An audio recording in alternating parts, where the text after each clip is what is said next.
Mark, welcome to the webinar. Glad to have you. Thank you very much. You've been around on YouTube channel UK spread betting for forever. I remember myself, I don't know, maybe 4 years ago, 5 years ago, I was trying to understand a little bit more in depth what leverage is. And I came across to your channel and I learned from you what was leverage and how it's calculated and the relationship with margin. So I've been learning from you a few times. So, I mean, you are, one of the few reliable YouTubers out there. So I really appreciate the work you do out there. Your work is so valuable. So thanks for appreciate that. Thank you for those kind words. And has it really been for 4 years? I can't believe it. There's a lot of videos out there, but yeah, appreciate that. You used to do those. You used to use those, the papers to draw on them. Yeah. Back in, I remember. I think I've done a full circle with my haircut as well. It was longer, it went short, it went really short, and now I'm kind of getting a bit longer again. I'm feeling a bit more of a length. So, very, very pleased to have you. So, from now, just take over, introduce yourself, and I'll be here, and I'll be in the background. I'll be back. Brilliant. Okay, thank you. I'll share my screen because I've got one introductory slide because I know some of you don't know who I am. So let me get started with a quick screen share. I'll share that. I'll put that on slideshow. I'll move your face over there in that screen and we should be good to go. I don't know what, every different country and jurisdiction has its own rules around risk and stuff. I just like to say, listen, if you're new to trading, just understand that it's high risk, right? Most of you here, I guess, know this by now, but I'd hate to see people coming into trading thinking, oh, this is so easy, I'm going to make money, and then they don't understand there's a risk. There's good rewards, sure, but there's risk as well. So just make sure you understand that this is a serious game we're playing ultimately, and we're trying to be the best we can. So today, what time are we on? Yeah, so we're at 2:00. So you guys are probably watching the CPI number. Markets all over the place. Nasdaq's back to where it was, a little bit higher. I know you guys are trading Forex. But yeah, we're going to 30, 40 minutes or so. I want to talk to you about something different today. And by the way, I hope you can hear me. Some genius has just started construction in the office above, just in time. But this microphone's pretty good, I hope. So hopefully you can guys hear me. Any questions, fire them in the Q&A section or in the chat. I'll pick them up at the end. Definitely have time for that, so we can look through that. So today I want to talk about 5 steps to building unwavering trader confidence. So, when I spoke to Sol, say, okay, what I want to talk about? I'd like to kind of talk and share something of value, something that's going to be really useful to you guys. And strategies are one thing, and sure, strategies are super valuable. Obviously, you have to have an edge to be able to trade. But I think that confidence is something that's so overlooked as a trader and something that's so important as a trader. So we're going to dig into it and give you 5 steps that I think are really, really valuable to help you build the confidence. Some of the traps, some of this and some of the other things. So I'm really going to give you as much value as I possibly can in the next 30 to 40 minutes. So I appreciate your attention, especially when there's a big data number just sort of sitting there and chugging away in the background. I know you guys have all got one eye on the screen. Little quote from Mike Tyson there. I think he probably nicked it from Muhammad Ali. But anyway, you've got to believe you're a champion before you become one. I think that's a big ethos to have. Okay, so a very brief overview of who I am. I don't want to waste too much time on this, but I kind of want to show you my journey. Started trading in 2001. I was trading mining shares on the London Stock Exchange. There was a real kind of opportunity at some point as well when we switched from, I don't know if any of you guys are from the UK, but years ago we switched from this thing called CQ to sets.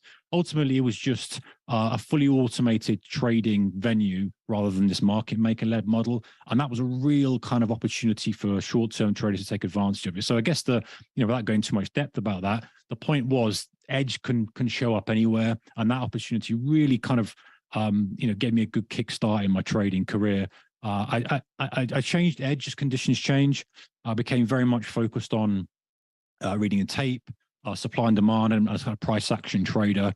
When then we shifted to that fully automated type of trading on the London Stock Exchange, some of these algorithms back then were just so primitive that you could kind of spot them a lot easier. Obviously now algorithms are smart.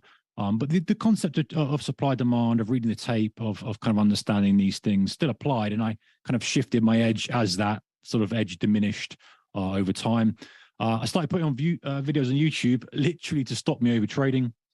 That was the thing. I was like, right, I've got a position on, don't want to touch it. What can I do?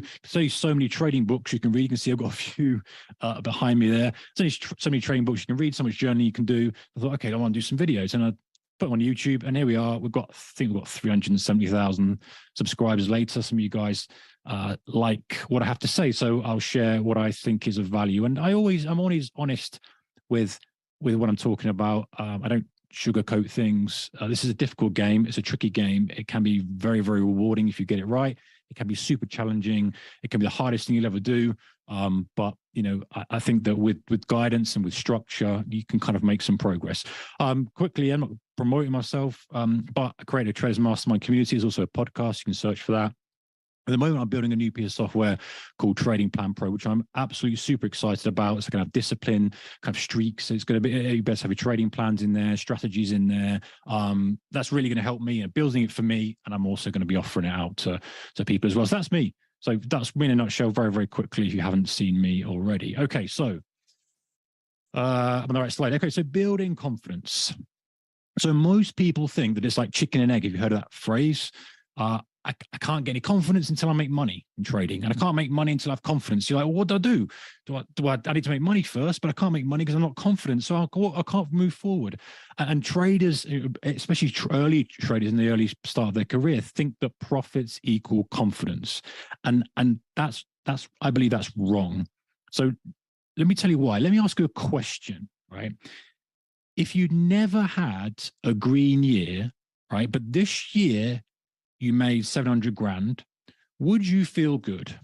And I'm pretty sure that everyone say, yeah, absolutely. 700 grand would be a very nice year if I'd never had a green year. Now, if there's maybe some traders watching, and listening and tuning into this who have had 7-figure years and they might be upset with 700 grand. But I imagine if you had never had a green year, going from nothing to 700 would make you feel pretty good, right? Now, let me change the question slightly. What if you made that £700,000, but you'd also broken all your risk rules regularly, had a few close calls with a blow up, and just traded sloppily? Would you feel good and full of confidence? You wouldn't, right? You'd be like, yeah, I made some good money, and I wasn't making money before, now I am. But, I really got close to the wire. I nearly blew up an account. I got away with this. I did this and did that. You wouldn't feel full of confidence, right? So by that definition, profits do not equal confidence. Confidence comes from a separate area in trading. It's your actions, your process, and the standards you operate from. Now, sure, I'm not going to stand here and say that profits don't play a certain role. Of course they do. You have some experience, you have a kind of few years behind your belt, you have some profits, you go, hey, listen, I can do it. I've proven I can do it. But it's not the core, right? It's not the core. It's not necessary to move forward. And so we need to shake this belief of like, I must get profits, get confidence. It comes from this different area, and it's something you can control. That's the good news, right? You can control your actions, you can control your process, you can control the standards that you operate from. So with that in mind, let me share with you this 5-step system that I've got for kind of creating and cultivating confidence. And it's perfect if you are doing, an online prop firm challenge, because you are in that level where you're trying to get to a point where you're funded. You're trying to get to a certain goal. And by definition, you're starting from zero effectively to build that account, to pass it, and then you're funded and you're trying to move on. You're trying to keep within the parameters. So it's important to have that level of confidence regardless of where your P&L is. I think that when we stake our identity as a trader on our P&L, that's a mistake. We need to stake our identity on our actions, process, and standards. Okay, so let's get straight into step number 1. Now, before I carry on with this, some of you are going to be like, this is really, really golden. I like the idea of this. Some of you are going to be like, oh, this doesn't, I'm not so sure, but just trust me on it and give it a little bit of time and think about it and think about what I'm saying here and really, because at the end of the day, right, look at this way. I remember years ago looking at myself in the mirror and going, I have to change my behavior yeah, whatever year, 2002, 2003, something like that, first couple of years in, I need to change my behavior to get what I want from this market. I have to make a change, and I'm prepared to do anything to, within reason, of course. I'm not talking about insider trading or anything like this. I'm prepared to do anything internally to move forward, anything kind of from mindset perspective. Because I knew that was my mindset, my discipline that was holding me back. So step number one is clarity. You need to become crystal clear on your vision of why you are trading. Crystal clear. You want to know, what are you trying to achieve in your trading? What's the goal for you? What are you doing it for? You doing it for money, freedom? Do you want to change your career ultimately? Most traders come in and go, I want to make some money. I want to make some cash. That's not clear enough. You must have a crystal clear vision. You'll see why this fits into where we're headed in a moment. A crystal clear vision is I want to make £500,000 by 2024. I want to make 2 million by 2028. I want to pass my funded program by the end of 3 months. I want whatever it may be. There's a specificity to that that's required. It's not, I want to do this, I want to do that, because you'll end up just not treating it with the respect it deserves. So being crystal clear on the vision of what you're trying to create. And you can go and dream as big as you like and say, hey, 10 years time, I want to be that. That's out of reach now, but let me then reverse engineer it. First step is to become funded. Next step is to get the first payout, then this, then that, then the other. Whatever the steps may be, we don't have to go crazy and start to analyze it yet. Having that clarity on where we're headed is so important, because here's something that many traders do, right? And you think of a big oil tanker kind of running, churning away through the sea. Put a little bit of rudder on. I'm not a nautical guy, but imagine you put a bit of rudder on, or whatever the terminology is, and it slowly kind of veers around to the right, doesn't it? Rears around, what's the terminology? Starboard, I think is right. Someone can correct me. You kind of veer around. It takes a lot of time. You still think like you're going ahead, and you kind of think, yeah, I'm doing it right. And time goes by and fuel gets burnt. And imagine that in trading. It's like time goes by and equity and stuff and all these challenges. But actually, if you keep that rudder on to the right or to starboard, eventually you're going to have a big circle, and it's going to take you all the way back to where you were. You've done a lot of energy, you've burnt a lot of fuel, spent a lot of time, but you're exactly back to where you were. Think of yourself in your trading. How many times, I don't know how many experience you guys have got, but you've had some experience and listen to this, you find yourself going through the same process again and again and again and again. You feel like you're moving forward, but then you look at where you are, you go, I've just gone round in a circle. I have done absolutely nothing. So you need to lock your destination into your sat nav, into your satellite navigation. You go, right, I'm headed there. That's my vision. That's where I'm going. Chug, drive. Now, how long it takes me to get there, I do not know, but I'm heading that way. Just like if you were setting a heading on a plane, it's like you were setting a heading, in a boat. I did my private pilot's license a while ago, and one of the things you get taught is, listen, set your heading and just keep checking you're on that heading, because it's very, very easy to drift. A lot like life and trading, right? It's very easy to drift. You feel like you're getting in the right direction. You're distracted elsewhere. Your concentration's elsewhere, and you're not moving in the direction you want to direct move to. So be crystal clear on your vision. So important. So important. Step 2, visualize. That's the UK spelling. For you Americans, it's going to have a Z in there, or a Z. Visualize. Okay, so what does that person look like? And this is important too, okay? And you might be, this is the point where I might lose a few of you, like, oh man, this is a bit of a stretch, but just listen to it and just see what you think. So you've got that crystal clear vision of where you want to go. And maybe you sit down and write, no distractions, no market, no this, no that. Just get a pen and paper and write, get that vision. Then you're going, okay, what does that person look like? And I mean, physically, imagine them sitting, he or she, whatever you're looking at, on the desk, sitting in front of the trading screens. What does he look like? How does he act? How does she act? What trading habits they possess? Just imagine them there, sitting there, managing the account size that you have got in your vision, or whatever that is. How do they behave?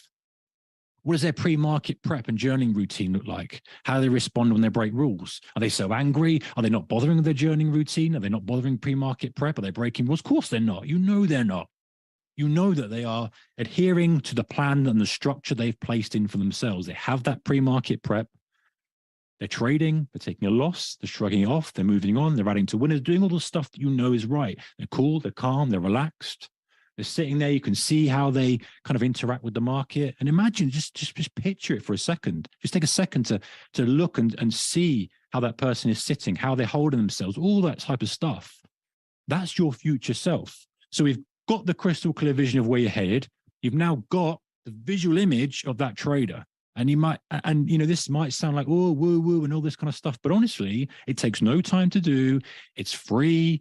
And what have you got to lose by doing this type of stuff? If it changes how you behave in the markets and gives you more confidence and more structure and gives you more discipline and a better mindset and all this other stuff, then the ROI is going to be huge, right? So think about what that person looks like. I've always got that locked in. Just imagining that person sitting there in the desk, what they're doing, how they're acting. And when you come into certain scenarios, you've got the kind of North Star in your mind. All right, so step 3 is to build a plan. So we've got that crystal clear vision of where we're headed. That's locked in, done. We can see the behavior that we need to do to get to that point because we've visualized and we've let ourselves kind of think and we've let ourselves dream and we let all that kind of stuff and done all that kind of thing. Now we need to kind of lock it in. Now we need to go, right, I know where I'm headed. I kind of know what how that person acts and how he does this and how he or she does that. I need to come up with an actual plan of action to turn myself into that person and put myself on that heading. So we need to construct a plan, or you need to construct a plan that encompasses all of the actions that you can see that person doing. This is a kind of handful of things, right? You know yourself how to act in a professional manner. You know yourself how to take this trading seriously. You know the actions you're taking, which aren't really going to be conducive to the long-term vision. They're not going to lock you into where you want to go. You know, waking up, checking the market on your phone, trading off that's probably not the way to do it, right? You don't imagine that serious trader of yours in the future doing that. So what time are you going to come to the screens? How are you going to prepare? You know, what your rule's going to be, what your setup's going to be, journaling process, what's your plan look like? All those things that you had in your mind, you need to put them now down into action because you're trying to create that person. Yeah, this is the way we're kind of shifting our thinking from, I want to make money, I want to make money, I want to make money. Like I want to create the person who I know has the ability to make the money that I want, or whatever that goal may be. So we're taking it slightly differently. Rather than saying, oh, imagine this, do that, we're going, okay, no, I need to develop the habits that are going to make me into the trader that I know is going to hit the goal or has the best possible chance of hitting the goal that I've set for myself. So all these things that are worth doing, I'm not saying you have to spend hours on your prep. I'm not saying you have to spend hours on your journaling. Absolutely not. You know, many people spend very, very short amount of time just journaling the most important trades, the 80-20 rule, journal the most important trades, the worst trades, the best trades. That's fine. You don't have to have reams of rules either, some basic risk rules and structure. Your setups, again, you have to be super complicated, have as simple as complicated as you like, but it's creating and molding yourself into that trader, because this is how we're building confidence. We're building confidence, and we'll see in a moment, because we are creating the habits that we know that the professional trader in our mind has. And so when we do that, all of a sudden, confidence starts to build. The confidence starts to build. So we're putting these things into action. All right, so the next step 4, is alignment. And this is the important part.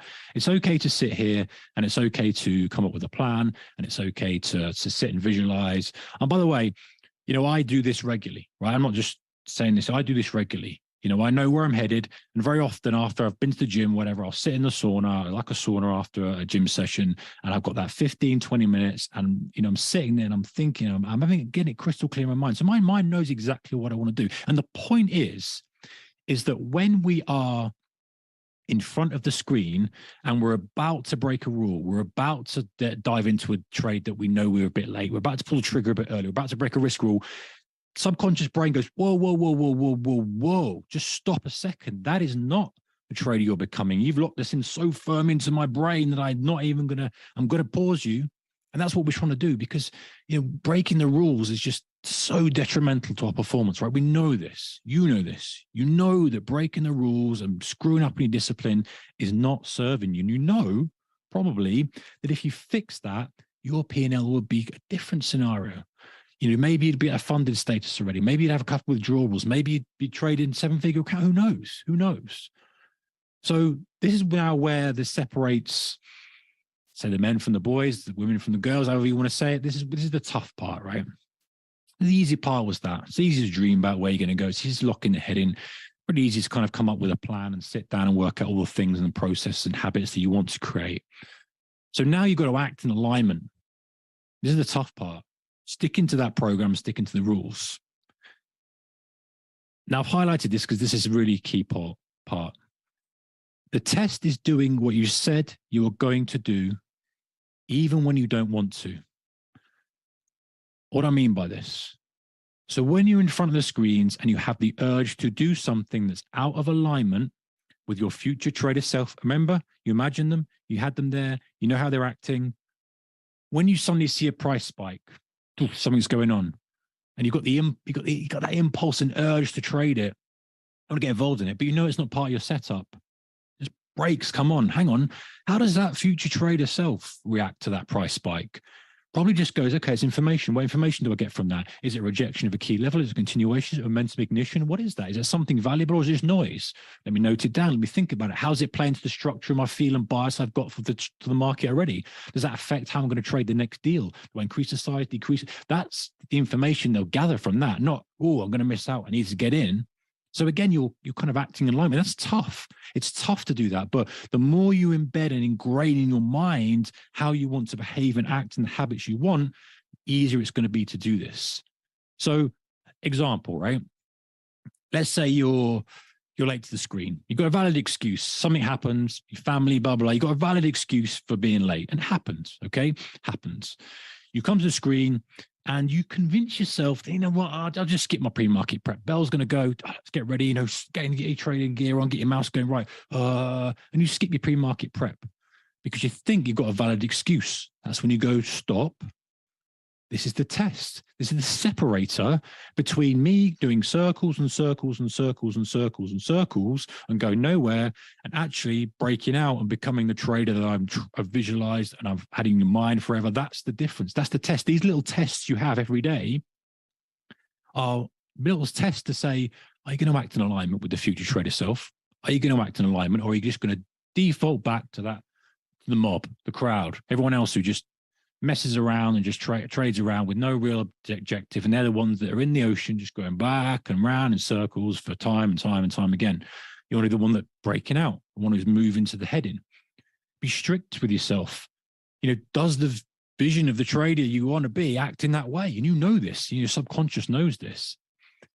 So every time you are tested in the trading day, you're sitting in front of your screens and you want to break a rule, you want to not do your journaling, you want to not do your pre-market prep, you want to do something that's out of alignment, that's really removing from your confidence, right? This is why a lot of traders say, I don't feel very confident. It's got nothing to back it up with, because they don't trust themselves to be safe in the market. They don't even trust themselves to stick to the risk rules.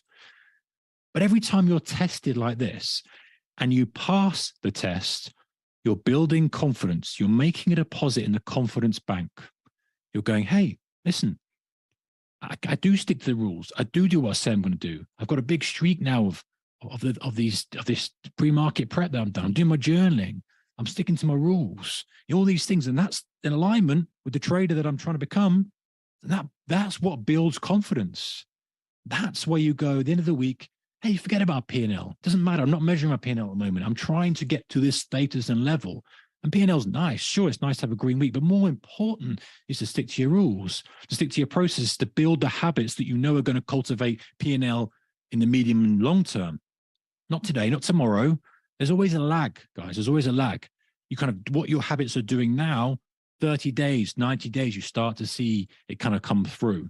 So it's thinking, hey, it's like on just a great analogy with the tanker in the ocean, right? You can't just rack the rudder like a speedboat. You have to turn the dial. It takes some time. It's the same with trading. Habits have to pick up. And something to add here is you're not going to be straight away disciplined and going with all the habits that you want to do. You'll make mistakes. You'll slip up. But the idea is just to get incrementally better to improve yourself into that trader. It's not going to be instant. Can't go, right, this weekend, I've thought about my habits. I've thought about this. I listened to what Mark said, and I'm going to do it. Yeah, that's great, but it's going to take time to cultivate. So don't kind of just give up when you don't end up slipping and not doing the things you say you're going to do. It's okay. Just do more. Just improve it. And the way that I like to think about things is every time you have an urge to break and deviate from the path that you know is going to get you where you want to be, you just go, no, I'm sticking to the rules. I'm sticking to doing this checklist. I'm not trading until I've done my checklist, my pre-market prep check.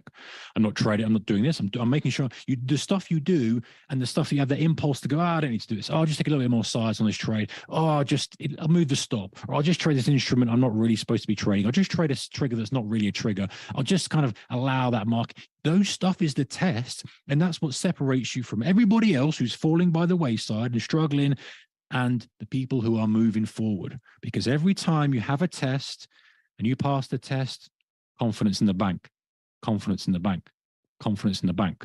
And unlike the current interest rates that you get in a traditional bank, you actually get pretty decent interests from your confidence in your bank, because actually that grows and grows and grows and builds and builds and builds, and you end up with a decent foundation. So every time you make that decision, act in alignment, you make a deposit in the confidence bank. You can see how this is disconnected from your P&L. Yes, it matters. Of course, P&L matters. I really don't want to say, oh, it doesn't matter P&L. Of course it matters. That's ultimately how we measure ourselves. But to just disconnect it for a moment. If you're someone who's spinning the wheels, especially, and someone who's like, oh, spinning, just disconnect it and identify with someone who's acting in alignment with the trader they want to be. Then you do that for enough time, the P&L will catch up. You have that lag, it will catch up. You'll look around and you go, all right, good, it's caught up.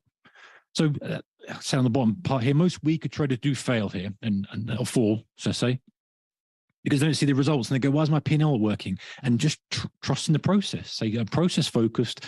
My confidence and my ability as a trader is my identity of my actions, because I know that if I do these actions, that is going to serve me. If I constantly break rules, just like the beginning slide, we said, hey, if you made 700 grand, but you got lucky and you blew up, you'd feel awful. You'd be like, well, nervous about going into the next year. You'd be like, damn it, this could be the year I blow up. But if you make it and you're confident and you've structured and you've got the right habits, that's going to be so much more of a powerful position to be in. You can weather drawdown. You can push some size in when you see the right trade setting up at the right time. You can do all those things that you can't do without confidence. Or if you do, you kind of, nervous, you're taking it off. You see that unrealized P&L, you take it off quickly, or you try to increase your size. You do it for a bit. You have a little losing streak. You get scared, or you blow up. That confidence is just the underlying thing that just underpins everything that's of value. So the fifth and final step is the 5Rs. It's not intentionally for 5ers, but it's 5Rs, right? This is a process that I like to do because it's not going to be plain sailing, right? I don't know why I'm doing all these nautical analogies. I don't even sail. I'm not a captain or anything. I don't know why I've got these nautical analogies. So anyway, you kind of want to go, right, this is a never-ending process for me, and commit to that. Say to yourself, hey, it's a never-ending process. When things aren't going my way, let me speak to you. When things aren't going your way and you're wavering from your plan and your program, you activate these 5Rs.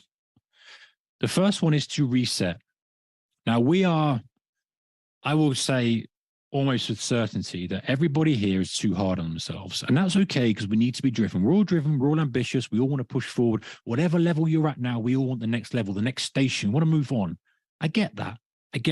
But sometimes we have to be a little bit relaxed about things. And I know this is not generally how we're going to operate, and it not got us where you are now by being, oh, it's okay and everything. But in this instance, just look yourself in the mirror and you make a mistake, you fall off, you do something wrong, you break a rule, you kind of do something you shouldn't do. Most people just throw the whole thing under the bus and go, you know what? Yeah, I can't do this. I'm going back, and they fall off. When something like this happens and you do make an error, you make a mistake, you look yourself in the mirror and literally do this and say, you know what? It happens. I'm trying to get to where I'm going to be. It's never going to be a straight line. I'm going to make mistakes. I'm human. Forgive yourself.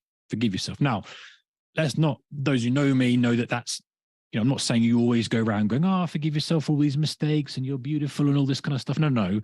Still be hard and tough on yourself, but start off on this foot. Kind of wipe the slate clean and go, because what it does is, you know the score, right? You've done something, you've broken a rule, you're disgusted with yourself. You're like, I've broken this rule, I've done this, I've done that. Look at my P&L now. I nearly got to this funded state, so I nearly got to a payout, and now I've broken the rule, I'm back to where I want. I'm just so frustrated, and you can feel it hurts, right? And the trouble is, if you don't release that just builds and builds and builds and builds and builds, and it's just a bad place to be. So you've got to just go, right, forget about it.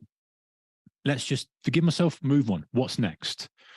Refocus. So the second part of this is to just refocus, get that vision back in your mind, because you've lost it. That's gone. It's dull. It's faded because you're so focused on there, and you kind of, you know what it's like. You're breaking a rule. You're like, oh, this market goes up. I will never break a rule again. And all this stuff that you kind of go through in your mind and you talk about, and you're like, okay, just forgive yourself, refocus, get that vision back in, make it bright, see it there, see that future trader that we talked about, have him there, have him there, have him there, her, bang, bang, straight in there, and just resets your mind, refocuses your mind of where you're headed.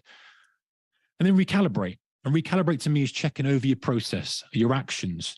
Can you simplify things? Have you got too many rules? Common mistake traders make rules, all these rules. Like, how the heck are you ever going to stick to them when you've got to do this and this and this and this and this and this? Same with strategies, right? Excuse me. Same with strategies. You know, you're pulling the trigger and you've got all these trigger rules, and that's got to line up, and this indicator's got to be here, and that's got to be above this bar, and that's got to do that, and that's got to have a wick after this, and we've got to be an uptrend on the daily, we've got the linear regression's got to be here.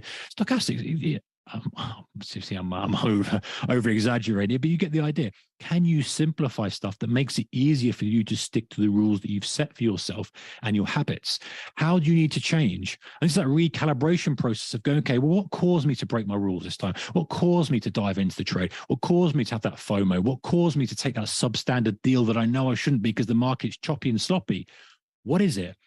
And then reverse engineer it a little bit and go, okay, maybe I just need to be mindful because I'm making this mistake regularly. You know, maybe you're trading at the open if you're trading kind of an index, or you're trading a stock, or, you know, even you're trading a currency pair, right? And you see that sort of spike after. Maybe you're trading at a time you don't want to trade. So how do you kind of alleviate that? Do you make sure you're not on the screen to be tempted? What sort of tricks and hacks can you do to make you stick to the rules that you've set for yourself? Simplify, recalibrate. Okay, the fourth thing is to re-engage. And this is when you get back on it. You've reset yourself, you're recalibrated, you're like, right, focus on the process, focus on the process. If I stick to the process and the plan, the market can't harm you. If you deviate from the process and you break the risk rules, the market can, of course, it can harm you. You can end up blowing up, all this kind of stuff. So you stick into the process. What's your process? Again, you visualize that trader, go back, you've simplified your plan. Now you're like, right, what's the plan? It's a simpler plan, it's more refined. What is the process? The process is I come in, I do this pre-market prep, I check this, I check that, I look for this, I scan, I screen, I set my alerts, whatever it may be, stick to the process. And the fifth and final thing is just to repeat. You're going to fall off. In other words, you're going to not be perfect. You're going to be imperfect. It's probably better terminology, right? You're going to be imperfect. You're going to make mistakes. You're going to slip up. You're going to miss something. You're not going to be a perfect 100% week. You're going to have mistakes. So you just constantly do this. You do the 5Rs. You refocus, you simplify, you get back on, and you repeat the process, you iterate, you improve. This is where most people fall by the wayside, right? They do all the good stuff, they get going, and the first sign of a mistake, they go, oh, I can't do this. I can't do this. And they throw everything away. Good example, right? You've been on a diet. Let's say you want to lose some body fat. You know, okay, I need to just be careful of my carbs and my sugar and all this type of stuff. And you go into the fridge and you eat a piece of cake, right? Or you eat a piece of chocolate. You go, oh, well, I've eaten a piece of chocolate. I'll eat the whole thing. Before you know, you've eaten the whole bar of chocolate or the whole cake. Because you think, well, why not? I've broken the rules. That's the separator, right? Between someone who goes, okay, I slipped up. I broke my rule once. That's fine.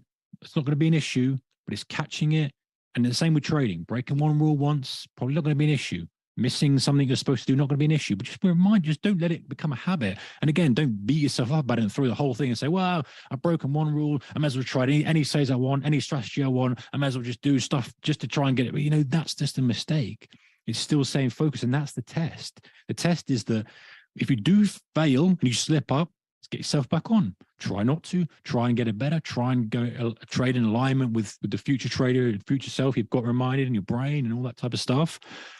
But it's okay if you have a process, again, for what happens if you do slip up. Get back on, iterate, improve, simplify.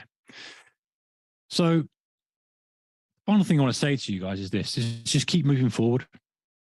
It's easy to fall back into old ways. It's easy to fall back into the default trader that you've always been and got the same results you're always going to get. Now, listen, if you're watching this and you're getting absolutely fantastic results, maybe this will improve your results. But if you're watching this and you're not really where you want to be as a trader, you feel like you've got the knowledge, you feel like you know a lot about trading, you've got some experience, but you're just sitting there, zoom, zoom, zoom, zoom, the wheels are just spinning. This might be the thing that just gives you that traction. Just keep moving forward. Don't fall back into the old ways. State to yourself now, I'm going to become that trader that I know is the trader who can take me to the goal that I've set, or the goals that I've set. If you make that commitment, then you can only keep moving forward. And the P&L doesn't matter. As long as your risk, again, why does the P&L matter? If your risk is so low and it's structured in a way that you're not going to blow up, not going to do some damage, then it's okay. You don't have to look at the P&L. You don't have to worry about the P&L. It's like, yeah, that'll take care of itself. The focus on the process. And remember that falling back into old ways and having that test, that emotional kind of decision, you've got impulse decision during the trading day, is the separator. It is the test. So the summary for you: be crystal clear in your vision. What does that person look like in your vision? Construct a plan that encompasses all the actions of that trader. So it's time to write stuff down. Then, tough part, acting in congruence with the way your future trader would be. And then the fifth one is lean on those 5 R's of reset, refocus, recalibrate, re-engage, and repeat. And that is when you just kind of improve, make mistakes, get back on, improve. So it's a never-ending process of constant improvement in your trading. And if you can do that, then just think what sort of trader you'll be in 30 days, 90 days, 120 days, 1 year, 2 years, 5 years. If you don't do that and you're spinning your wheels and you're going round and round and round, you might be in the same position. So it's something to consider. Right, I hope there's been some value to you guys. If you'd like to ask questions, I will look in the chat. Oh, there's a few in the chat. Let me have a look. We've got some time for questions. Okay. Yeah, you wanted me to go over some of the questions, Mark? Yeah, go on, Sol. If you found something that's really... Rafael asked it before. Do you think wanted to open your own fund in 5 years is clear enough of a vision? I think that's good. I think you can be more specific. What sort of fund? You know, how much do you want to be managing? Do you just want to start the ball rolling at that point in time? You know, be specific about it so that when you have that in your mind, you can imagine yourself. And where are you operating from as well? Are you operating from a fancy office? Have you got a team? You know, are you yourself? Is it a small fund? Are you building? How are you just going to be specific about that? Because those specific parameters and variables matter, because your brain goes, oh, this feels real. Like, I can smell that new carpet in the office. That view's amazing over the city, whatever it may be, right? And I'm kind of speculating here, but I think that's a good start. But if you can go deeper on that, then I think great. Correct. Then Patrick asks how to draw the line between a dream and a vision. How to draw the line between a dream and a vision. I think a dream is something that every human being has, right? Everyone has a dream of, oh, I want to get rich, I want to do this, I want to do that, I want to do the other, whatever it may be. I think that, you know, if we're defining a vision as kind of the goal, that's when you reverse engineer and saying, how the hell do I get there? Yes, I want. And this applies all areas in life, right? Not just trading. You know, how do you want a good relationship? How do you want a good body? All this type of stuff. And it's, well, you reverse engineer back and go, hey, I need to do this, I need to do this, I need to do this. It's going to take time. But if I know that if I just keep chugging and keep moving forward, that's more of a vision than a dream. It's the pathway to get to that dream, if you like, I think is the vision. Correct. Then we have, what do you trade and what times during the day you trade? I like to trade YM. I like to trade NQ. During the trading day, I like the open sometimes. Sometimes the open can be a bit cruel to you. It can be a bit cruel. But I also like to look for kind of on the daily chart, reverse engineer, go back and see if I can preempt a 1 to 3 day move potentially sometimes on that type of thing. If there's a stock in play, I'll go to that. I don't trade FX that much, but those are kind of generally my go-to type of things. Anything there's a supply-demand imbalance, I kind of gravitate towards that. And if I can express the idea with a reasonable amount of risk, then, you know, I don't really mind. Right, and there's a lot of compliments for you, of course. And then what was the last R in the 5 R's? So maybe you can bring them back up for you guys. Of course, if there's more questions, guys, just this is the time to ask those. Last R was repeat, and so that what a repeat means is that you don't give up when something doesn't work. You go back to the start and you go, okay, I'm going to carry on. I'm going to repeat the process. I'm just going to iterate and improve. I'm going to simplify the things that I need to simplify. Does my strategy need simplifying? Do I need to die? Maybe you need to go up the time frame a little bit. What is it that's causing you to break your rules? You know, a lot of guys are trading on 1 minute. That's fine, but if that 1 minute is causing you to get sucked into little spikes and stuff, then maybe go up to a 3 or a 5. You don't have to stay there forever. You're not tattooing on your skull the type of trader you are. You can change. So, you know, it's just that it's improving and iterating and being objective. And one thing I want to mention, Sol, sorry, I knew another question there. There's something I only recently came across called the Stockdale paradox. I think that's right. And the Stockdale paradox is this. And this was a guy who was a POW, I believe he was in Vietnam. Someone can fact check me on this. But he basically said this. 2 things. One, you've got to be absolutely honest about the current situation you're in. But number 2, you also have to have belief that it's going to get better and you're going to get to where you want to go. So you have to have both. You can't just go, oh, I'm going to be a great trader and everything's great, without honesty of, hey, I'm messing up here. I'm not doing this. I'm not doing that. I think that's great. It's having that, not being negative, but being realistic about where you are, but at the same time knowing that you're headed to somewhere fresh. Amazing. Now it's my question. If you mind sharing, Mark, what was your vision 10 years ago? What was your mission, your vision for you as a trader? Do you know, I'll give you further back than that. My vision when I started trading was just to be able to trade, make enough money to have food and fuel for my motorbike. That was my vision, right? And it was, and honestly, it's a good question, because if I could go back, I'd have said, think bigger. And it was only until I started making money and doing well, then my vision started to get bigger. It started to get larger, and I started to realize what was possible. But when you're 21, all you want is like to be doing something you love, making some money, and be able to ride around. And, that was what my vision was. So that's a really good question. So I would say my vision was nowhere near big enough. Think big. By all means, then go back and go, actually, yes, I'd like to be a hedge fund manager managing £100 million account, £20 million account, whatever it may be. But go back and go, well, first step is just to make my first 50 grand, just to make that, I think that's the better way of doing it. Correct. Now, Matt, my Vice asked here, based on more than 20 years of experience, what would be a realistic target to be on a monthly basis? Percentage-ish. I heard the number 20% quite often. What's your opinion about such a figure, like realistic percentage return on a monthly basis? Do you know what? I think obviously this is very subjective, right? Because the more risk you're taking, the more potential reward you've got, but the more chance you've got to blow up. And don't forget that, however strong your edge is, if you're leveraging yourself up way too much, just by the statistics and the numbers, you've got to be careful you don't blow up. So you can say, yeah, I want to hit 20% a month. And that's aggressive, right? That's aggressive. And maybe you need to do that because to make it worthwhile, you have to swing for the fences a little bit and kind of really move. But at the end of the day, I think the mistake, maybe it's not a mistake, but for me, capital is a tool. Right? We're not trading to make a percentage return. We're not money managers. It's a tool that we're using and we're leveraging up as we want to. And so thinking about capital as a tool and saying, right, how much prepared to risk of this? What's the maximum drawdown? And thinking of it like that, I think is a little bit better. And then you can just reverse engineer from that. I know that some guys, I know a guy who's got a £2 million trading account and he looks to double it every year. He says, if I can do 100% a year, then that's really good because I'm working hard, I'm putting effort in, I'm day trading the S&P 500 and I want to be rewarded for that. And $2 million for that seems legitimate for him. If you're trading a smaller account, you might go, hey, you know what? I need to be aggressive to make it work for me. Right. And there was another question. Will you be at the Traders Day Live event in London? I will. So if I might take a minute here and I will share just 1 minute about the event. Yeah, Mark will be there. Will be one of the featured speakers there. So for everyone wanted to meet Mark in person, so he'll be there, together with many other speakers, high tier speakers in the industry. So yeah, go to Traders Day Live, guys. If you haven't got your ticket, make sure you do.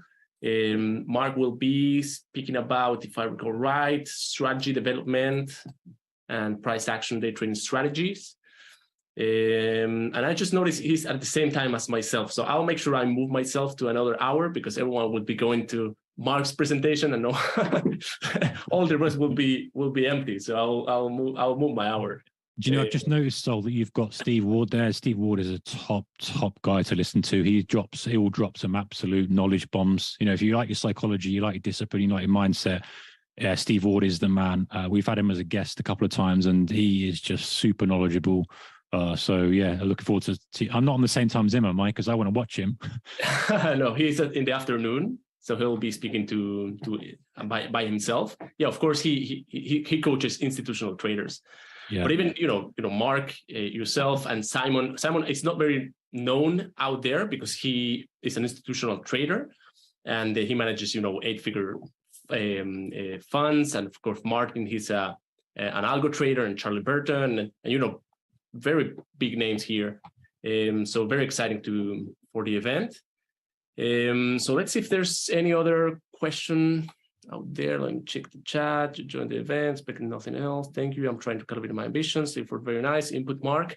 So I think that's it, Mark. I really appreciate you, coming into the webinar and delivering the content. It's very, very, very valuable. I so relate to many things you talked about. And yeah, we'll be in contact, Mark, and we'll edit this, and someday next week we'll go to the channel. So thank you, guys, everyone who's turned up. I know you've got other things that you can potentially be doing, so I appreciate your time. I hope I've added some value to you, and maybe we're back again. Yeah, thank you, guys. Yeah, I appreciate it, and thank you for the traders for coming, for staying, for the questions, and Mark, thanks again, and we'll be in touch. Thank you, guys. Take care. Good trading. Bye-bye. Bye-bye.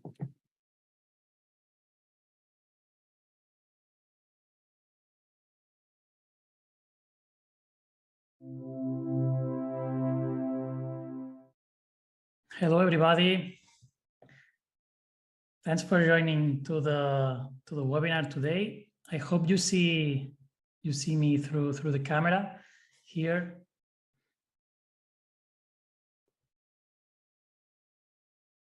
Thanks for joining. Okay, I see some of you that are already answering. Thanks to all of you to assist to this webinar. First of all, I want to thank you also to the 5ers team that made this possible for me to be here to show to all of you my experience on algorithmic trading. And I hope you, after this webinar, you can go home with something new, new information about algorithmic trading. I don't know how much information do you have about this topic or automated trading, but I hope this will be simple for you so that everybody can understand. Okay, I see people from Netherlands. Nice to be here. People also with experience about automated trading. Okay, so let's start. After that, just a few minutes, let me introduce myself a little bit, for probably a lot of you don't know me. My name is Ramon Ruiz. I born in Spain, in Mallorca, the island. I am also living here since the beginning. I'm an entrepreneur, okay, an individual entrepreneur. For the moment, I have several business, or I started several business. One of them, and since 2014, as you can see here, I started on trading, manual trading, normal trading that everybody knows. Opening my first account in them, also buying the first strategy from somebody from the internet, and trying to do my first stuff. Obviously, I was losing a lot of, or some of accounts, or the first account were lost by myself. But then a few years after, I realized about trading algorithmic trading. Actually, I studied computer science in 2010. I was studying for 5 years in university here in my country, in Mallorca, for 5 years, computer science. So I know about algorithms and programming from the beginning. But in 2017, I was able to join what is trading and also computer science, right? So I was trying to do the mix, and this happened to me. So starting on trading algorithmic trading since 2017. My manner, well, for me, I'm friendly with all the people. I am trying to be honest, not also with my closest people or friends, also with in my social media, also with my community, because I am also, you will see if you follow me, so you will see that I am always showing the results, showing when things are going good, showing when things are going bad, because nothing can go good forever. So there are also waves, no, in the progress, and also for sure in the financial markets. I am a shy person also, and of course I am responsible, and well, it's not aligned with the honestly that I'm trying to show in social media and also webinars like this one. So after that, you already know me just a little bit. Probably you will know me more at the end of the webinar. I will show you the index of this webinar. This will take 1 hour, more or less. That's the idea. First of all, I will show you from my experience what is algorithmic trading, so that you can have an idea about it. I will tell you about programming, because a lot of people when sees algorithmic trading, they think, okay, programming, I am not going to enter here. Is it necessary? It's a good question that I will answer you in this webinar. The alternative of programming is using automated generation. Okay, I am already answered the question, but I will show you what's the alternative. I will show you a demo of how I am generating algorithms and trading robots. Okay, we will talk about warranties that trading robots offers. The importance of a portfolio of systems. I'm not working, I'm telling you in advance, I'm not working with 1 or 2 automated systems. I am working with more than 2 and 3 and 4 and 5. You will see why. I will show you also, because, okay, I can come here and explain everything that I want, but I will show you results. That's the important thing, where people can trust on you, where people, not on you, but also on the methodology, on the manner that we are doing the things. And I will also, at the end, before the Q&A section, I will say you some tips in order to start on this world, okay? So let's start with what is algorithmic trading. And the first slide, you will love a little bit, but I will explain you a little bit right now. So here you have a manual trader and an algorithmic trader. And you will see what is saying this guy. What I am trying to explain on this picture or on this slide is that the manual trader at, well, this is European time, here in Spain time. It's 3:30 Wall Street opening, but for people in USA, I don't know how many countries there are here on this webinar, but Wall Street opening, most of the traders or manual traders are in front of, I don't know, 10 screens, 1 screen, 2 screens, 3 screens, depending on the opening, on how the movement on the price in the next hour and a half or 2 hours, because maybe they are scalpers, or also you are a swing trader that you check the market 1 hour per day. Okay, but you need to stay in front of the screens every day. Meanwhile, an algorithmic trader, when an algorithmic trader have done all their work, so creating this, generating the system, create them, backtest them, creating the portfolio, doing all the tests that is necessary, when they are working on real account, we don't do anything else rather than monitoring them. Okay, and in order to monitoring them, we don't need to stay every day checking the screens for sure. So I wanted to do this comparison in advance. I'm telling you, don't take this personally. I am not in favor of algorithmic traders. So both of them are traders, are different traders, different types to do trading.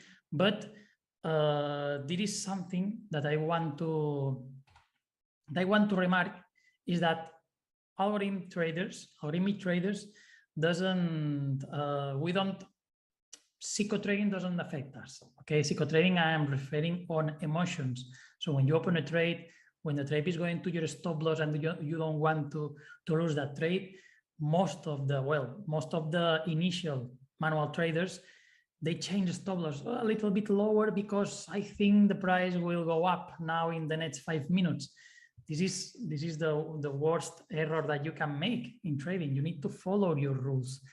You cannot change the rule meanwhile you are operating. So that's the thing. Well, that's the most important reason why a lot of traders, manual traders, are not a success trader in financial markets because of the emotions, the psycho trading, I call it. I think in English it's called the same. So that's the main reason. That's why I put the two pictures. Okay. The definition to me of algorithmic trading is the automation of defined task in order to be executed by a machine. Okay. By a machine, I'm referring my computer, my laptop, my VPS, whatever that is a computer. Okay. Doesn't matter if you have a lot of computation or RAM and CPU. In order to execute trading robots, I can tell you that you don't need a lot of computing hardware in order to run them. You just need with a laptop. Of course, a laptop at your home, you can have a cut of electricity, and there are some risks. I always recommend to have them on VPS, but you don't need a lot of machine in order to execute algorithms or trading robots. Okay, it doesn't affect your psycho trading, algorithmic trading. They don't have fatigue. So, for example, if you go to the beach in the morning and then you have to operate in the afternoon, maybe you have some headaches because of the sun and so on. So you are operating in front of your screens a little bit tired. So machines are not tired, never. They are never tired. So they don't have a fatigue. They operate, you do other stuff. Okay. Sorry. They can operate multi-strategy at the same time, multi-assets at the same time. Have you tried someday to have several charts, not screens, but charts, maybe euro dollar, GBP USD, and two or more of them in Forex, and you try to follow the same strategy in the same in all of the charts? So I mean, you cannot look at four charts at the same time with the same attention in parallel, because you can have your attention just in one chart. So you have be running several robots in your machine, and they are 100% attention to every chart, also with multi-assets, and also of course better precision. When they get the signals, they enter in market. Our perception when we see the signals, maybe we say, okay, this is right, this is cross the line, no, yes, no, then okay, yes, you click the button, and then some seconds are happening here in the middle. There is a gap of seconds when you get the signal and you execute. So we have better precision on trading robots. Okay. But okay, Ramon, this is very good. This is very funny. This is very beautiful. But what is algorithmic trading? What is a trading robot? Is this what you see in the screen? These are programming. This is code. Whatever it programmed by you is programmed by another developer. Is you buy a robot already done. I don't know. You generate. That's something that we will talk a lot on this webinar. We generate trading systems. What the software is doing is generating coding. Trading, algorithmic trading is coding. Okay, so this is how it looks like. This is one screenshot of one of my coded robots. Some of you are asking if it is Python. No, this is MetaTrader. I don't know if you have experience on MetaTrader, or if you work with the 5ers, probably you work with MetaTrader 5. Actually, this is code coming from MetaTrader 5. So it's MQL5, actually, the language. Okay, it's similar to MetaTrader 4. So basically, everything, all that we will talk today, at the end, it generates a piece of code, okay, of programming. How we structure, or how I structure the components in order this is for the initial people that doesn't understand how algorithmic trading is connected behind, okay, how I can connect, how I can start, what I need to have in consideration in order to be algorithmic trading. So there are three things. Your broker, that is is the intermediate between you and the financial market, so that you can place the order. Okay, you need a broker. In this case, for example, the 5ers. Okay, well, the 5ers is the supplier of the funded accounts, but they have brokers. So actually, it's a broker. So you have the broker, you open an account in your broker, they give you credentials, okay, an ID and also a password. Then you need something in order to press a button and say, okay, I want to buy this, I want to sell this, I want to put in a stop loss this. Some of the brokers, they provide you their own tools on the website of the same broker, but the majority of them has compatibility on several trading platforms, okay?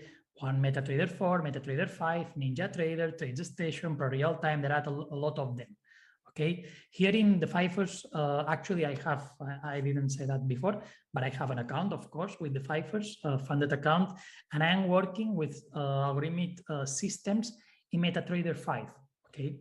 So here you can play MetaTrader 5 here in the middle. And if you are a manual trader, you just need the middle column and the right side, the right column, okay? You just need a platform and a broker so that you can, with the platform, enter your trades. But now, in order to generate the robots, you need something else. First of all, on the left side, we have on the top side, the programmers. I am a programmer. I am a programmer, actually. So if some of you are programmers, so you don't need anything else, you can take your laptop and writing code, okay? And this code is run in each of these platforms. Obviously, each platform has a different language. So you need to search information about MetaTrader. Okay, MetaTrader 5, which language is? MQL4. NinjaTrader is C++, etc., etc., etc. Okay, so programmers is the simple, I mean, you don't need anything else. You just need knowledge of programming. That is not, this is a lot, okay? And then you have the generators, okay? Generators, there are Strategic One, there are the Expert Advisor Studio, Build Alpha, and there are a lot of them that I don't know. I tried these three, okay? Actually, I'm working actively with the Strategic One. These are other softwares that you configure the behavior that you want to include in your trading strategy. You will see a demo, a quick demo that I will do today with the Strategic One, in order to you to have an idea of how they are working. So you configure them, and it's not easy to configure them, but with the right steps, you can be able to configure them. They are searching strategy, searching. You can leave them in a machine 1 day, 2 days, 3 days, and they're searching millions and millions and millions of strategy. And then you pass a filter and they created the robot, okay? There are a lot of things in the middle between you start searching, not generating, until you have already the robot coded with the coded in order to place in MetaTrader 5. But these are the generators, okay? You have these two things. Okay, programming, is it necessary? Actually, is not necessary that you have programming or computer science knowledge, okay? What are the options? There are 3 options, okay? One is purchasing a robot. The second option is program yourself or paying somebody else to program your strategy, okay? And the third option is to use tools that generates trading systems, okay? My recommendation, and this is up to you, okay? I don't recommend you to purchase robots in the internet. There are a lot of free robots that offers you 100% monthly with just a drawdown of 1%. This is crazy. This does not exist. There is, in my experience and all the things that I have studied, I have seen on the internet, I have tried myself and so on, there is not exist the fixed rentability. Somebody tells you, I can provide you 20% monthly every month. This is not true. It's impossible to have the same, exactly the same, every month, the same profitability, okay? So I don't recommend you to purchase robots through internet. I recommend you to program if you have a strategy in advance in your mind. We'll talk about program and generate right now, okay? And also generate. Let's go deeply on the 2 of them.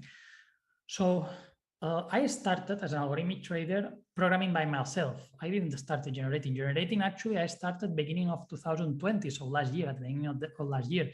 But in 2017, I was starting programming my own robots. Okay, they were robots at the beginning, very aggressive robots on profit, but also on risky. Okay, so actually, I have done a lot of robots actually. What's the point that you need to have in consideration if you want to program instead of choosing generating robots? You need to have a strategy in advance. Okay, in order to program, or you or some developer, somebody needs to tell you the rules of the strategy or one strategy, because otherwise, what you are going to program? Nothing. So you need a strategy in advance. Okay. Then the strategy is then sufficient to say, okay, I want to program supports. I want to buy on supports. Yes, but what is a support for you? Support for me, it's that the price goes down and then go up suddenly, no? And this is a support. Okay, but you need to program that. You need to translate this sentence to logical sentence. For example, in order to translate, I want to buy on supports, one of the answers of logical sentences is say, okay, I'm going to check every 7 or 8 candles, okay, and I will take the minimum of these 7 candles. You can say 7, you can say 14, you can say 20, but if you say more bigger candles, you will have just one minimum with long period. And if you analyze only 7 candles, you will have more minimums. Okay, so this is the thing that the programs or the programmers we need to take in consideration with somebody that wants to program mainly price action strategy. Okay, but because if the strategy is working with indicators, is it easier. Then you need to have programming knowledge or paying for somebody that has it. And it can take days or weeks in order to know the results. So you have a strategy, you know that the strategy is working. In trading manual, of course, imagine that it's working in manual trading. It doesn't mean that it's going to work with algorithmic trading, because we need to translate with to sentence logic sentences. After that, after programming, maybe the developer or yourself can take several days, 1 week, maybe some days, 1 week, in order to have it programmed and run a back test. A back test, if you have the data, that there are free data, mainly for CFDs, okay? There are free data. You can know the results in 2 minutes when you run a back test, less than 2 minutes, yes, more or less. So at the end, when you start to program and you do the first back test, maybe it can take 5 days, okay? So this is time consuming that you need to take in consideration. What happens if you generate? You don't need to have a strategy. Actually, if you have a strategy in mind and you want to have the robot, you cannot generate, because generate also is for people that don't have a strategy. They don't care about the strategy. Actually, I am working with both, but mainly in generate, I don't care about the strategy if they use RSI, moving average, volume, whatever indicator, I don't care. What I'm going to select is some of the configurations, some of the indicators that they can meet, and the software meets indicators, behaviors, and have some strategy that pass my acceptance criteria. Okay, so I don't care about the strategy. If you care about the strategy, go to the program. If you don't have a strategy and neither doesn't know programming knowledge, maybe generate is the best option for you. Okay, in less than 1 minute, it is able to program and backtest more than 10,000 strategy. This is true. So when you will see the results, you will see. Now I will show you a demo. When it starts searching, it depends on the machine that you have. I have a Ryzen CPU, Ryzen AMD Ryzen 9. Okay, it's 5950. This is 16 cores, and it's generating more or less 1 million strategy per hour. So it's more or less 10,000 strategies per minute. This is a lot. Imagine that you have to generate yourself or program 10,000 strategies in a minute. Of course, this is impossible for a human being. Okay, but you need to have an analytical profile. Okay, we analyze a lot if in the generating software, and it requires higher computation, as I said before, okay? In order to run this type of tools, I recommend a medium computing power, okay? It's not with the minimum. So summarizing both options, maybe you can have programming 20 days in order to program one strategy that you don't know if it is profitable, okay?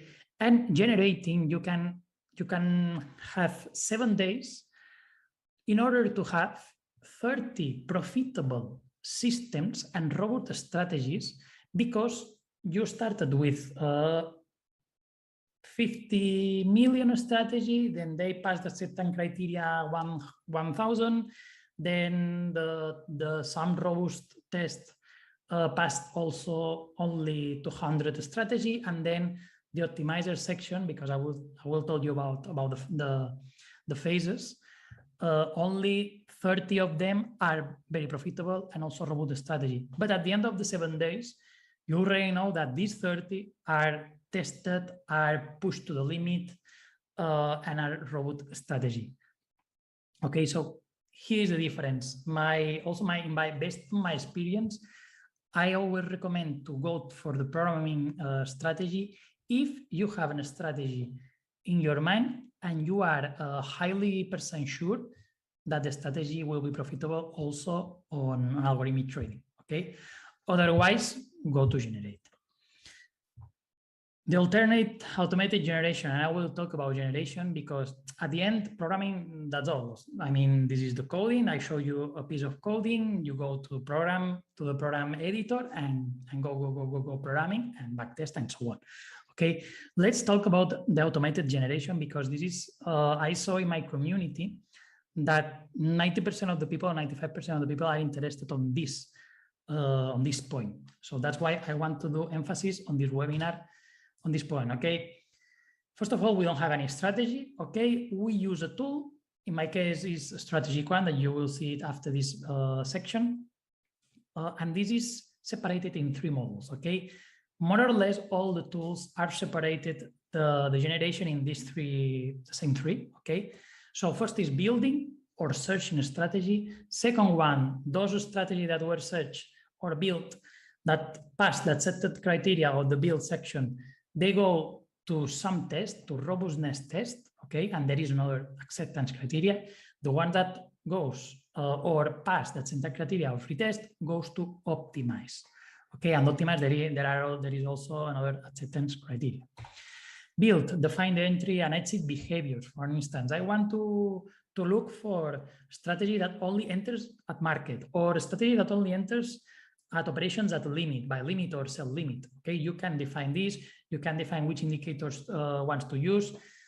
I mean, not indicators of the strategy, the bunch of indicators where the system, the software can take in order to build one strategy. Okay, so you can select 200 behavior, and if you configure that your strategy in order to enter only at maximum 3 rules is necessary, so it will take 1, 2, and 3 of these 200 possibilities, okay?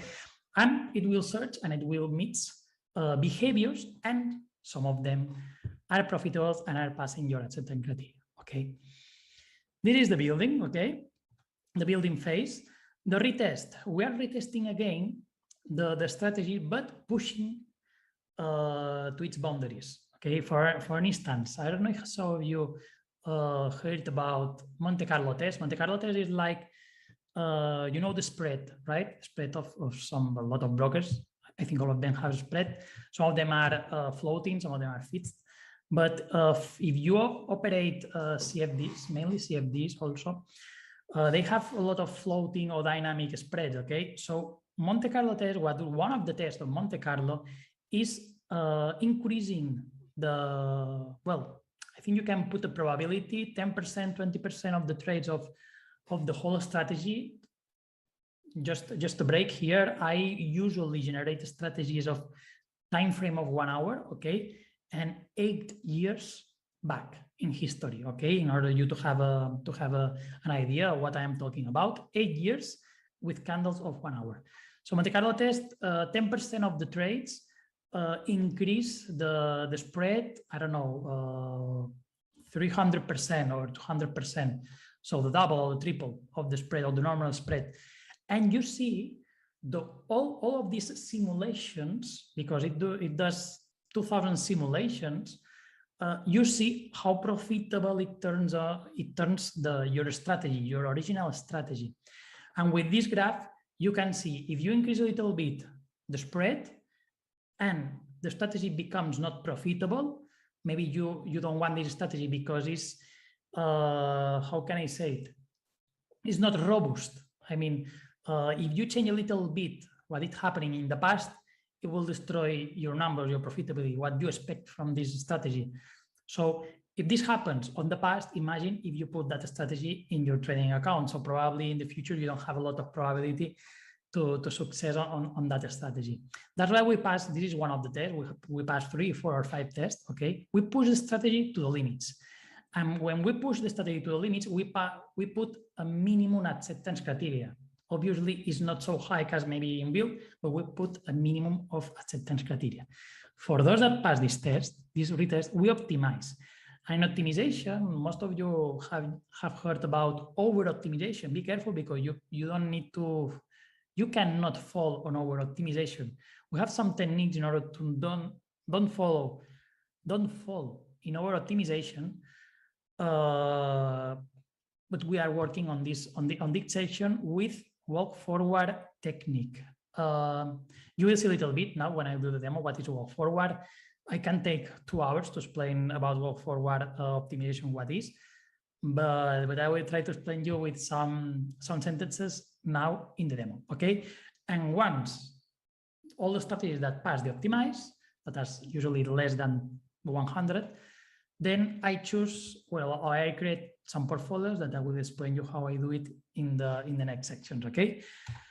Before that, I will do a generation demo, okay? Sorry. So I will change my screen. I will connect to my, it's not an VPS, it's a machine that I already mentioned to you that I have a AMD Ryzen here in my room close to this one, okay? Connected to the electricity and with a Wi-Fi pen, and that's all. So is this one I'm connected with AnyDesk, but I think I need to change the sharing, okay?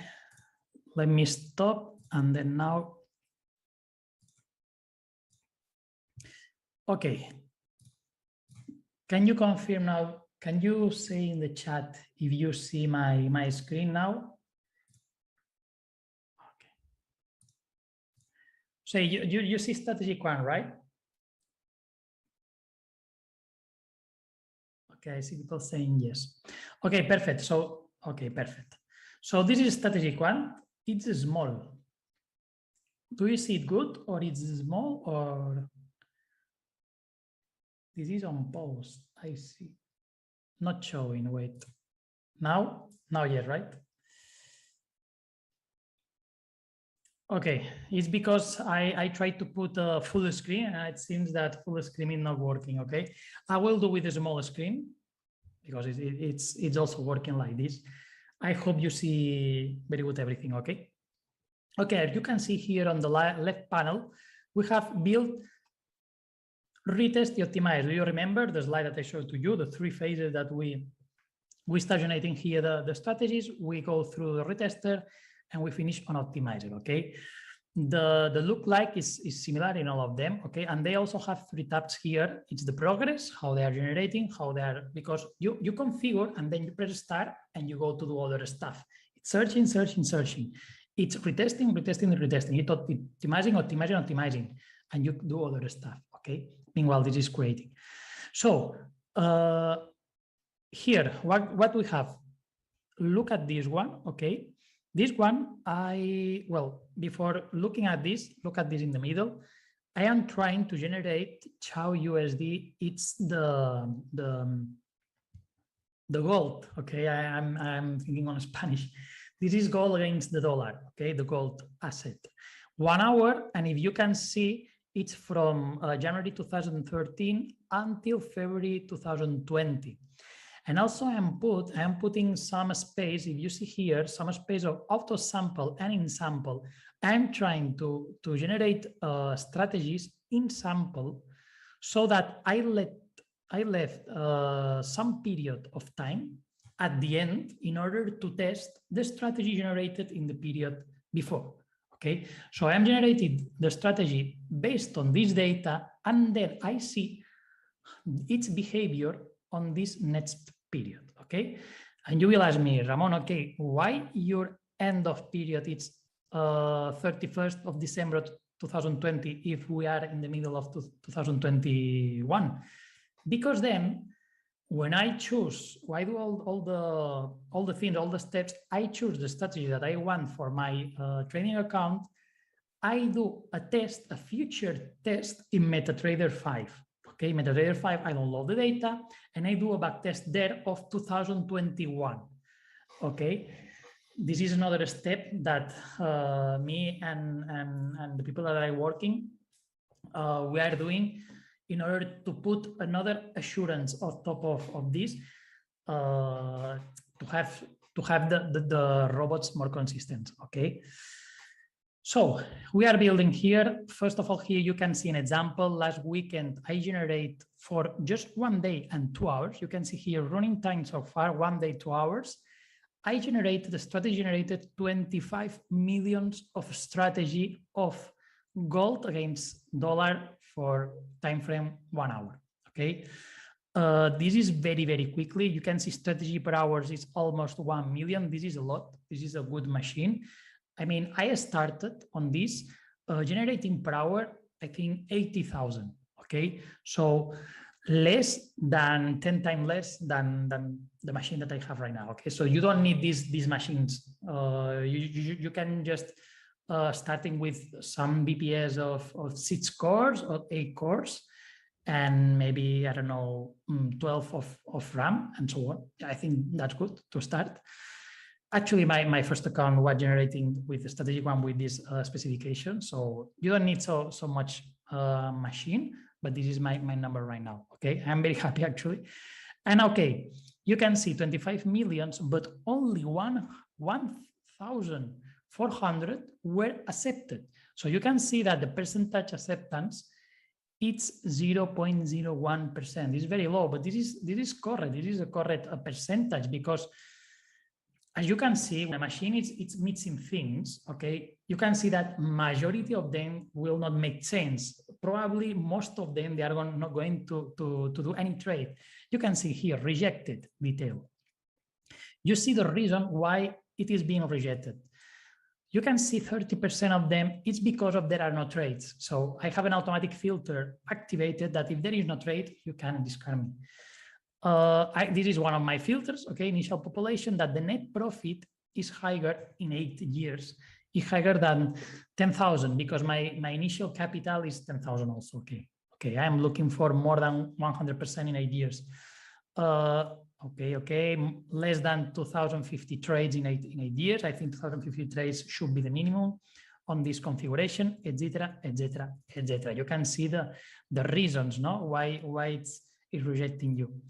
And these are the acceptance one and the acceptance one are here. Okay, I want to just mention that strategic one is a tool that is working on genetic generation, not random generation. Random is, like I explained to you, pick this, pick this, pick this, and make a strategy. Stacks like this, what it does, it gets, for example, 100 strategy picked randomly, and then with this 100 strategy that pass a previously acceptance criteria, it joins part of the strategy. It makes like sons and daughters, okay, of this, like this were parents, right? So do the generations about things that has their parents, and they join things that are going well, and it generates better strategy than its parents. That's the idea, okay? So this is the genetic generation. This is how this is working.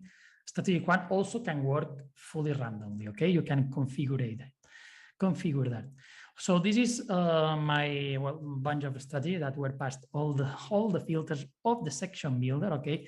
Drawdown, return, divided drawdown ratio. This is the main ratio for me. So this is the #1 ratio, because with this you can upgrade the how it's called, the contracts, okay?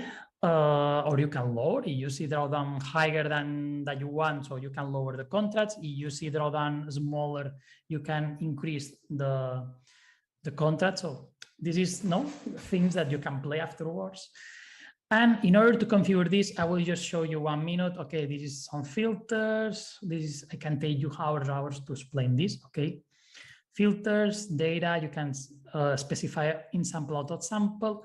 And this is the thing that is important. So these are the signals. For instance, I can select ADX, change direction downwards, ADH, change direction upwards, ADH cross above level. This one I don't select, this one I don't, this one I don't, this one yes.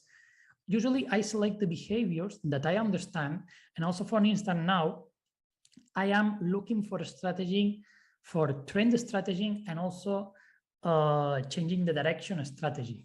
Okay, so as you can see, I will have selected the downwards direction, change the direction, cross the level, because the trend continues, but I am not going to use oscillators. Okay, then sometimes I use oscillators and so on. I am changing these indicators and so on. Okay, things or levels where you put stop, limit, entry blocks. Order type, I don't work with market order type.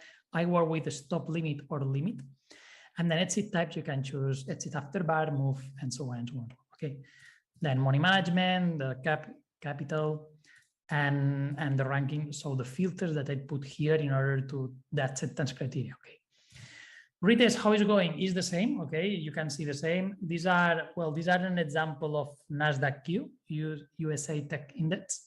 Is not the gold. The gold is something that I was doing last weekend. Okay. This is an example of NASDAQ Q. We do the retest. Here we pass some Monte Carlo test. As you can see here, if you remember about, this is retest methods, trade manipulation. Here we change the order of the trades, and also we remove 10% of the trades, because I want to remove all the strategy that does not depend on a few trades on the whole period. I want to have the profitability spread during all the time. So this is why I remove 10% of the trades. Or I change also the order of the trades in order to see how the drawdown is its behavior, on these simulations. So these are the Monte Carlo trades, or also this is the spread. Okay, the line below, the last line, is the worst scenario. So even the worst scenario in this strategy is winning me some money. It's profitable at the end of the period, at the end of the trades. Okay, so these are a lot of trades we can test. There are what if simulations, Monte Carlo, higher bad test, additional markets, another Monte Carlo, sequential, and these ones, the last ones, it's the same that optimization we are doing there. Okay. And here we have also results and other acceptance criteria. After this, we go to optimizer, and I have the forward matrix. For instance, I will show you one of them. Okay, forward matrix. We put 25. This will take me a lot of hours to explain to you, but basically what we are doing here, okay, the original strategy maybe works with moving average, maybe work with I don't know, MACD, but moving average has a parameter that is called period. MACD also has a parameter called period, and also other parameters, D and the K letter, right? So this parameter is specified at the beginning in the builder, okay? So what if instead of using 14 period, I use 15 period or 13 period? Maybe it's better, maybe it's worse, the strategy, maybe it's stable. What I'm trying to get on the optimizer is that not getting the best combination of parameters. Be careful, we are not changing the strategy, we are not changing the indicator, neither the behavior, only the parameters, the value of the parameters. So what I'm trying to do is not to get the best combination of parameters, but I'm trying to get The combinations, no, the parameters that are in the middle of instability. So that if I am using 20 period of moving average and I'm using 21 or 19, the result does not change a lot, okay? This is what I'm trying to do. And this is why we use this graph, no? Because this is, for instance, return divided drawdown ratio, okay? Profit risk. And I want to look for some strategy that are, let's say, like this, you see? This is very, very smooth, right? So this is the variability of the variable is not a lot, it's very stable. So I want to choose one of these configurations, okay? Runs and out of sample, well, this is something very more deeply, okay? Maybe I can explain you another webinar. I will consume all the time. So this is some of the techniques in the optimizer that we are doing in order to, I mean, not to win for sure in the future, but to be as much as successful possible, or to increase the probability of success. Okay, so I will come back now to the presentation, and I need to change. Okay.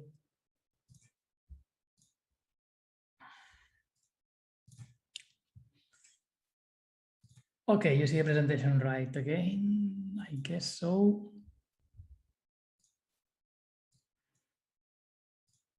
You see, right? The study. There are a lot of questions. Sorry, I will ask you. I will answer it at the end of the webinar, right? Generation demo. What guarantees does it offer? I told you already. It doesn't guarantee anything, but not strategy quant, nor MetaTrader 5, nor anything. Any strategy can guarantee you anything in the future, because the market has an how can I call it? It's not predictable. The market is not 100% predictable. If it was predictable, everybody will win money, or nobody will win money. I think it's nobody will win money. But non-strategy, neither automated strategy, neither manual trading can offer 100% guarantees in the future. The market is changing. Things new can happen. New things that never happened in the past. So whenever you do a study of the historical data, they don't take in consideration this data of what can happen new in the future. So it does not guarantee anything. What we're trying to do, or what I'm trying to do, is to increase my probability of success. Okay, all these tests, the objective that passing all these phases is in order to increase my probability of success. Obviously, I can fail, obviously, but if I, for instance, work with 10 different systems, maybe I fail with 2 or 3, but not with 7, not with 10, not with 9. I'm going to increase more than 50% of probability of success of these systems in order to take some profit in the future in the market, financial market. Okay, I will show you some of the results. These results are, as you can see, okay, don't say yourself, okay, 20% of year it's too low. 100% per year of profit is too low. Maybe it's too low, 100 for sure, it's too low. Okay, what you need to check is the average. Okay, a trader, an algorithmic trader or a manual trader, we're looking for a positive profit at the end of the year, not at the month. Obviously, there are months. These are the best traders in a platform, in a social platform, okay, called Darwinettes, because there is social trading. These are the best traders, the best numbers, but look at the drawdown. I mean, see the one below, since 2015, okay, 1, 2, 3, 4, 5, 6, 7 years, 7 years being profitable year after year and having a maximum drawdown of 30%. This is a very, very good risk management. Here, the good traders, they don't look for a big profits. We are looking for the best risk management possible, because this attracts investors. This attracts, for instance, a very good risk management can help you on passing some levels of funded accounts like the 5ers is offering to you. So this is how also I'm working in one of the accounts in the 5ers that you will see my results or how is it going right now in 5 minutes. Okay, so I want to remind you that these strategies, these methodologies doesn't guarantee you to win all the months. You can see this guy, there are 2, 3, 4, 5 months in a row that is failing, but at the end of the year is profitable. At the end of the period, on long term, is profitable. That's what we are looking for. And actually, by my experience, these are the good traders, not the one that show you in a screenshot of I won 1,000 euros or dollars in one day. You can do the same the rest of your life. Okay, if you are able to do this, you are richer than Jeff Bezos or Elon Musk, you know, and they are not in the Forbes, so forget about that. As I say, we look for being as close as possible for the positive statistics. We look for diversifying as much as possible. We'll talk now about the diversifying, and we prioritize good risk management. And always, algorithmic trading, we monitor the systems and change them when it's necessary or reconfigure them. Because when we change the parameters that I told you on Optimize, the same tool, the same strategic one says you, okay, this parameter is valid until maybe it gives you 8 months or it give you 10 months. Actually, I have Darwin also in Darwinet, and I changed last month my systems completely. I changed for a new one, okay, instead of reconfigure them. So, but it is after 8 months. So in 8 months, I just did monitoring my systems, okay. The importance of a system portfolio, and after that, I will show you the results that I'm having right now, and afterwards, the Q&A, okay? Importance of a system portfolio. This is a tool called Quant Analyzer, okay, also the strategic one. As you can see below the lines that are very close between them, these are a different strategy. As you can see below in the legends, you see WF matrix. This is a trading robot. All of the lines is a single trading robot, but together is the blue line, okay? As you can see, together is much than separate, okay? Not in net profit, okay? Not in profit, because profit is the sum of all of them, and that's all. But also in other things in order to increase the risk management, okay? You can see here, the portfolio, net profit is the sum of all of them, okay? There is nothing to check more here. Check the drawdown or drawdown, the percentage of match drawdown, you can see is 5%. 5%, none of them are 5 nor 6, are more than 7. So this is because when, for instance, these are 10 systems, I think. Actually, these are the systems that I have in my current Darwin, okay? These systems, maybe 2 of them or 3 of them are in drawdown or maximum drawdown at the same time. But what happened that the rest of 7 are going up. So when 1 or 2 or 3 are going down, the rest are going up, and they are compensating each other. Okay, that's why the drawdown, the percentage drawdown, is always much lower rather than one single strategy. Okay, and that makes that the return divided drawdown ratio is higher than any of them. And that's the diversification, because these systems, actually in this example, all of these systems operate to the same asset, Nasdaq Q. Okay, so you say, okay, this has a lot of correlation, they can go draw down at the same time. No, but they have different strategies. Okay, and having different strategies, I did also a study in order to have these 10 strategies not correlated. Okay, correlated based on profitability individually per day, per hour, open positions at the same time, etc., etc. Okay, that's why the drawdown is less than each one individually. That's what I told: diversification, reduce the drawdown, increase the success probability, and increase the benefit risk ratio. My real and audited results. Okay, we're going to the end of the webinar already, and let me show you now. this. You can see my browser, Chrome. Can you confirm in the chat if you can see the browser? Okay, my FX book. Yes, perfect.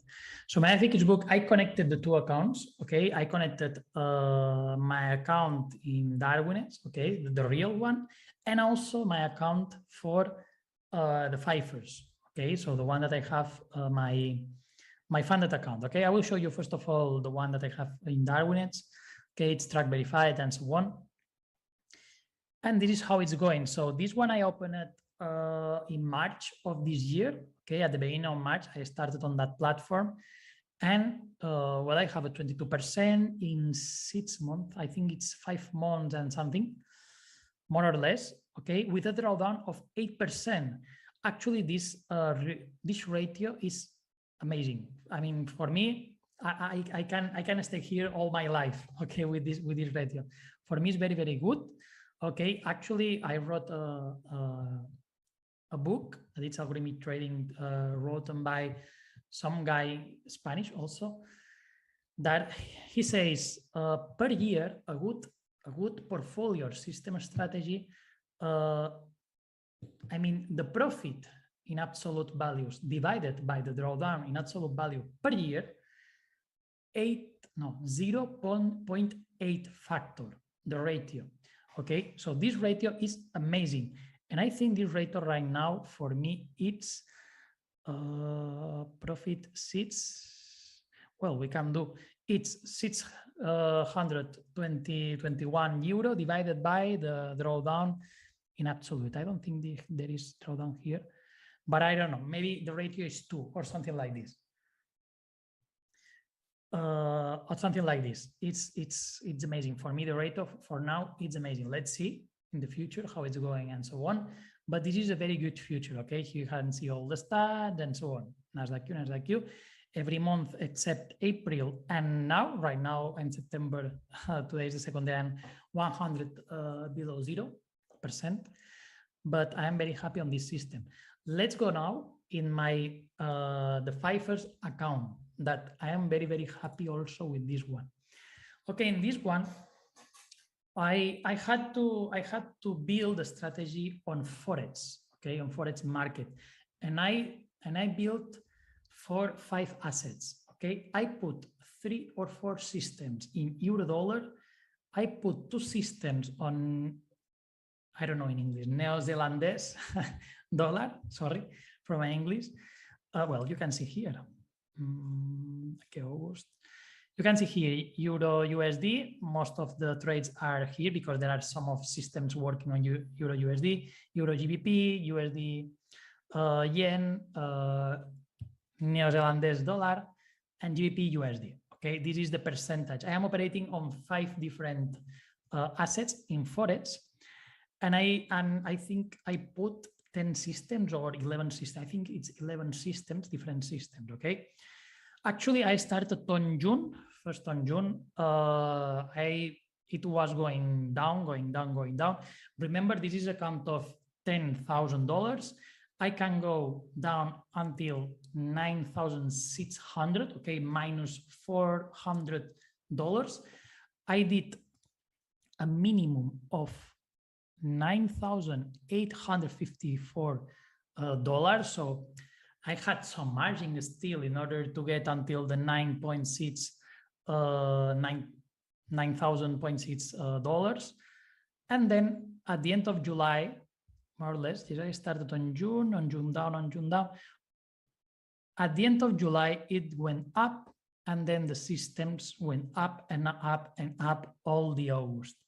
And I am very happy because right now I am in positive 400. I am up to 600. Okay, to go to the next stage. I need 200 more in order to get there. I'm very happy. The systems are answering very, very well. Are performing in the statistic that I have analyzed. So none of them has gone out of the boundaries. I am monitoring them once per week or once every three days. Everything goes well. So for the moment, I am very, very happy. These are the stats. This is not verified, the track, because the broker is not in the listed in my FAQ book. That's a pity, but these are trusted numbers. Otherwise, the 5ers can confirm that because they have also my account monitoring. Okay. So these are my 2 audited results this year. Okay. I hope everybody wanted to see this one, or maybe you were expecting more. You need to be careful also to pay attention on the risk management. That's the most important thing. And all the funded accounts providers, the 5ers, they want people that do a very good risk management, because these are the good traders. The good trader is not somebody that gets 100% one month and the next month it does minus 70% of your account. It will burn your account, you know.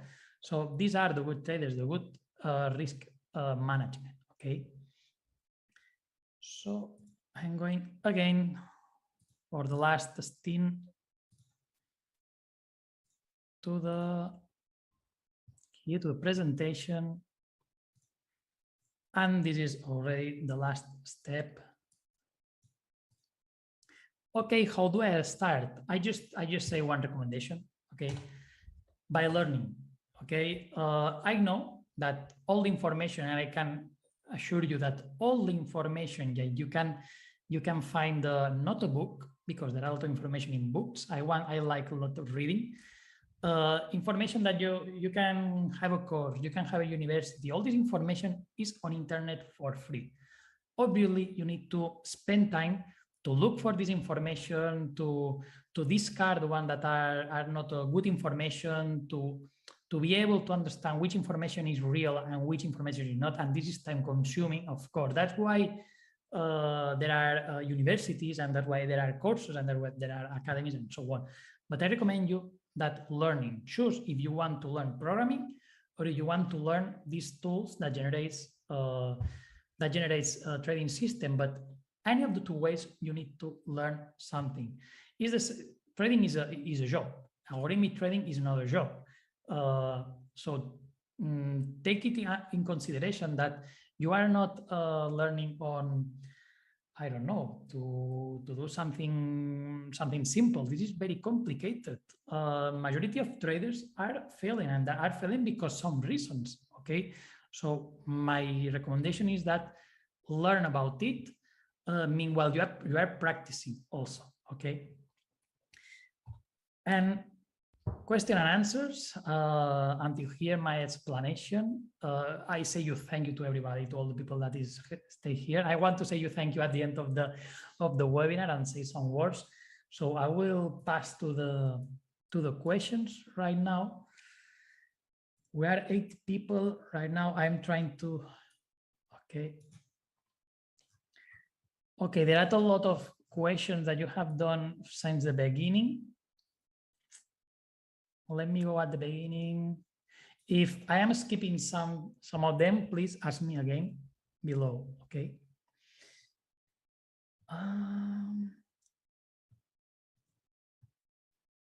Are pro real-time ES allowed by 5ers? I think no.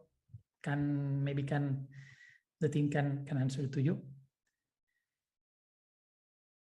There is no EA that you can put on and leave alone and make money. That's right. There is no trading system, neither trading strategy, manual strategy. You can need to change them, to reconfigure them. Nothing works forever. If everyone is generating strategies, they want many people be running pretty much identical strategies. There is only so much you can generate that is unique. No, there are a lot, billions and trillions of combinations of strategies. There are many possibilities that I don't think anybody will end up to the same strategy. Okay. How much RAM do you need to? I think you were asking for strategic one. The RAM is highly consumed in the retest and also optimize phase. I recommend 12 is enough, okay? With 12 is enough.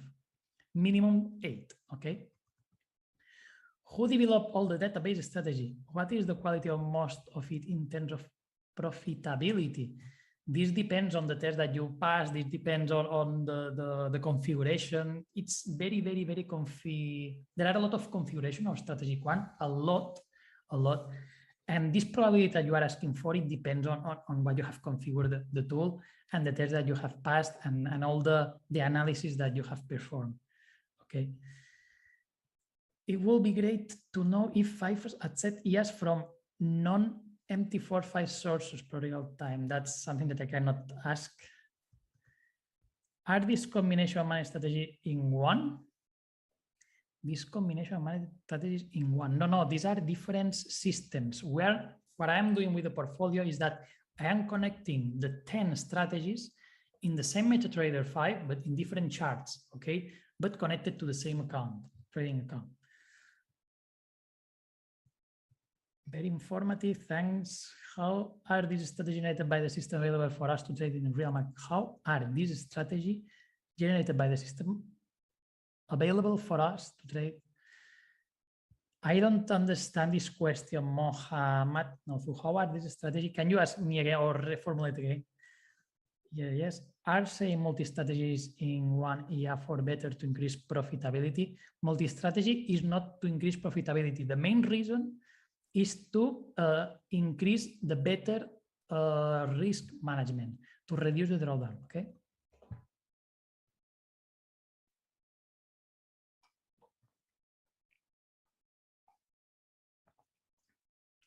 How much time will you need to learn and build a profitable strategy? To learn and build, if you are using Generator, you don't need to learn any strategy. They make a strategy for you. So as I said, I am taking right now more or less an average of 5 days, in order to have a bunch of strategy, robust strategy, pass all the tests, optimize it, and so on, for one asset, okay?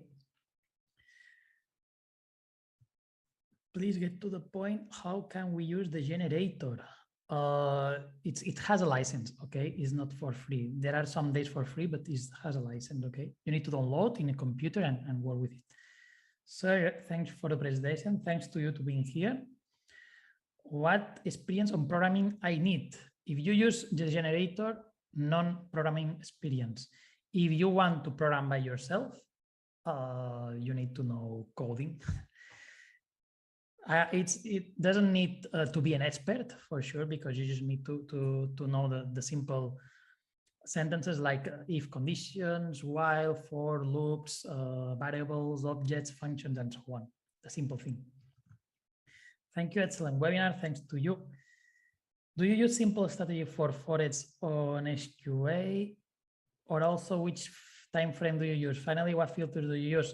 Simple strategies I am using for Forex on SQA. Which timeframes I normally, for the 5ers, all the systems were generated under 30 minutes time frame, okay? And what filters I use? Usually I use the return divided drawdown ratio. This is for sure. I use also the net profit. Obviously, it needs to be profitable. I am not very strict for the net profit because I am, as I said, my priority is the return divided drawdown ratio. Also, I put a minimum of trades, okay, and also a minimum of bars duration, candles duration of the trade. How do I get started with you? How to trade all the time?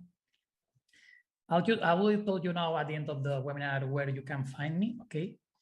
Strategies you have generated, you demo test them first or put them live straight away?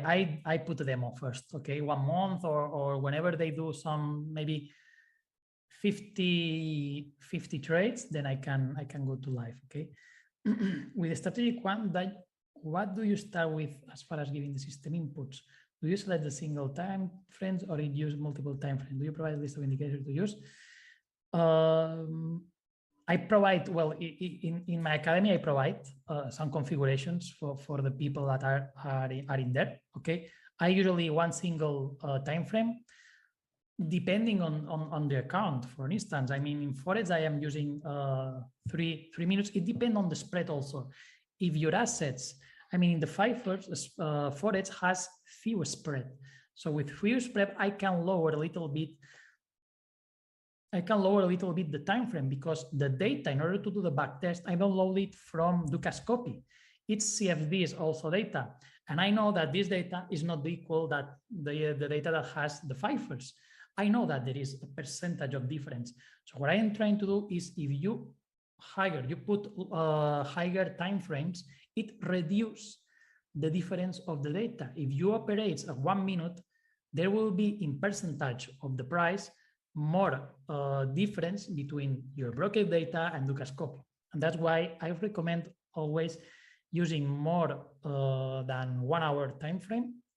But when you use lower spreads like the $5ers, I used 30 minutes, okay? Or maybe if you operate futures, that there is a fits, I mean, there is a fits spread, you can generate strategies at 1 minute, and they are very, very good, okay?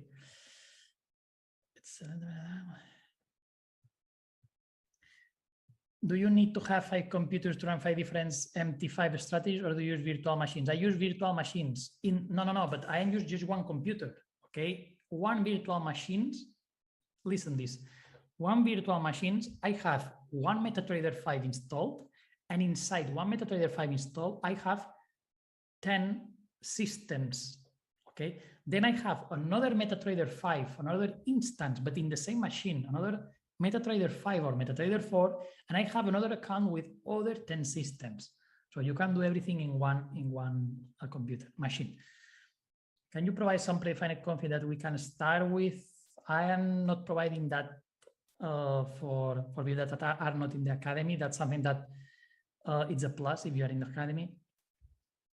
In no experience in programming, how much time do you think to use a strategy quant? It depends. It depends on the time that you spend on practicing, on getting knowledge. Where do you study? There are videos. You can look for videos. You can. It depends. Maybe less than 1 month, you should be able to learn how strategic quant works. What is the max risk you are using for a portfolio? I don't like to be more than 15% of drawdown. 15-20. Could you expand more on a generator? I didn't quite understand you. How does it work? I can take you hours and hours and hours, Kenneth, to answer you. Sorry. What is the generator name, and how can we get it? This is well, a strategy quant. It has licenses on his platform. Okay. Do your system combine strategies in one year to improve profitability? Every system is a different strategy. So yes, I am combining different strategy under the same trading account, not in the same year. Did you do a course to generate a strategy? Yes, I have academic courses and so on in my website. Thanks for presentation. How do you get the working strategy from strategy quant into trading platforms such as MT5? Does it generate MQ5? Exactly. It generates a MQ5 for each strategy, and then you copy paste and put it on MetaTrader 5. How we contact you for your academy? I will tell you everything now at the end of this webinar. Is strategy quant the software? Yes. Can you run one strategy on multiple time frame for the same pair? Yes. What is configuration of your computer? Do MetaTrader's low is down? In order to run MetaTrader 5, you don't need a lot of machine. You just need maybe, actually, I am running right now 2 or 3 strategy quants in a computer that has 4 CPUs. I know, 2 CPUs, okay? So you don't need a lot. Can you tell me how to improve consistency?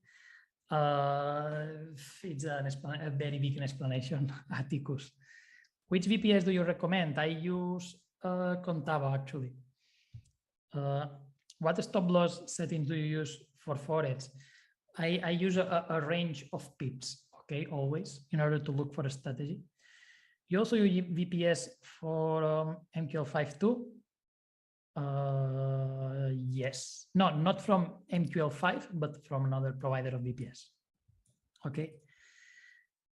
So I think I answered all the questions. I think we can close the webinar right now. I want to say thank you to everybody that stay here until the end. 70 people here hearing us. You can find me on Hobby Code. My name is Hobby Code. My name is Ramon, but my social network name is Hobby Code. You can find me on Instagram, on YouTube, videos every day. Instagram, I am sharing content every day. Sorry, YouTube videos every week. On Twitch, sometimes I do some lives, also on Instagram, and a new podcast in Spotify. My content is in Spanish. Sorry for all of you that don't understand Spanish. For the moment in Spanish, I know English, so you can contact me directly, direct message in Instagram, or also direct message in Telegram, @hobbycode. You can tag me there, @hobbycode, and you will find me there. Okay. So thanks everybody to stay here. I hope you will see each other in the future with the 5ers. Thanks to the 5ers team to make this possible. And have a nice day and have a good trading. Bye-bye.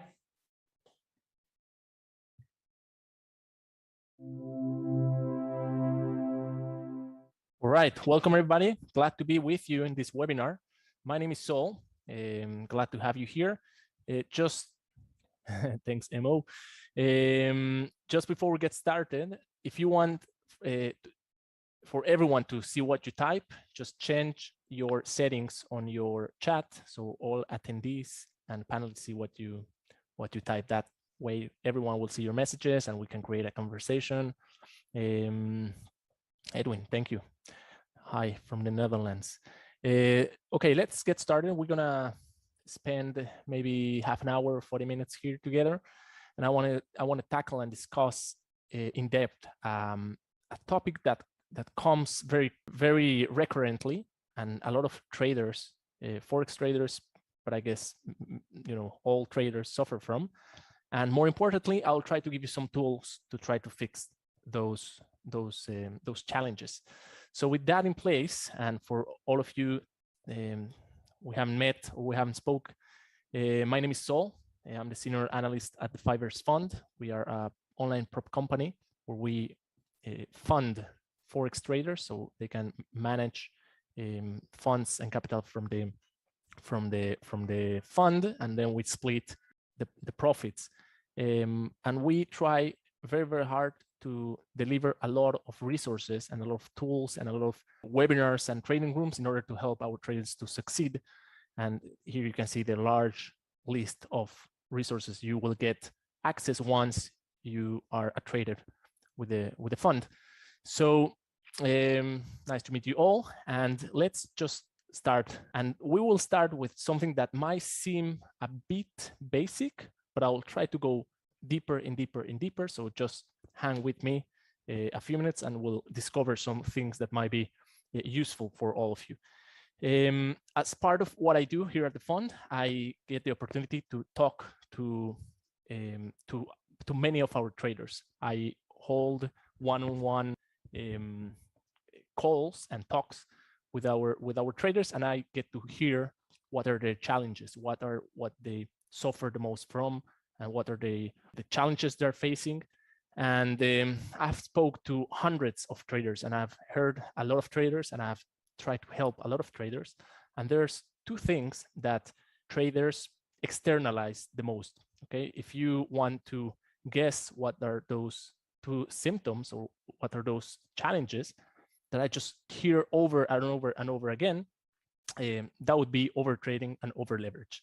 Now, the problem with traders thinking that these are their problems is that overtrading and over leverage, they are just the edge of a much larger problem. These are just the actions, okay? They are like the symptom of the illness that we need to identify. There's something behind this conduct causing traders to eventually get into overtrading or over leveraging. And that's what we want to understand, because they start the meeting with me and they externalize and they tell me, yeah, I overtraded or I over leveraged and I shouldn't have, or whatever. And then when we keep digging and trying to get deeper into what's causing that, then we discover what is really causing and triggering this conduct. Okay, so I'll try to give you a lot of perspective to this topic, and I'll give you some tools and some tips to try to overcome this symptom. Okay, because as we said, they are not the problem itself; they are just the final action. Okay, the final conduct of a deeper problem. So let's start with that. Okay, before we move on, I just want to show you some examples of charts from some of our traders, and every chart tells a story. Okay, so for example, I want my. Okay, so we have a chart here. Let's look at this one, for example, and this is a 80K account, meaning this is a trader who already passed successfully the first level. Okay, this is a level 2 account, and we can see very small profits, very small profit, very small profit, very small profits, and suddenly after a while a huge stop that ends stopping out the account. Okay, so this is a clear over leverage or revenge trading or over trading that caused it to this. Okay, what is it? I don't know. Maybe lack of patience, and the trader was feeling impatient and wanted to profit quickly, or something that ended up taking big losses. Something similar here. Okay, a level 2 account, a 10K account. You can see here the dot line is the equity line versus the balance line. So you can see over these little gains, there was a huge drawdown on the equity. Okay, even if after closing the trade, the balance was positive, this trader was taking a lot of drawdown in order to get small profits, and getting disciplined enough in order to maintain a strategy that it's giving you and taking so long in order to give you results. That might be frustrating, for example, that might trigger some emotions that ends up wanting the trader to get bigger results or bigger returns, opening up a trade that eventually was a big loss that you can see here. And then maybe, the rest is history. He wants to recover fast, or he wants to revenge trading or something, and he blows the account. Same here, we can see a nice balance, but you can see also the equity, how it's in drawdown a lot of time. And look how close was this trader to the target, to get to the target. He was just a few $100s away from the target. Maybe at this point, he or she felt overconfident, for example. Okay, he was overconfident. He wanted to get to the target as quickly as possible, and that was a big loss. He wanted to recover that big loss quickly, and you can see the rest of the chart. Something similar here. Okay, we can get our thoughts about it, but it's something similar. Something here, a trader who's in drawdown and recovers from drawdown, recovers from drawdown. He's doing fine. He wants to get quickly to the target. Opens up a bigger or increases lot size, and big loss. Okay, or same here. This looks to me like a martingale system or something, but many small profits, big loss. Many small profits, big loss. Big win. Okay, overconfidence. I want to get quickly to the target. Bigger trade, big loss, and stop out. Okay, so every chart has a story behind it, but you can see here different causes or different triggers. Might be an emotion, might be an expectation, might be lack of discipline, lack of consistency, lack of trust in the system, greed, maybe overconfidence, that they lately or eventually cause or trigger either over leverage or over trading that leads to losing the account. Okay, so let's move on with those thoughts. So let's talk about possible cause causing over trading or over leverage, which is unrealistic expectations. And if we go to explore that a little bit more, let me just go back a little bit. Okay, unrealistic expectations, I think of those in 3 aspects. Okay, unrealistic expectations about success, about results, and about time. Okay, so let's start with success. First, as human, we think of success, or we might be entering the training world thinking of success in a linear way, when we will just improve, and eventually we will get to the top of our career or our skill or our training career. When in trading, success really looks like this. Okay, it's a very hard way and very long way, partially because we as humans are used to do some action and getting some result of that action. Okay, so if I don't know, if I like mathematics, so 2 + 2 is always 4. If I play an instrument, so every time I play the piano, certain note or something, it's always the same note, always same sound.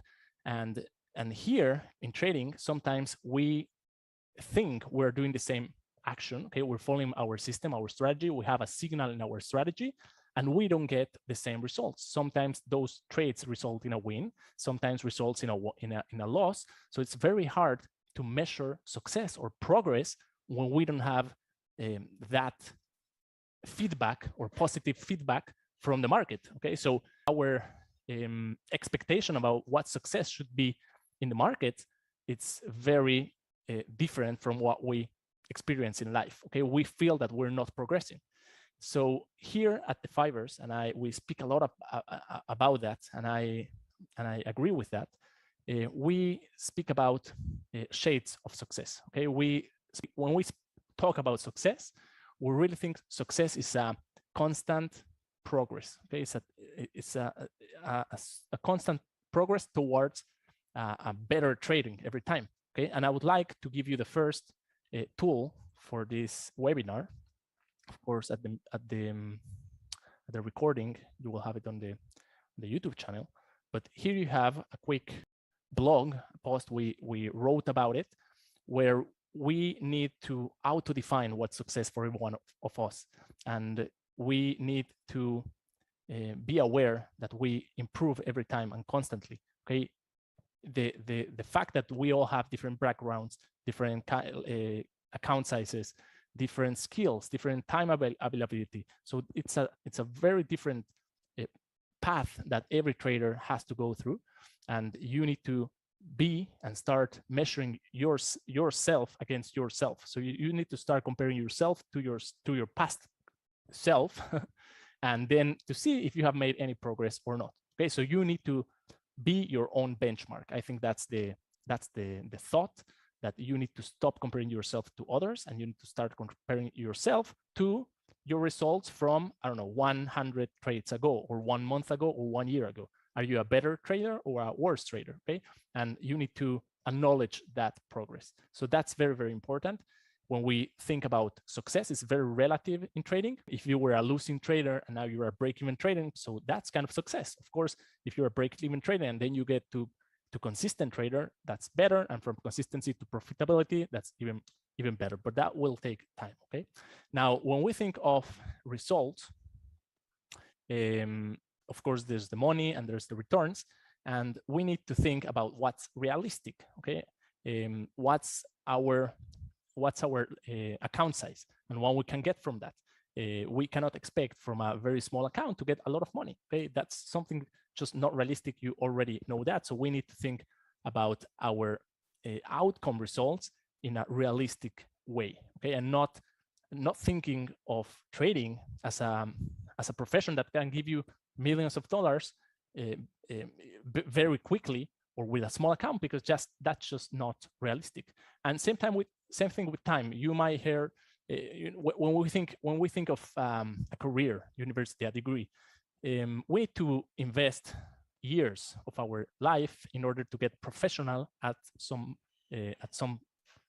something. Okay, and for some reason on trading, we want to get immediate returns and immediate success, and we need to remember that trading will require years of preparation. So you need to commit time. Okay, you might have heard of the 10,000 hours to get to master some skill. So maybe you need to get 10,000 trades in the market to get professional at it. And of course, you need to take into account your available time. You may have another job, so you have to trade off the larger time frames, and you will have less setups and less opportunities. And if you have time available to practice, so you will have more available time for practicing, and maybe your path will be shorter. Okay, but again, we need to understand what's our reality and then what's our available time for practicing to commit time into trading, and we cannot expect to get successful in trading in less than 6 months, 1 year, 2 years. Okay, anyone who offers that to you, it's very unrealistic. So let's go back to our presentation. So that might be one source, okay, causing over leverage or over trading, because suddenly what we thought about trading giving us a lot of money is not getting there, and we start over trading or over leveraging to get those big outcomes we thought trading would give us, and we start with this, okay, and we get disappointed. Another thing that we see and I talk to a lot of traders, they have the wrong focus, okay. They focus a lot of in the outcome instead of focusing in the process. They cannot distinguish between lucky strikes they had and consistently. So they have a lot of weight, and they give a lot of weight to good trades or profitable trades that they had here and then, instead of trying to get consistent over time. And I don't know if you saw the Moneyball movie, guys. I don't know if you saw it, but if you haven't, just go and watch it. It's a very good movie, and you can see there how they are trying to recruit baseball athletes, baseball players, based on their statistics, on their consistency. Okay, so we need to really focus on our process instead of focusing on the outcome, because if we focus on the outcome of trading, on the money, we will focus on over leverage. We want to take one single trade that makes a lot of money, instead of trying to focus on the process, on developing the skills and the consistency that eventually will give us outcome. Okay, but the focus has to be in a good process, not on the outcome. And surrounded and all the way, okay, we have emotions involved. So at every stage, okay, we have a correlation of emotions being involved here. We fear frustration, so we might revenge trade. We fear greed, okay, so we might over leverage. We might fear fear. We might fear a lot of I don't know, we might fear fearless, okay, we might feel fearless, so we go and over leverage, over trade, and our emotions are involved during the whole process, and we need to acknowledge those ones as well. So for all that, let's try to find some solutions to that, okay. So what we need is to basically to get to an integral solution. We need to break this vicious cycle and start developing good habits. When we try to when we want to change bad habits, we have to have something in place in order to replace those ones. Okay, so unless we develop good habits, we will have no chance to just erase or delete our bad habits. So we have to have the good ones in place in order to replace the bad ones. Okay, so let's start with some ideas. There's no more important or less important here. The most important thing is to take one of these ideas and start today with one of those. Go back later and watch the recording, and once you have one of those checked, then you can take another one of these good habits and start developing as well. And once you have all these habits we're going to cover right now, you will be able to get rid of your bad habits, and you will have some progression, okay, a shade of success, some success, in order to become a better trader. So the most important thing is to choose one of the ideas I will throw you now and start with that one, okay? And then just continue picking a new one and continuing with that, okay? So let's just start.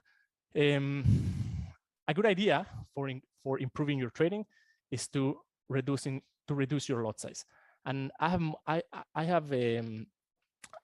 told you in some webinars or talking to some traders, I have gone in depth to this idea. If you were risking just $1 single in every one of your trades, and you lose the trade, that $1, you wouldn't feel the need to revenge trade in order to make back that dollar. Okay, $1 would not be a painful loss for you. Okay, so that wouldn't trigger in you the need to overtrade or to over leverage in order to make that $1. Of course, this is just an analogy, but the best way in order to develop consistency and to not focus on the outcome, but focusing on the process, is to really reduce your lot size, to start to focus on improving your statistics, your ratios, your win ratio, your risk reward ratio. And once those are positive, then you can start increasing your lot size in order to get outcome, in order to get money of your good process. But you really need to reduce your lot size so you don't get emotionally attached to any one of your single trades. So that would be a good exercise to do. If you feel that many times you are over leveraging or over trading, that might help with that. Okay. Unrealistic expectations. Why not developing a trading plan? But a trading plan is not only writing down your strategy. Okay, writing down your strategy is super important. It has to be like your map to follow. But a trading plan has to include what are your expectations, and what are your expectations based off your own situation. What's the time you have ability? What are your own life objectives and the lifestyle you want to live? What income you need? So for that income, what kind of large account size you need in order to make that in a consistent way. So you really need to have a real and a complete trading plan in place, and you have to have the discipline in order to follow it, so you don't go thinking of trading in an unrealistic way. So I'll give you another tool for that. If you don't have a trading plan in place, and you don't have one, let me give you one here. It's a short version of a very complete trading plan we have. So if you fill in your email in this link that I just gave you, you will get to your email a reduced version of a trading plan that will help you start with something. Okay, but it's very, very important. I think traders, and especially I don't know if especially forex traders, but traders, they really think they can just get into the market, out the market, and they don't follow a plan. They don't follow something written down, and it's very, very, very important. I cannot stress that enough. So do yourself a favor and start writing down things and journalizing your training routines. Okay. We spoke about focusing on the process and not focusing on the outcome. You really need to be your own benchmark. You need to improve every day, every week, every month, every 10 trades, every 100 trades. You need to honestly put yourself in a starting line, and after 1 month to compare yourself, compare your ratios, compare your results, and then look at what you have to tune in your strategy, on in yourself, your emotions. And if you had break-even month after a losing month, that's progress, correct? And if afterwards you have a slightly better risk reward ratio than the previous month, that's also progress. You need to acknowledge that, and you need to stop comparing your results against other traders, because we are all different worlds with different skills, different time, different I don't know, family, whatever. Okay, depths or not depths. So we all have different lives, and we need to compare. We need to compare to ourselves all the time. Of course, doing that slowly will achieve. You will slowly achieve consistently. That's like the goal, and the money will follow. Okay, and just focus on the process, on taking good trades, following your trading plan, following your strategy. Remember that even when you follow your strategy, you will have good trades that will end up losing money. But that's fine, because you're focusing on the process and not the outcome of the trade. So as long as you did your job and took the trade you needed, the outcome, it's something that the market will decide. Okay, you have no control over that. So focus on taking good process, taking good trades.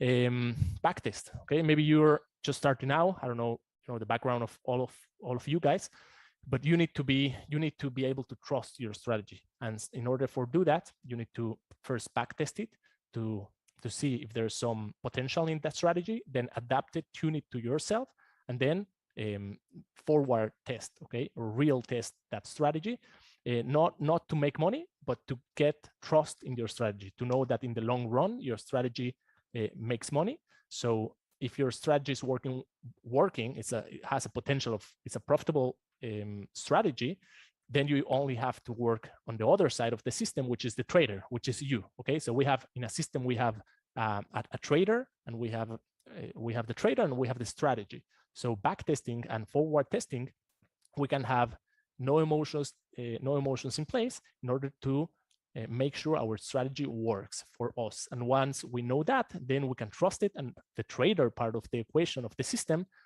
can feel more comfortable taking those trades and those signals, and will be easier. So back testing, demo trade, and then forward trade, and get trust in your strategy. Okay, build confidence in your strategy.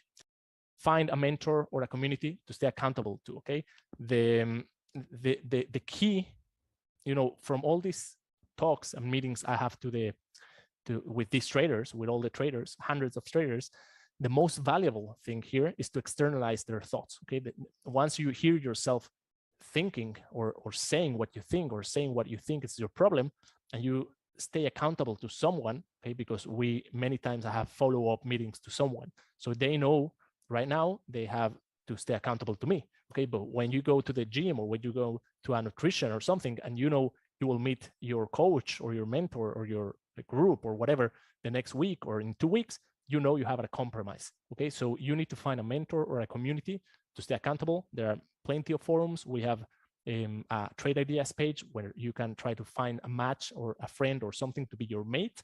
And the key message here is to stay accountable to someone that will help you with the discipline. Okay, once you have to take a trade or not to take a trade, and you should not take the trade, once you think you will have to explain that to someone else in the future, you won't take the trade you shouldn't. Okay, so it's very, very important you find a community or a mentor to stay accountable to. That will help you with the discipline. Meditate. I don't know if you connect with that. You don't have to go to mindfulness or any specific thing, but just breathe. Okay, that's the key. Relax your mind. Breathe before your trading session. Breathe during your trading session. Breathe after the trading session. Okay, keep your mind relaxed, so you don't have you don't have to. That will help you with the emotions. Okay, trying to trigger in. That will help you a lot. I was very skeptical of this until I tried it. I heard of Ray Dalio saying that he started meditating. So if Warren Buffett and Ray Dalio and all of those big traders, they meditate constantly, so why shouldn't I? So I started, and I really connected to this. I don't do long meditations, but just a few minutes of breathe, okay, exercises before my trading has really helped me out.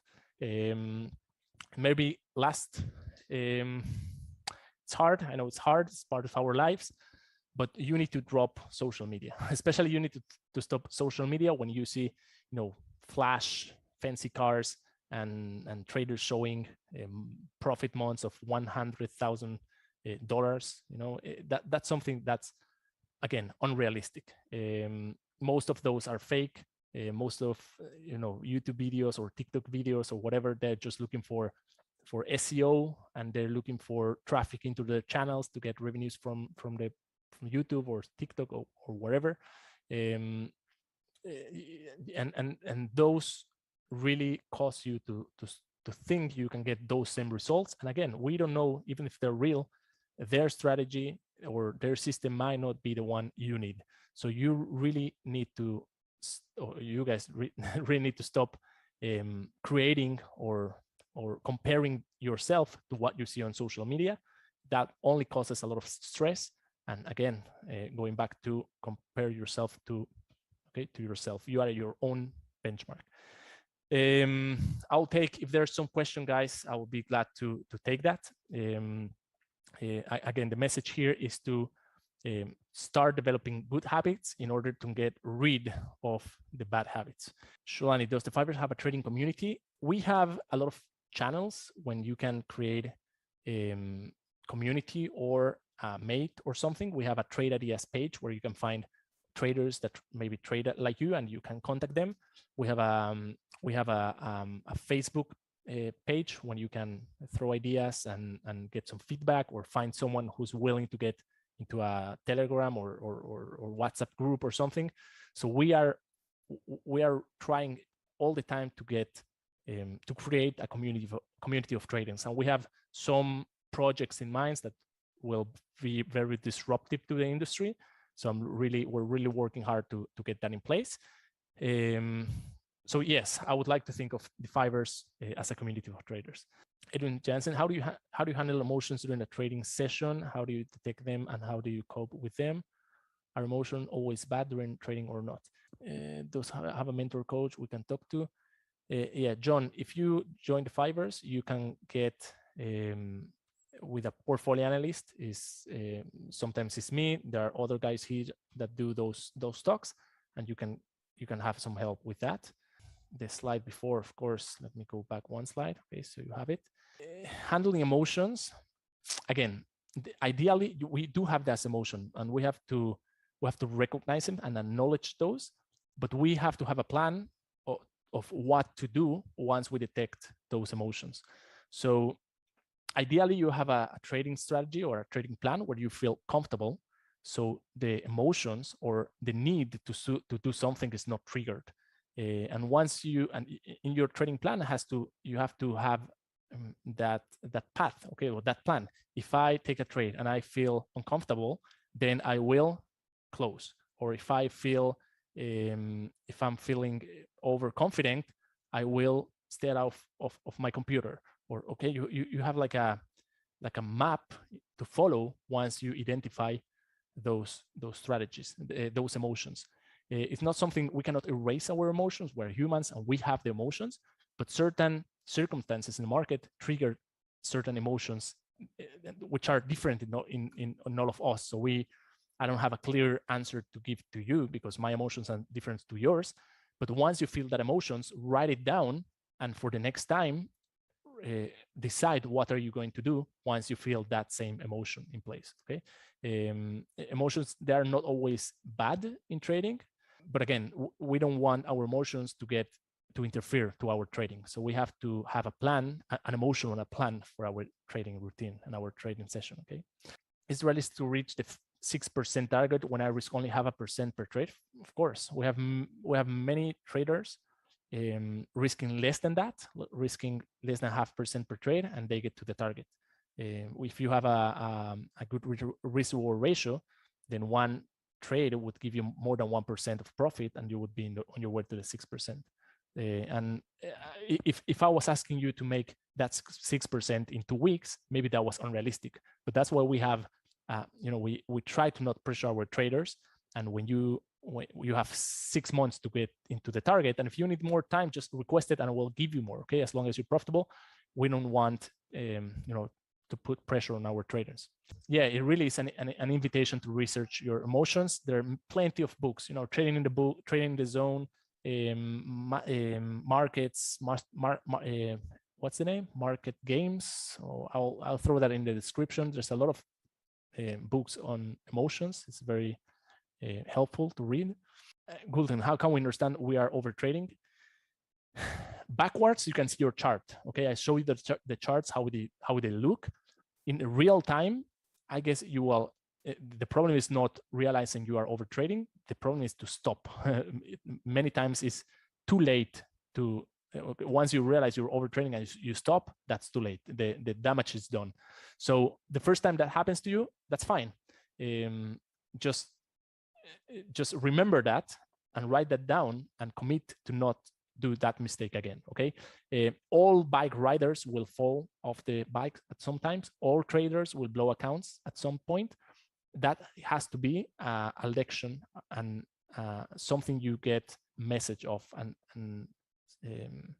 something you learn. Okay, so you learn of. Mano, can I give features for a good entry point? No, it's not it really depends on the strategy and the system you're following. It's not something I can give you. I know for my strategy what's a good or bad entry point, but it's something that will depend on your strategy. Okay. Yeah. Thank you, Leon. Market minds game in this show. That's the one I was looking for. Market wizards. Okay. Yeah. Great. Thank you. How do we access our progress chart to the 5ers? You have, if you go here, so you have the dashboard, and you go to your chart. Okay, guys, has been a pleasure. Almost 40 minutes here with you, spending this time with you. You know, if you have any question, you know how to reach out to us. Send us an email. Samuel, what's your question? Maybe I missed it. Okay, just leave it here again. I guess I missed it. But if you retype it, I will. Time frame for consistent in trading. Again, Samuel, it's something very individual. There's no better or worse time frame. My advice is, if you have less time in front of the chart, go to the larger time frames. If you have a lot of time to spend in front of the charts, then you can go to lower time frames. But the market behavior is timeless. Okay, time frame is something we know from our trading platforms. The market does not respond to those time frames, so the time frame is really not the issue here. Okay, you can get consistent at all time frames. You need to find the one you feel comfortable with. Okay, and that suits your lifestyle. Audrey, yeah, you can feel free to email 5ers if you need more time on your evaluation. Just do that. Guys, thank you very much. We'll get the YouTube recording, and you'll have the resources there as well. As always, happy trading, and see you next week. Bye bye, guys. Thank you.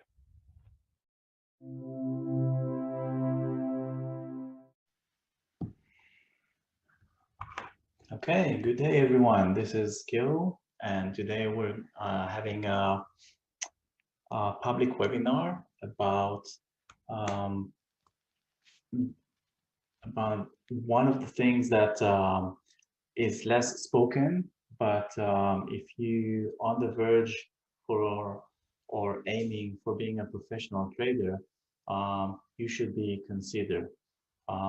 We are trading not just for fun. We want to make it to be a profession, and for that we need to adopt all sorts of skills and concepts that will help us overcome the unique features of what it is being a professional trader. So this webinar is all about these aspects, and it's based on my years of experience and the things that I've been learning throughout my course of being a trader, and through my course of educating traders along the years. I've collected a lot of insights that I gained for myself, and I was trying to create ways to deal with the unique challenges that trading is facing. So let's just start with this, and we'll see where we're going. Feel free to ask questions, and let's move on. Okay, so what is the attitude that we need to for becoming a good trader? What is it that we need to embrace in our thoughts, to change the way that we think in order to be a professional, successful trader? One thing is the things that we're going to discuss today is what is a professional trader and what are the unique features of this profession. I will talk about some paradox that are in the profession and some similarities to different professions, and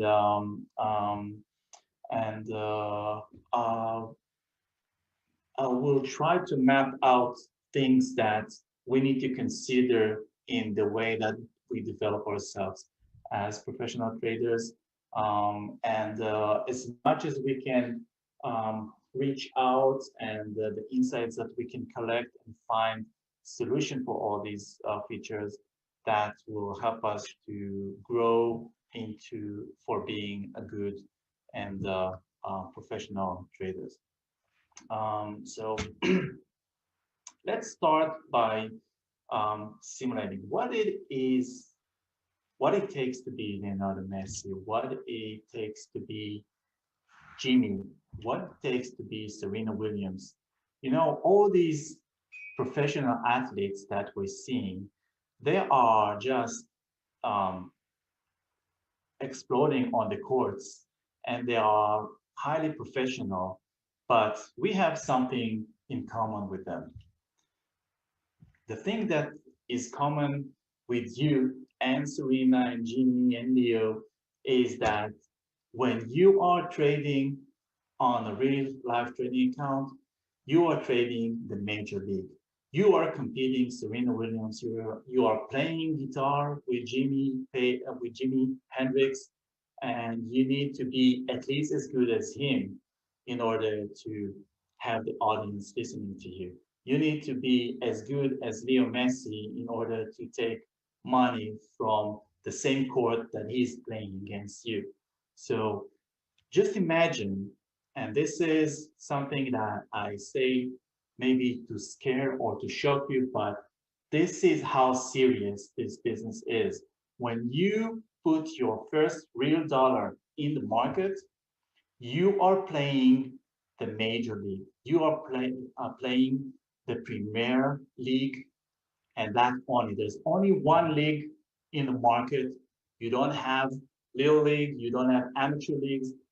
You have to excel on this major professional league from your very first dollar in the market.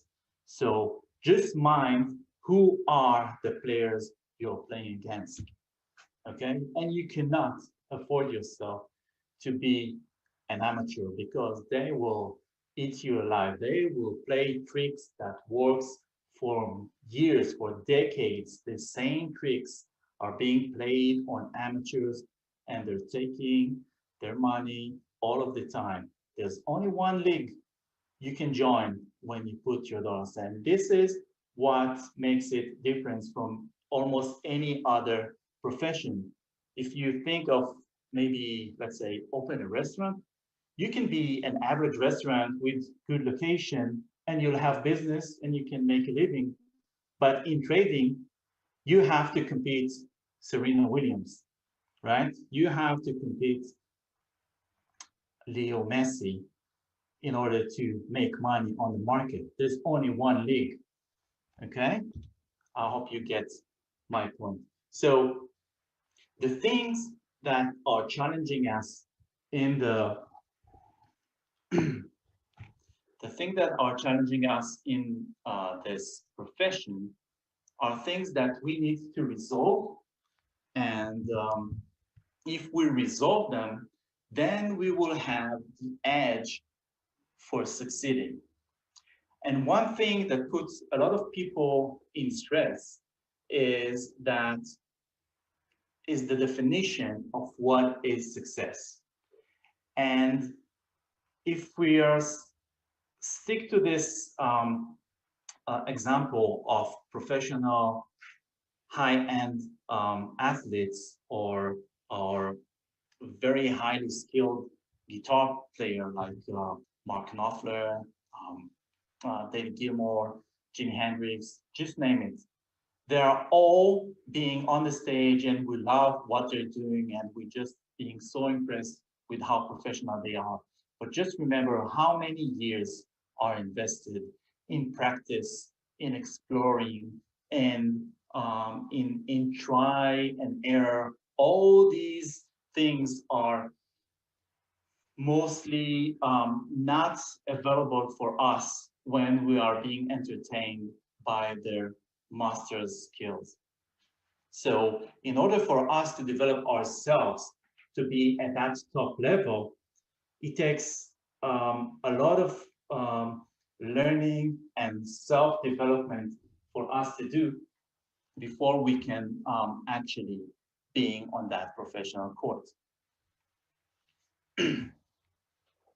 So I was mapping a little bit of things parameters that I think that if we resolve them, if we understand and if we acknowledge them as our challenges, and if we can resolve them, then we can start building step by step a success path toward absolute success. And one thing that I think that is the most insightful thing that I can tell you today is that when you define success, you should define it not just by a binary way, just let's say I'm earning money on the market or I'm losing money on the market. Success should have more shades to it. It really depends on what stage you are at the moment. Let's say you are now a losing trader. Your next goal, your next success will be to be a break-even trader. Okay, if you are a break-even trader, your next goal will be to be a profitable trader. When you are a profitable trader, your next goal, your next success will be to gain more pips, more money than pips. Okay, because you know there are some ways that you can just compensate for losing pips, but still winning money. So maybe your trading is not that efficient. You can be more efficient even when you're making money. So there's always a new horizon that is expanded from the hill that you're standing on. And these should be your shades of success. It's not just about making money or not. It's about progression. It's about what is the thing that you need to work on in order to achieve the ultimate success that will come within a few years. And you know, there is this saying that there's this rule of 10,000 hours. If you invest 10,000 hours of something, then you become a master of it. I think in trading, it's sometimes works and sometimes it don't, because it really depends on your personality and on the way that you perceive success and fail, and how stubborn you are, and how and if you were taking the good path. I can tell you that from my experience at the beginning, I had today I know, but back then I didn't know. I had at first not so good teachers that taught me the basics that I needed, and they were teaching me the wrong things. I don't know if these are the wrong things, but they were wrong for me until I've found the thing that that made me successful. It took me a few years to find that. So that was my goal. So for my success at the beginning should have been not making money, but finding the right strategy or the right method that it makes sense to me and that I can work with, and be creative and adaptive to whatever the market is challenging me with. So until then, it took me about 4 to 5 years to find the right thing that actually made sense for me. And then I needed another year or two to master this. And then, so just imagine and just plot this to yourself. There are many shades of success. And this is something that we're trying to do also in the 5ers. We're trying to define success with different shades. It's not just about if you make the challenge for the first time. This is why we're very tolerant and letting people competing once or twice or even a few times until they make it to PM, and then they make it to PM 1, 2, 3, and so on. It's because it's all about progression. We are humans. we are gaining skills, and this is the very essence of how we should consider ourselves as traders. Trading is not technical task. If you do this and that, you'll have success. It's not working like that. It's a skill. We all have the information. We all have the teachers that will teach us how to play tennis, how to play soccer. We all have the courts. We have available all these. We all can put our hands on a guitar, but we cannot play like Jimmy unless we've put the hours, we put the knowledge, we've learned everything, we have the right insights, we progress step by step. So same thing with trading. Trading is a performance skill profession. It's not about doing the right thing. You can do the same thing, the same algorithm, but it's not work. If you're not adaptive enough for things that are changing, you're not going to make it. If you if we both enter the market at the same price, and I'm greedy and I'll wait for a bigger wave, and you'll take your profit half of what I did, I can just close my trade at break even or hit my stop loss because the market didn't hit my target, but it hit yours. So you're a winner, I'm a loser, and we both enter the same price, the same direction, the same asset, right? So it's all about your patience, your humbleness,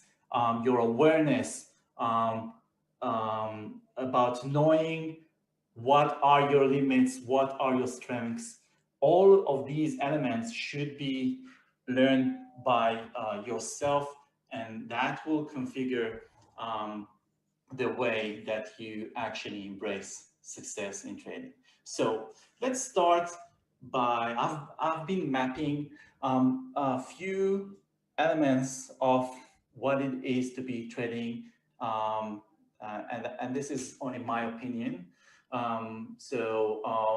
Maybe just let's move on through this, and I think you'll get the concept, and you can add your own and try to analyze and how you bring this, bring more ideas to this, and try to resolve this with your own self.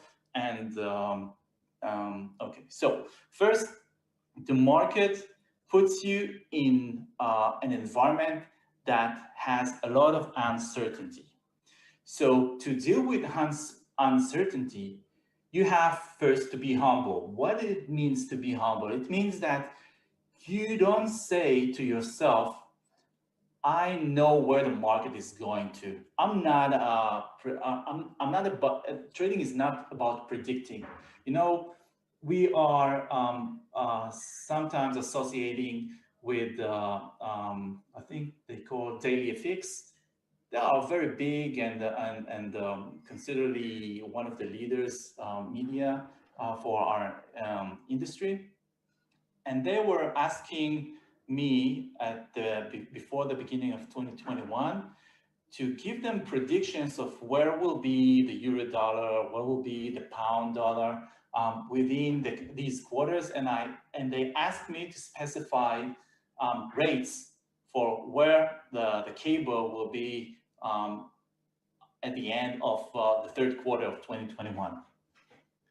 I told them that I'm not participating in this. I'm not about predicting. I think trading is playing tactics, is playing what you see, is playing about, is looking at what you have and looking what the charts are telling you and playing upon this. I don't know what's going on. I don't know where it's going to be because of many things. We'll cover this in just a few, but we have to be humble. We have to admit that we don't know nothing. We can only play about what we're doing, and we cannot be arrogant and saying that we can predict and stick to that position because we're thinking that the price must go in our direction. The price won't listen to us. The only thing that we can do is play tactics. And what is playing tactics? It's like when you're riding waves on the sea, you don't say, I know where the waves will be and where it's going to break. Every milliseconds that you are on that wave, it's decision making and acting with the situation that the ocean gives you. And if you're talented enough and skillful enough and experienced enough, you will know how to ride that wave all the way through. And if you're not, the wave will take you halfway. You won't get to enjoy the pipe. You know, all these things that are the positions of the skillful and the people that we're very jealous of. So we can only play on what we're seeing. And one way to resolve this uncertainty thing is to have a scenarios action plan. I think I've covered this about 2 or 3 years ago in a webinar. I think it's part 4 on the first webinar series we've done with investing.com about supply and demand. And and we've described how we can have our trade and still get into our trade and still be very attentive to what's going on instead of just entering the market and just waiting for the market to resolve our trade to a win or to a loss. Because when we decide to enter, many things can happen. You know, the market can jump away from you toward your winning side. It can chop you always around the break even. Sometimes you're on a little plus, sometimes you're a little minus for a very long time, and then it wear you out. You'll be tired. You'll take yourself out on a break even, and then price spring to your direction. So you will ride, but you're not in the trade anymore. You know, all these things can happen. If you learn about all the scenarios that you have experienced and you write them down and you say, okay, if I enter the market and the market do this and that for me, I will do 1, 2, 3. I will have scenarios and action plan. So when the market puts me through a certain scenario, I will have a ready-made scenario, a plan to act upon. Okay, so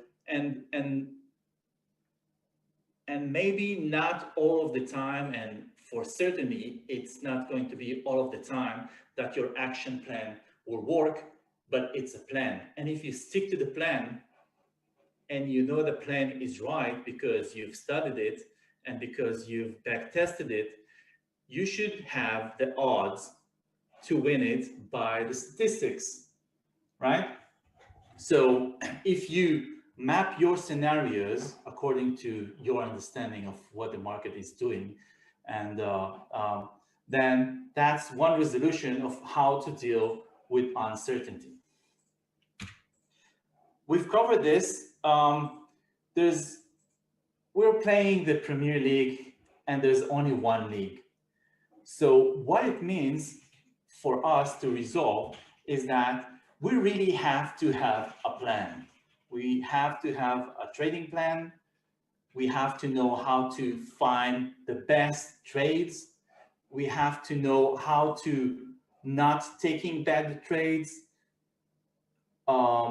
Even if these trades turn out to be good, we should not be dazzled by this or by the result, because if we have a profile of what is a good trade, because we've risen this profile by backtesting,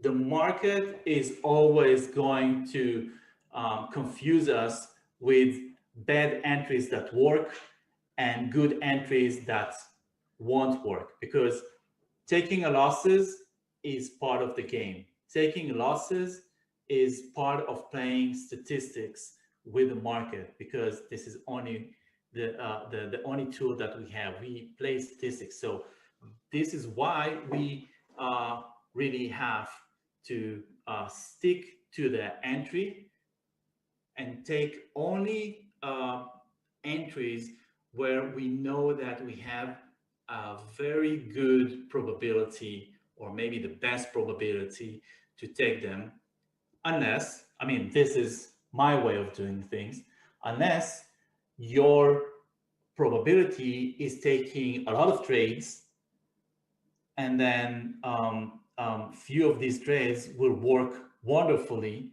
and you know how to make the extra, the premium from that way of trading. So I'm not very good in managing a lot of information in front of me. It's get me confused. So I prefer to cherry pick my trades, and I think with my method, I have enough opportunities for the time scale that I'm working on. So I find my comfort zone on that.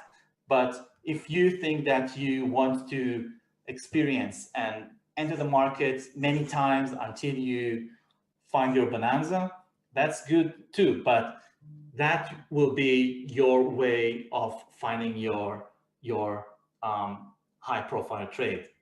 Okay, and you should know that that should work for you.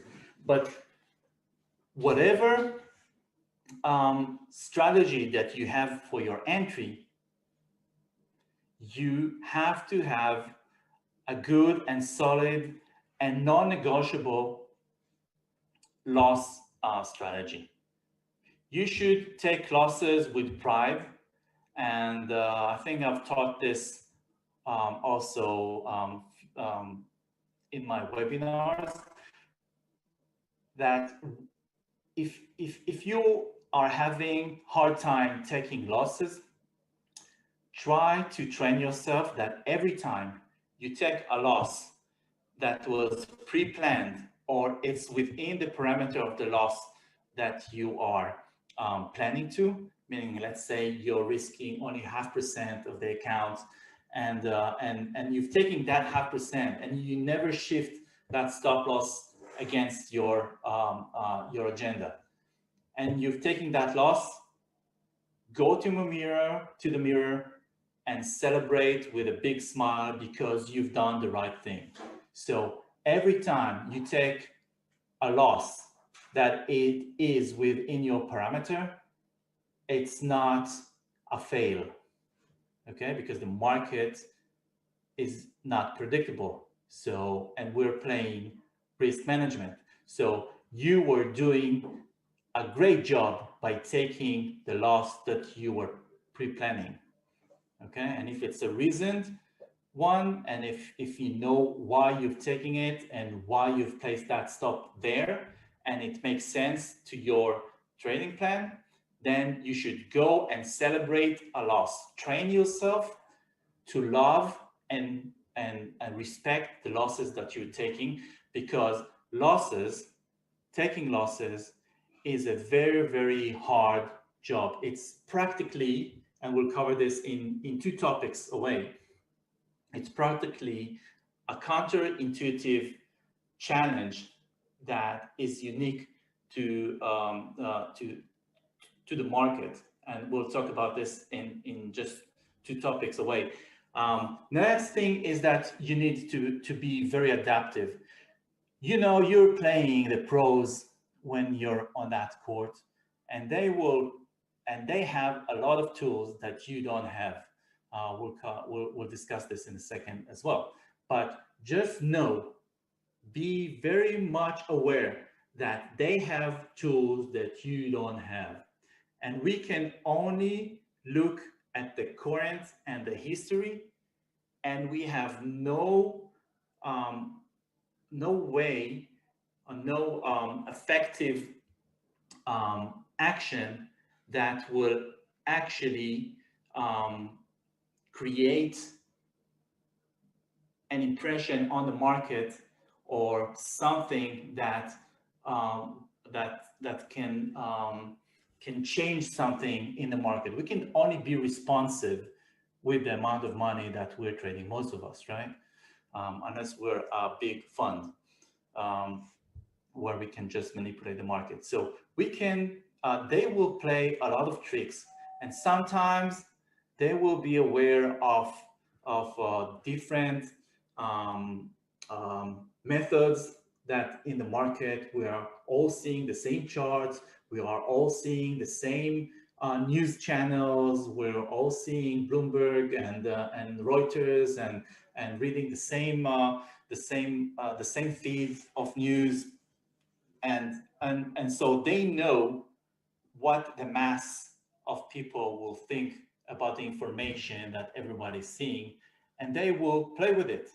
Sometimes they will let you feel that you're right, so next time they can trick you.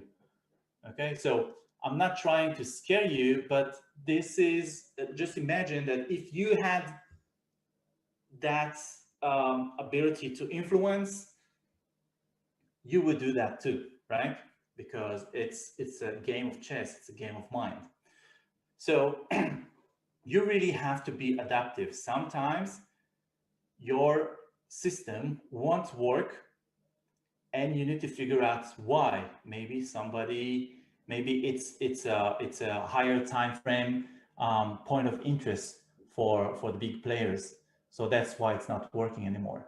And then when it's over that zone, it will return to act normal in the terms of your strategy, and maybe not. So you really have to be adaptive. This is why robots and EAs won't work for very long, because the market is ever changing, and every time market is reaching to an interest point, different tricks are being played. And so there's nothing to compare with the human mind or the human way of processing information faster and more efficient and more creative and more understanding than just the human brain.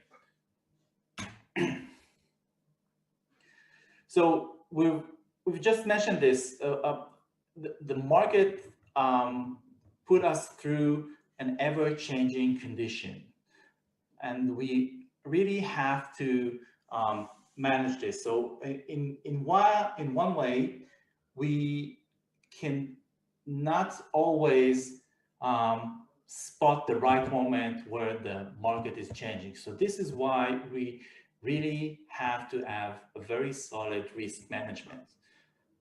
We should enter every trade and consider the worst can happen. The black swan will happen against our position the very next second after we've entered. How are we going to protect ourselves from devastating months or weeks or days or money of effort that we've put through? We cannot allow ourselves to invest many years and then lose everything on one trade just because we were not wearing a seatbelt. So a seatbelt is a stop loss, and lucky for us on the Forex market, stop loss is mostly respected around the prices that we've asked, unless there is a major news and there are gaps in the market. But unlike the stocks market and the futures, we have more opportunities to receive the price that we've put for our stocks than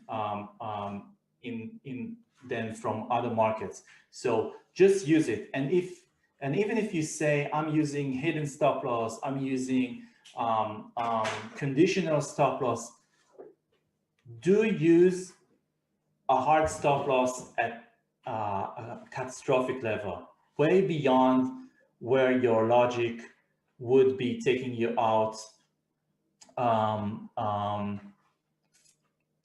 where you should be, because sometimes the market will be so much faster than you can operate, and so you have to have that another tire of risk management. Every time you enter the market, it's in terms of position size.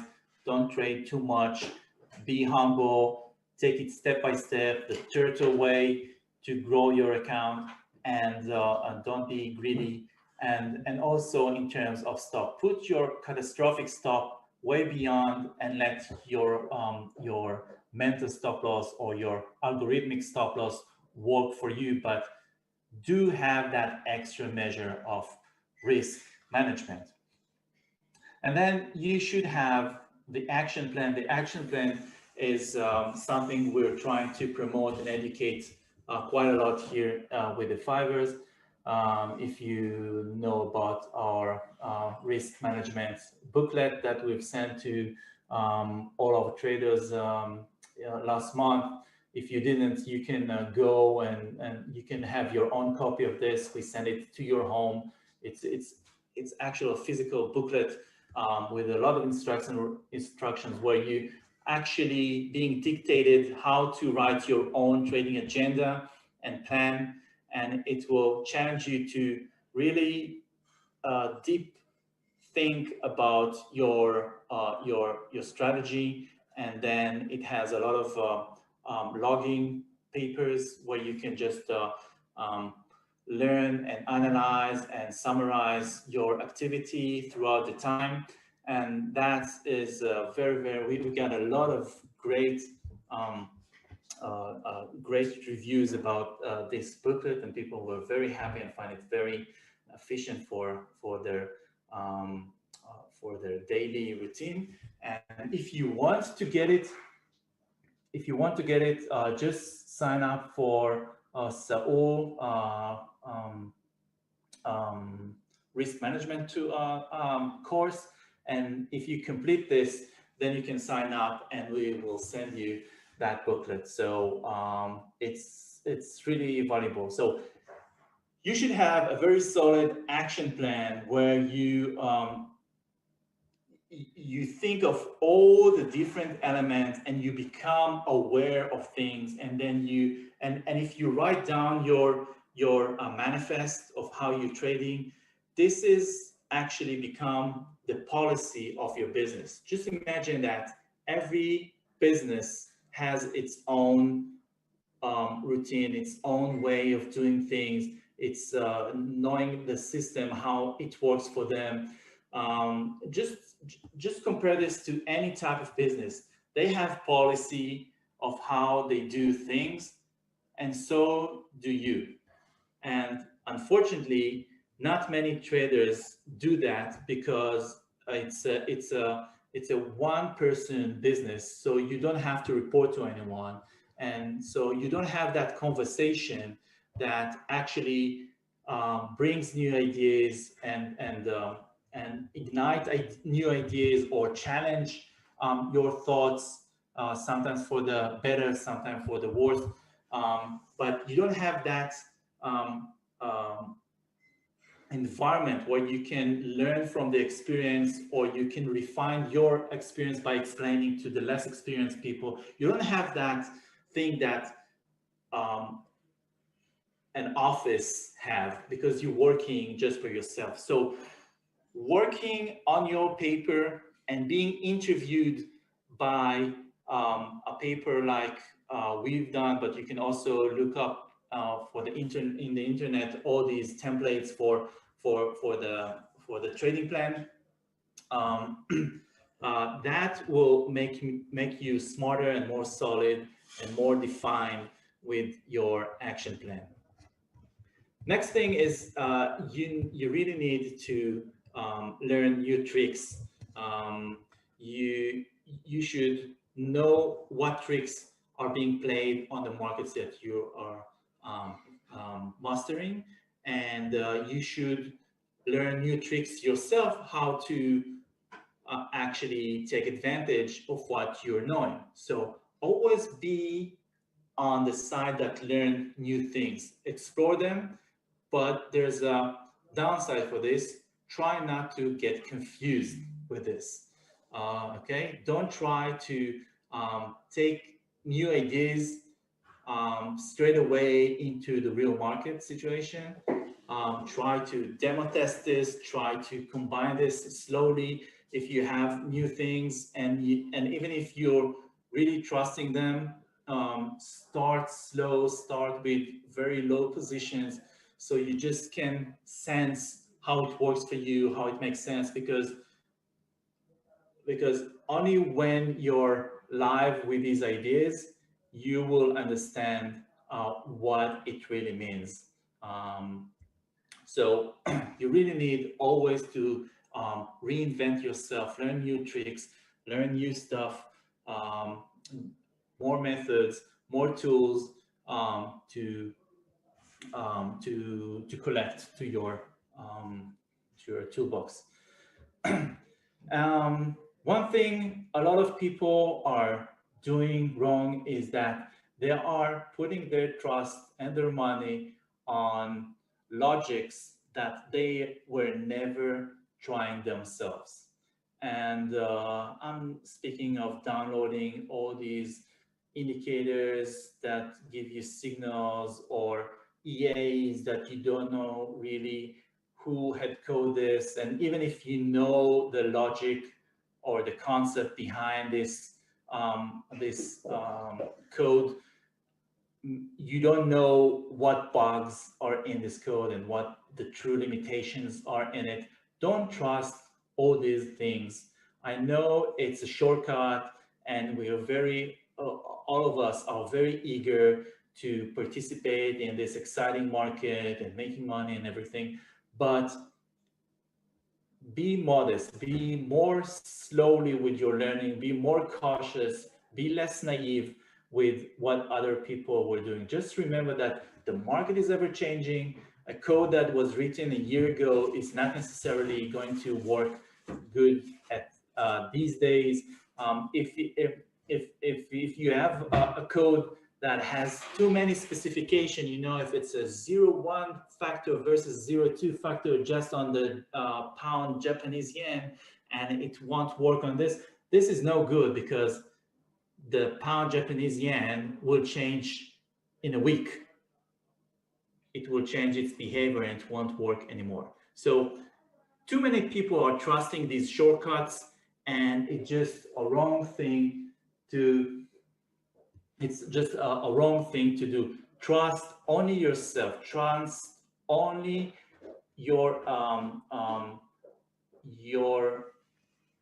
backtesting and understanding. If you don't know why this strategy work, don't go for it. Just learn and find out what stands behind it. So now let's go back to the counterintuitive. So this is my one of my favorite things that I talk to people that are new to the market, and I'm always surprised that people that are many years in the market are not truly understanding this in full. Just think about how much agony you are experiencing. Each one of you think, if you're 1 year or 5 years or 8 years in the market, I can tell you that I'm in the market since 2006.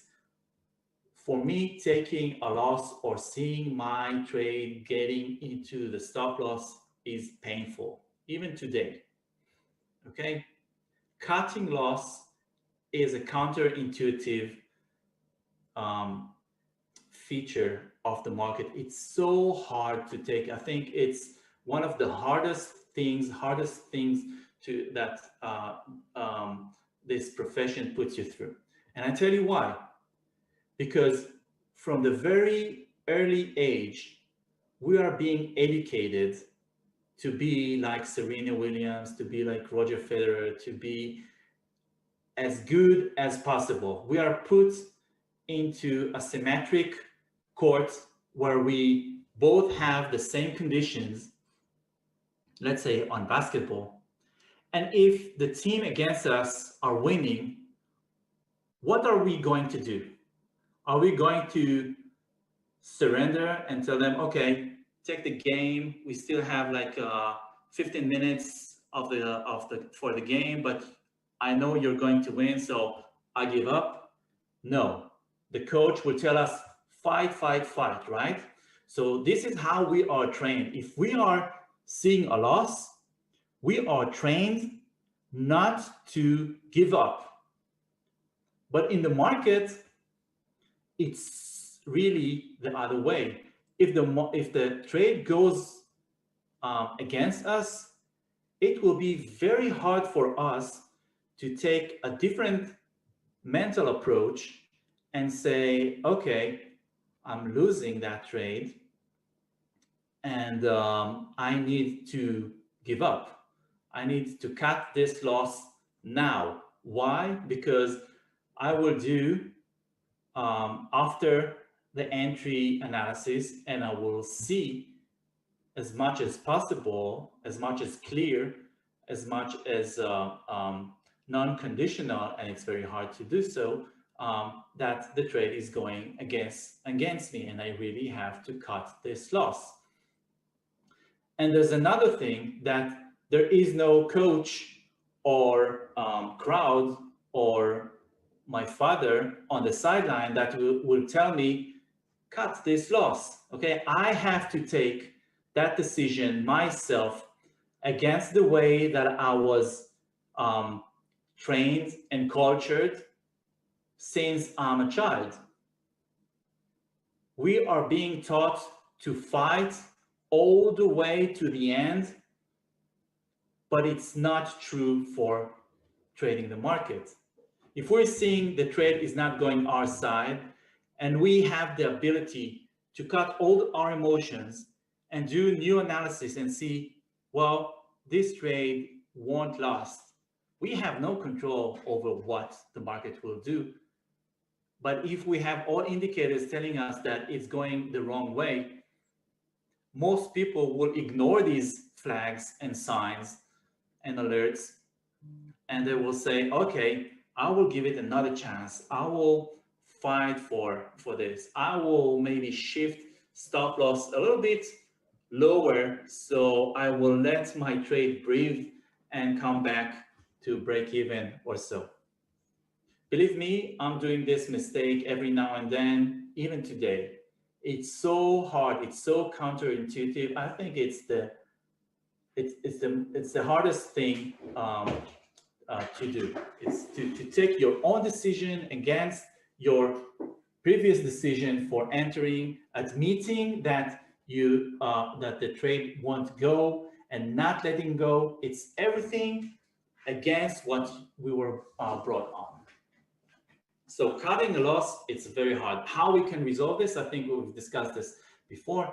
We really have to train ourselves to respect losses, and if the loss was cut at the right time within our trading plan parameters, we should go to the mirror, smile and celebrate and say we've done good, because we were protecting our portfolio. It's not about one trade, it's about the whole portfolio. It's about the whole month of hard labor and time and effort and emotions that is put through. And we really have to cut this as soon as possible, as soon as we know that it's going the wrong way.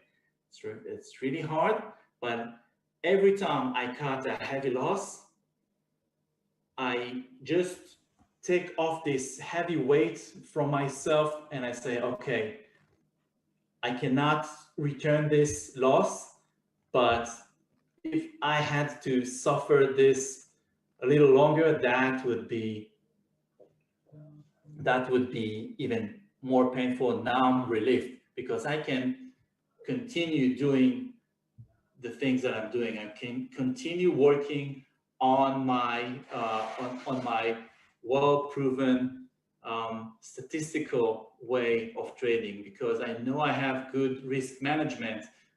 Few of them will lose, it was within my parameters.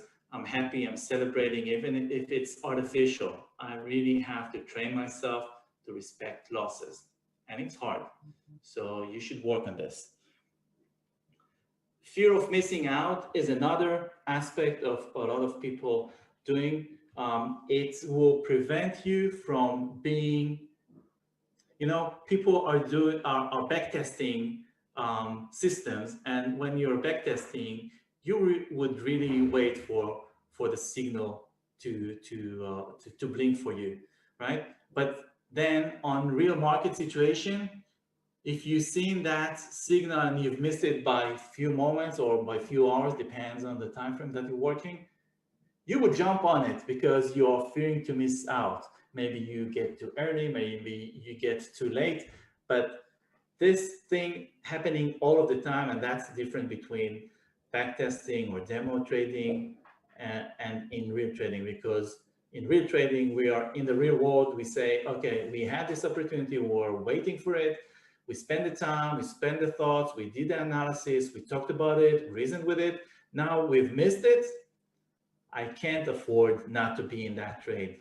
And the worst thing that can happen to you on this is if that works for you, because then you'll do it over and over again. And that's a wrong thing to do, because when you're getting in too early or when you're getting in too late, the drawdown and the risk reward ratio factor will damage you a lot.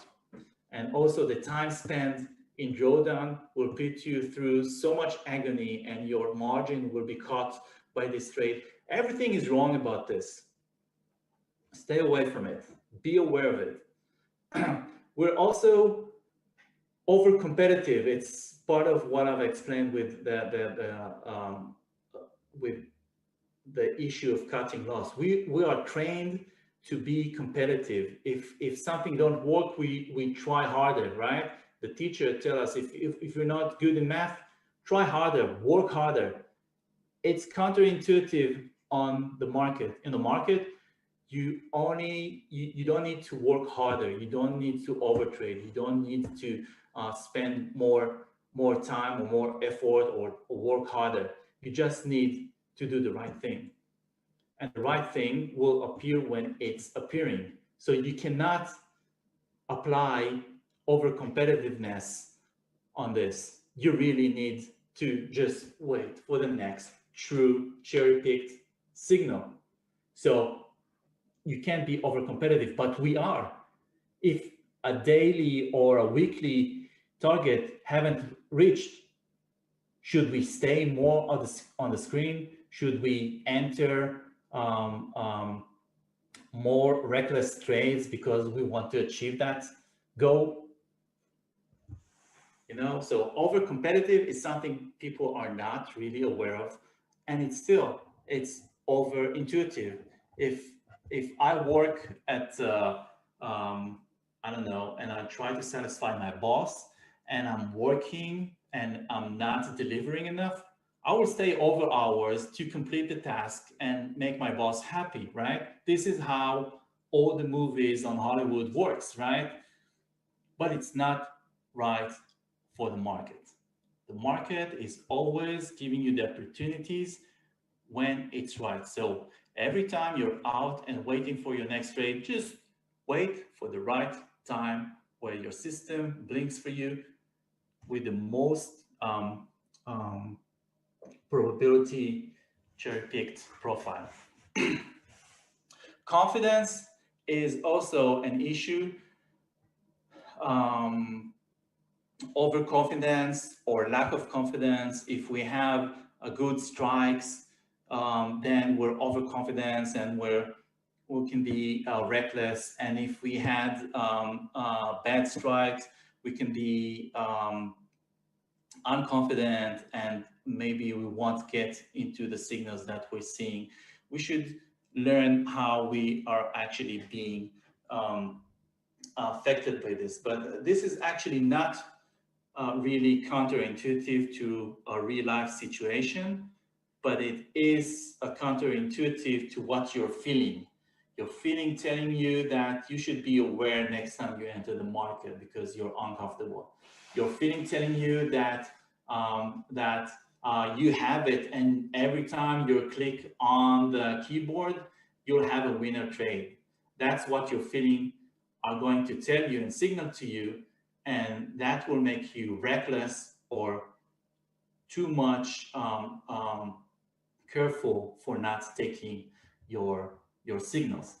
So, and one of the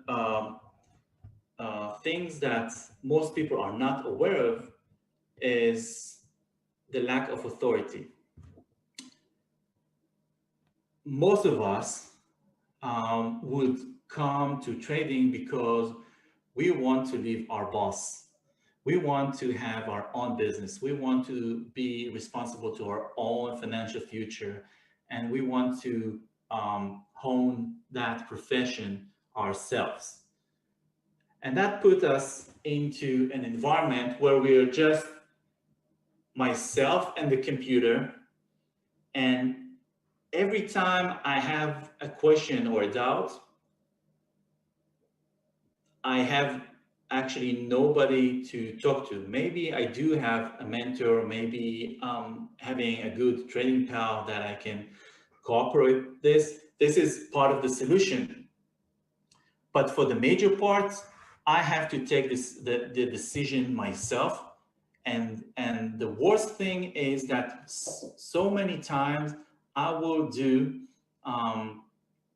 a repetitive errors that I might not be aware of that they are errors, because nobody is looking over my shoulder and sharing his experience and saying, you know, that you're doing this over and over, and that puts you through bad results, right? The overcome is because you're doing that and that.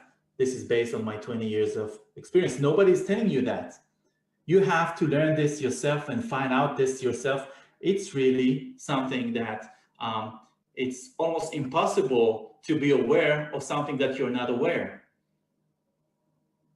Because it's a lonely thing, we are trying to educate ourselves, and it's much harder and much longer. And until we get the insight, maybe we gone through a lot of frustrating periods of times until we actually had this ringing bell and understanding what's going wrong. So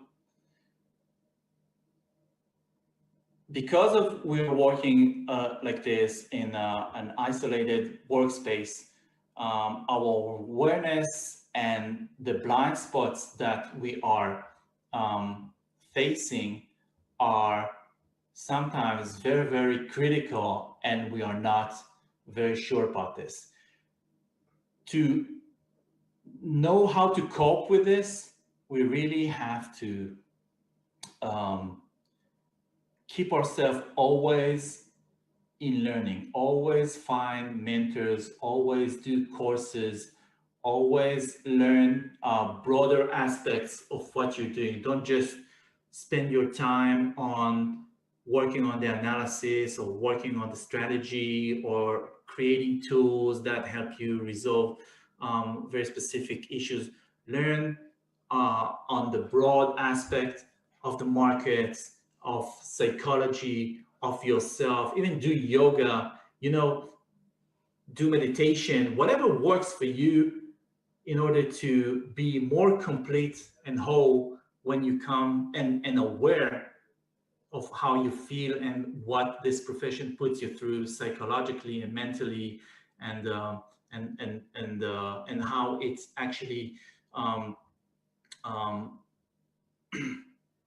motivate you or put you through. These things really need to be learned. So always be in learning and expand your awareness to all different aspects, to knowledge, to strategies, to your own psychology, to your own behavior, to your own way of acting. Write a lot. All these things will help you to find out blind spots that you weren't aware of and find good resolutions for them. Because we are retail traders, after all, we're just small insects on this market. We have less access to information like the big players do. I think it's really obvious for me to saying this, but it's not just that we don't have the access and the subscriptions to good information. It is that we also are being exposed to too much information, noisy information, and deviated information, that it's really can be a daunting task to filter out and trust that information and what's their interest behind it. And so that's one part of it. And the other part of it is that we're just a single person. And just imagine a trader that works on a big fund with another 50 traders, and he comes every morning and he sits on a round table with another 50 traders. Some of them are very, very experienced, and each one of them will say their own view on the market.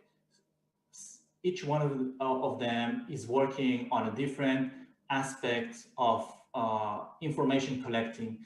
The amount of information that you have to reason with your decisions on the market is so much greater than you can have it your own. Even if you could have filtered all the noisy and all the deviated information in the market. So just being yourself is puts you in a very, very inferior position of access to information.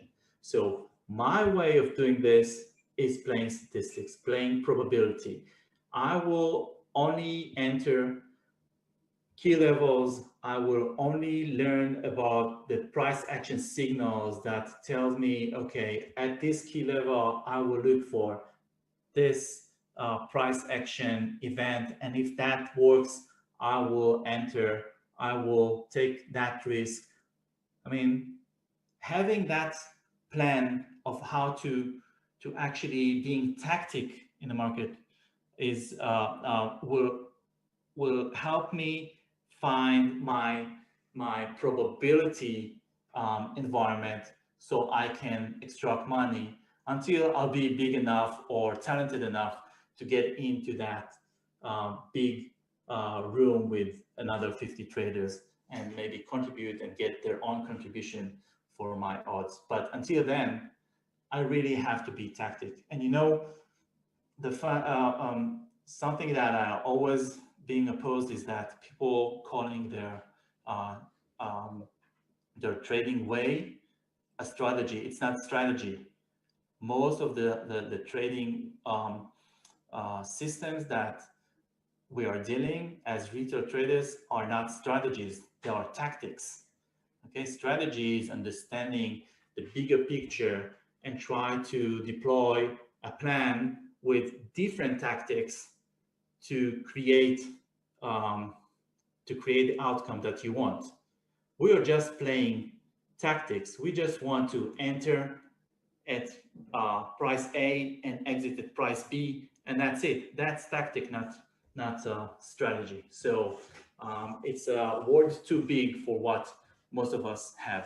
So if you want to have a strategy, then strategy is about the brain, it's about analysis, it's about a whole different understanding of what's going on in the market, and then you deploy one tactic action to actually exploit what you understand.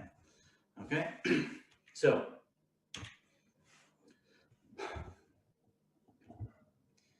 let's talk about what the big players are having. And again, the answer for this, I'll give you the spoiler. The answer for this is having your very solid trading plan risk management, and mental awareness.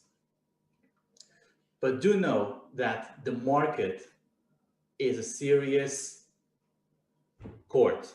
It's where the professionals are playing. You know that the big funds, they are participating in the very same court that you are. And you know that they have a lot of power. What power do they have? They have enough deep pockets to do trial and error, or to create impressions in the market. They can invest millions just to make an impression that price is breaking a level, and that will bring so many people buying at higher price, and they will sell them this. Okay, so that's called manipulation. They will invest a lot of money for bringing price just 10 pips or 20 pips high to make an impression of something going on. They will freak out your indicators that will tell you that you have a good momentum to enter, and they will sell on you.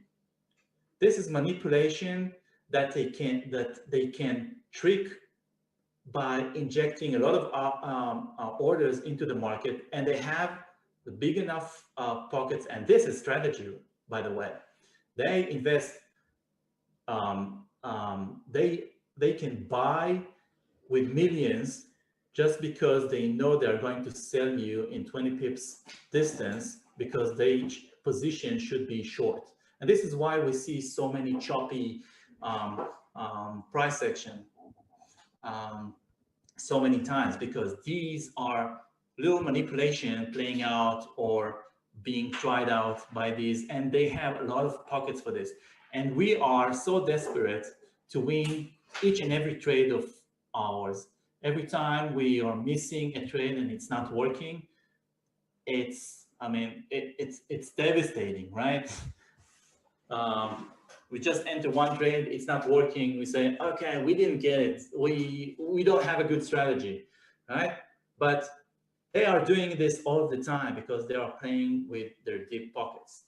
Another thing is that they have the ability to actually feed the media with deviated information.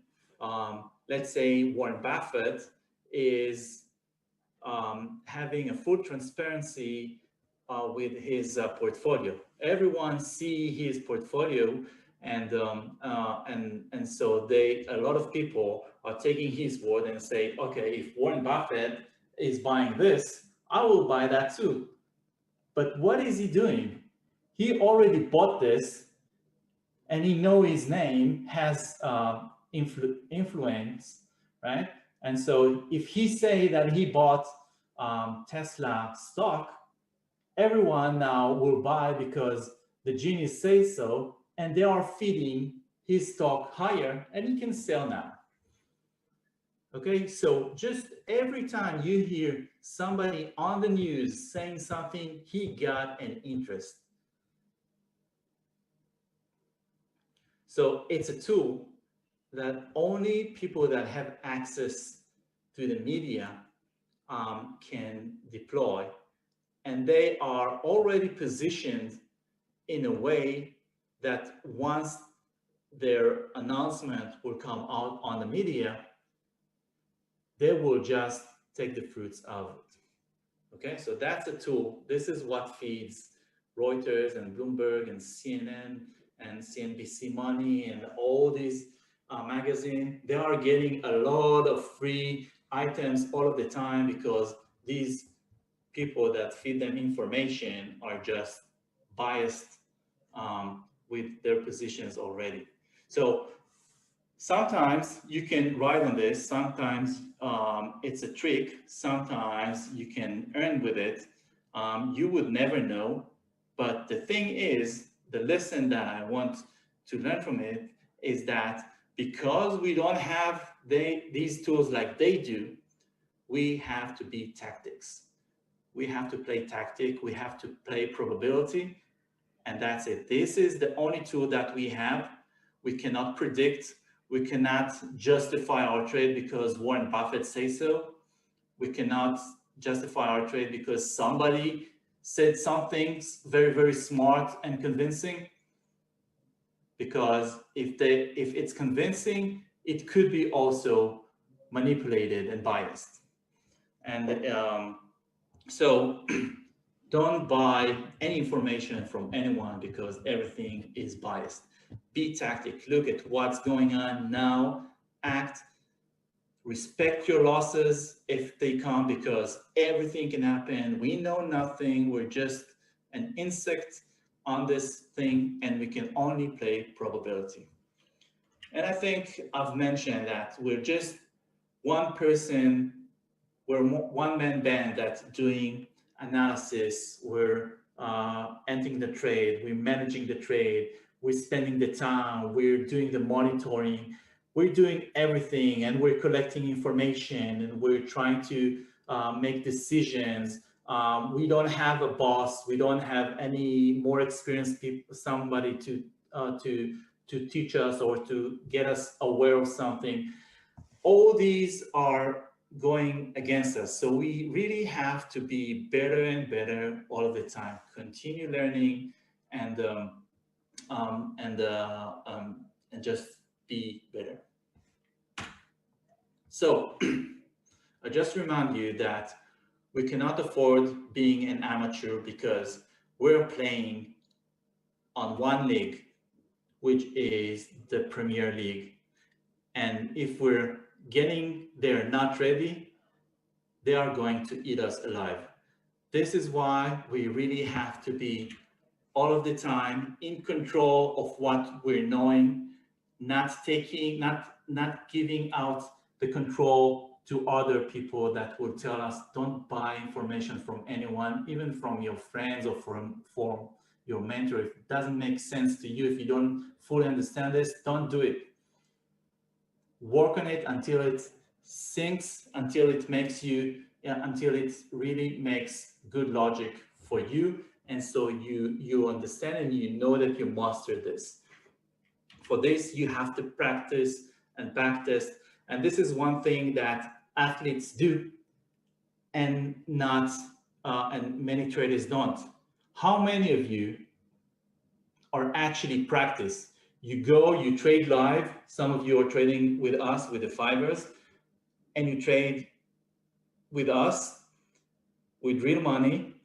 How many of you at the end of the day or during the weekend will take yourself and practice your trading and refine your trading plan and do all these mental procedures that you need to do? How many of you are doing this? But you can trust Serena Williams that when she's not on the court on a tour, she's lifting weights, she's running, she's working on her shots, she's working on her placement, she's working on tactics, she's working on mentality, she's doing massages and therapy and whatever.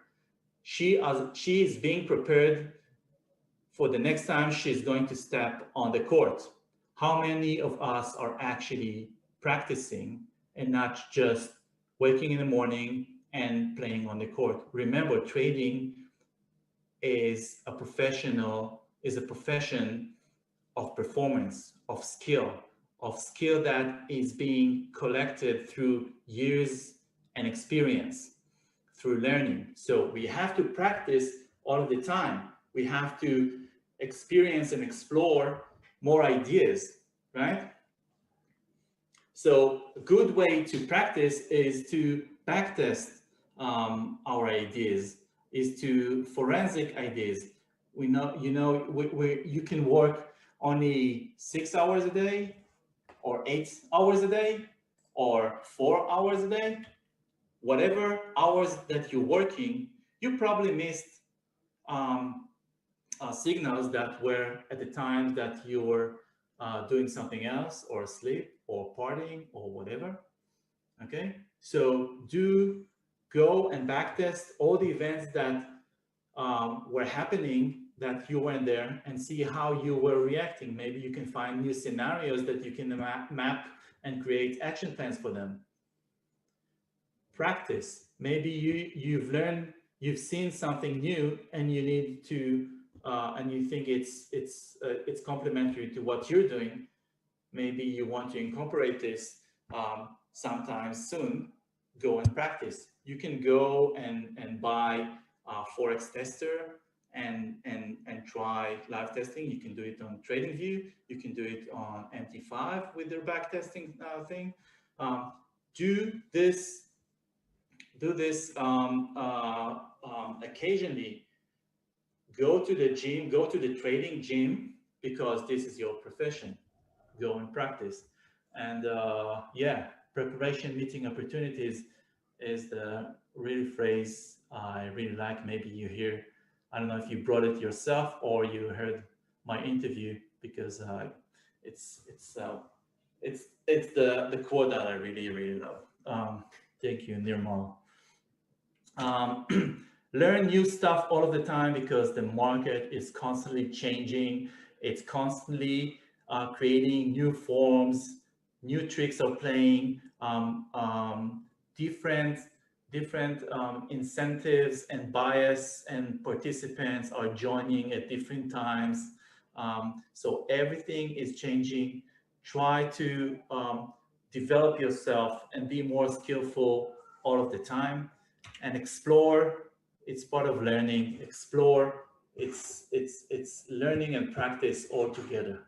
These all together will bring you the control that you need, at least in our size. So overall, like Serena, like Jimmy, it's working hard, practicing hard, so we can perform in the money time the best way that we do. So we're working hard for making the trading easy. This is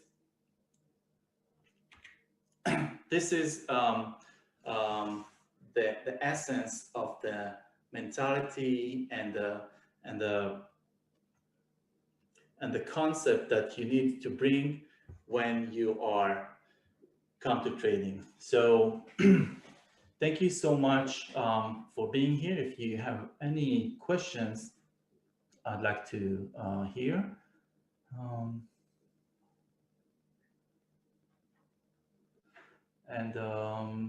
If not, thank you so much. This, yes, this session will be recorded and placed on our YouTube channel, so you can review this later on.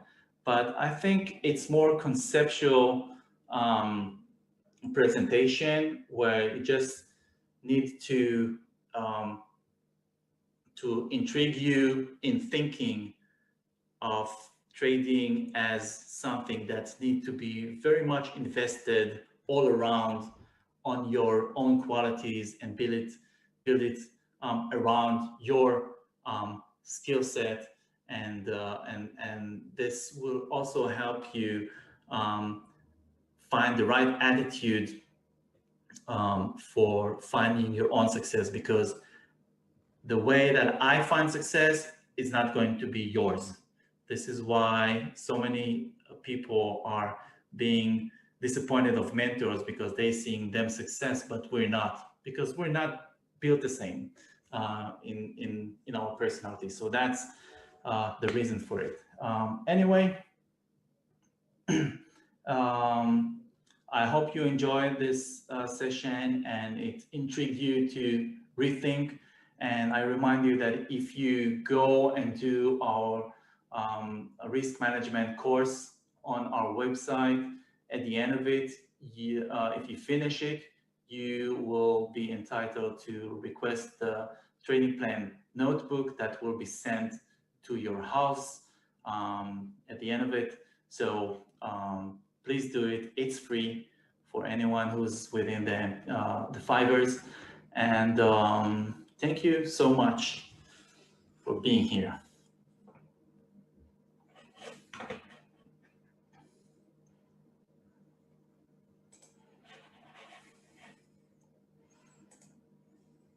You need to build up a thick skin in this marketplace, and you need to start slow, and you need to build up your data. So never skip out on journaling. You need to journal your trades. Start off slow, so low amounts. Don't buy a 200k account if you're just starting like trading for 2-3 months. If you want to buy something, start with a 10k, you know, like a low amount of money, build up that resistance. And again, rushing it won't work. Trust me, it won't.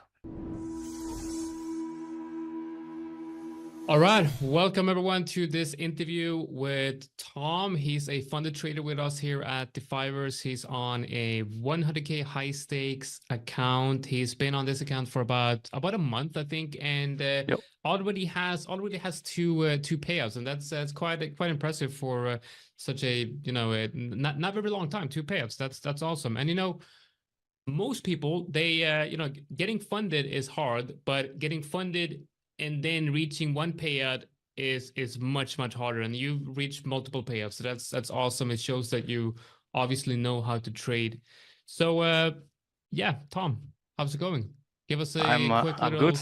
Yeah, thank you for the introduction, and thank you for having me as well. Yeah, thank you for... Oh, you got a little friend in the background as well.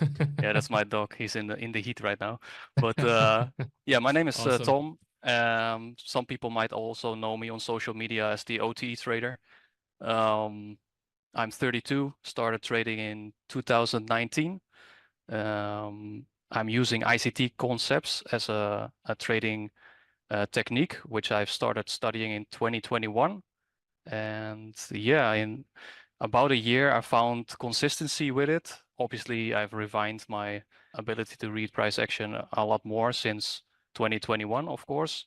But basically, all credit goes to Michael J. Huddleston, which is the founder of ICT Concepts, and I'm very grateful that I found him. Yeah. Nice. Yeah, we do have a lot of profitable experienced traders trading ICT. So was ICT the first thing that you've learned in trading? No, I actually started with breakout trading, which was very painful. I'm not gonna lie, because I was almost always getting reversed upon. Because we typically, what we did was we watched the 30-minute chart. Then once a bullish candle formed, we took a buy once the 30-minute candle high got broken. So basically you're buying in the highest point of a candle, which is not typically what you want to do, at least not if you're trading ICT concepts. So yeah, I got reversed upon many times. Risk management was very poor as well. I had no clue how to partial or how to place my stop loss. That was all very vague in that way. And then with ICT concepts, you have a clear mechanical, or like they call it, algorithmic approach to the market. So you know where levels are, which should not get violated. So then you know where to put your stop loss, and the money management comes afterwards. I don't typically never risk more than 1%, especially not on a funded account. On a challenge is different. If you have a little bit of a buffer, you can increase your risk a little bit to finish off the challenge, in my opinion.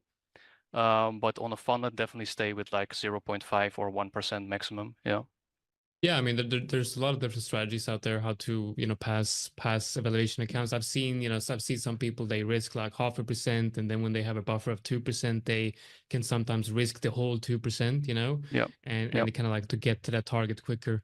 And yeah, breakout trading, I started, when I started to try out breakout trading as well, because I think that's something a lot of people like. They see price, they just break out and they want to enter right away. But the win rate is so low with breakout trading. It's difficult, mentally to handle that.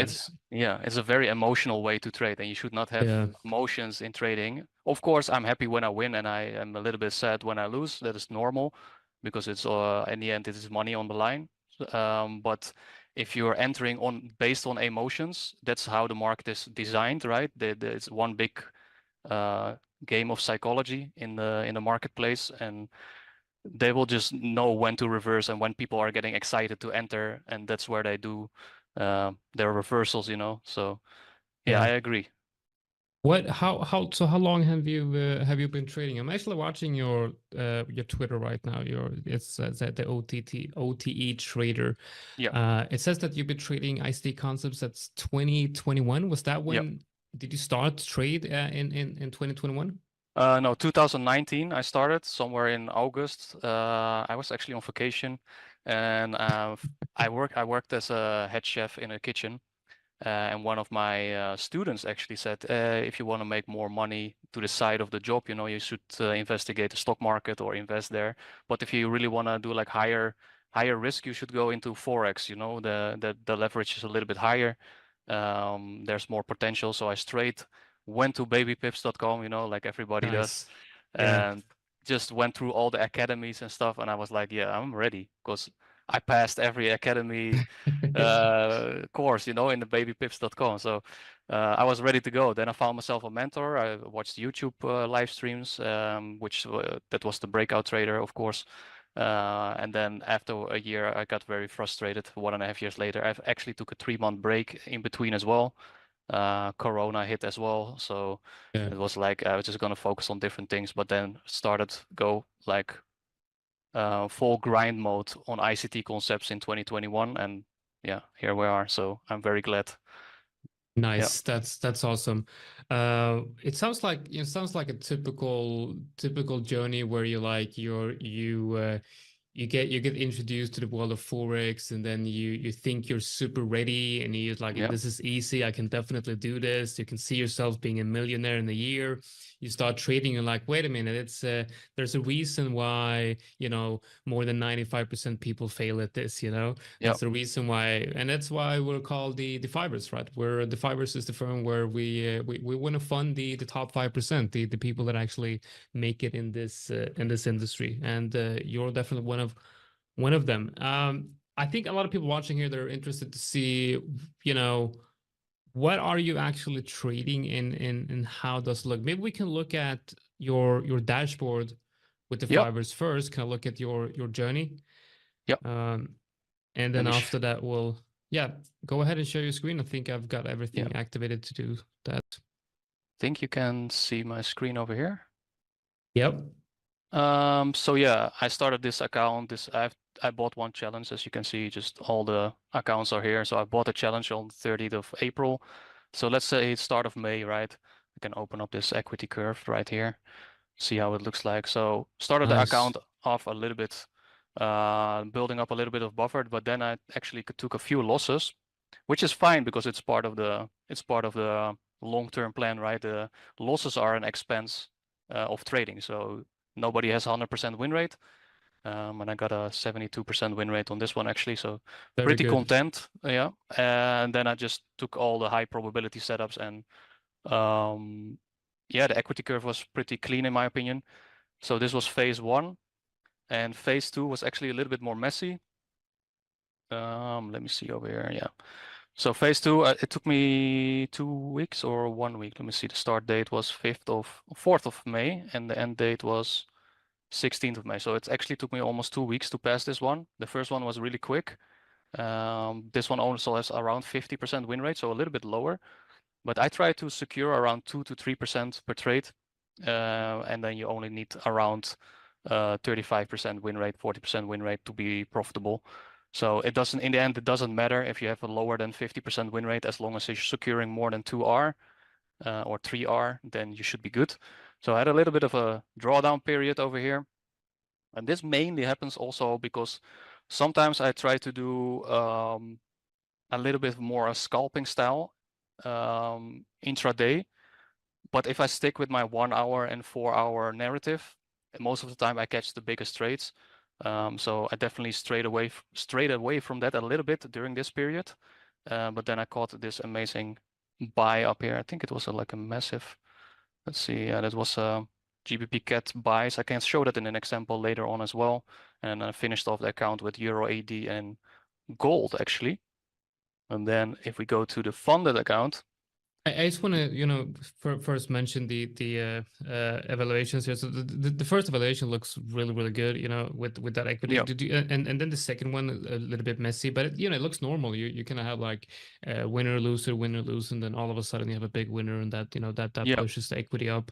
Would you say that like the first phase was obviously very clean, like that? You probably felt as well that was just perfect, you know, 72% win rate, everything was going well. Did you feel that going into the second phase, you had you had that confidence with you, and maybe that kind of screwed with your emotions? Yeah, that's the thing as well. Sometimes if you go on a big winning streak, you can feel a little bit on top of the mountain, you know, so you're very confident. The moment you start to feel that you're invincible, that's when you get humbled real fast in the marketplace. So I always try to stay humble, not to get overly excited or think I'm at top of the world, you know, I'm the better trader than this person or that person. I think everybody has his own style, and you should not compare yourself to others, because comparison is the thief of joy, and you will just hold yourself back if you start to compare yourself. There are Wall Street traders who do millions a day, so don't compare yourself to another social media trader, you know. Yeah. And it's not all clouds. That's you know. very well said. I can't agree more. Yeah. This is So this is the funded one, right?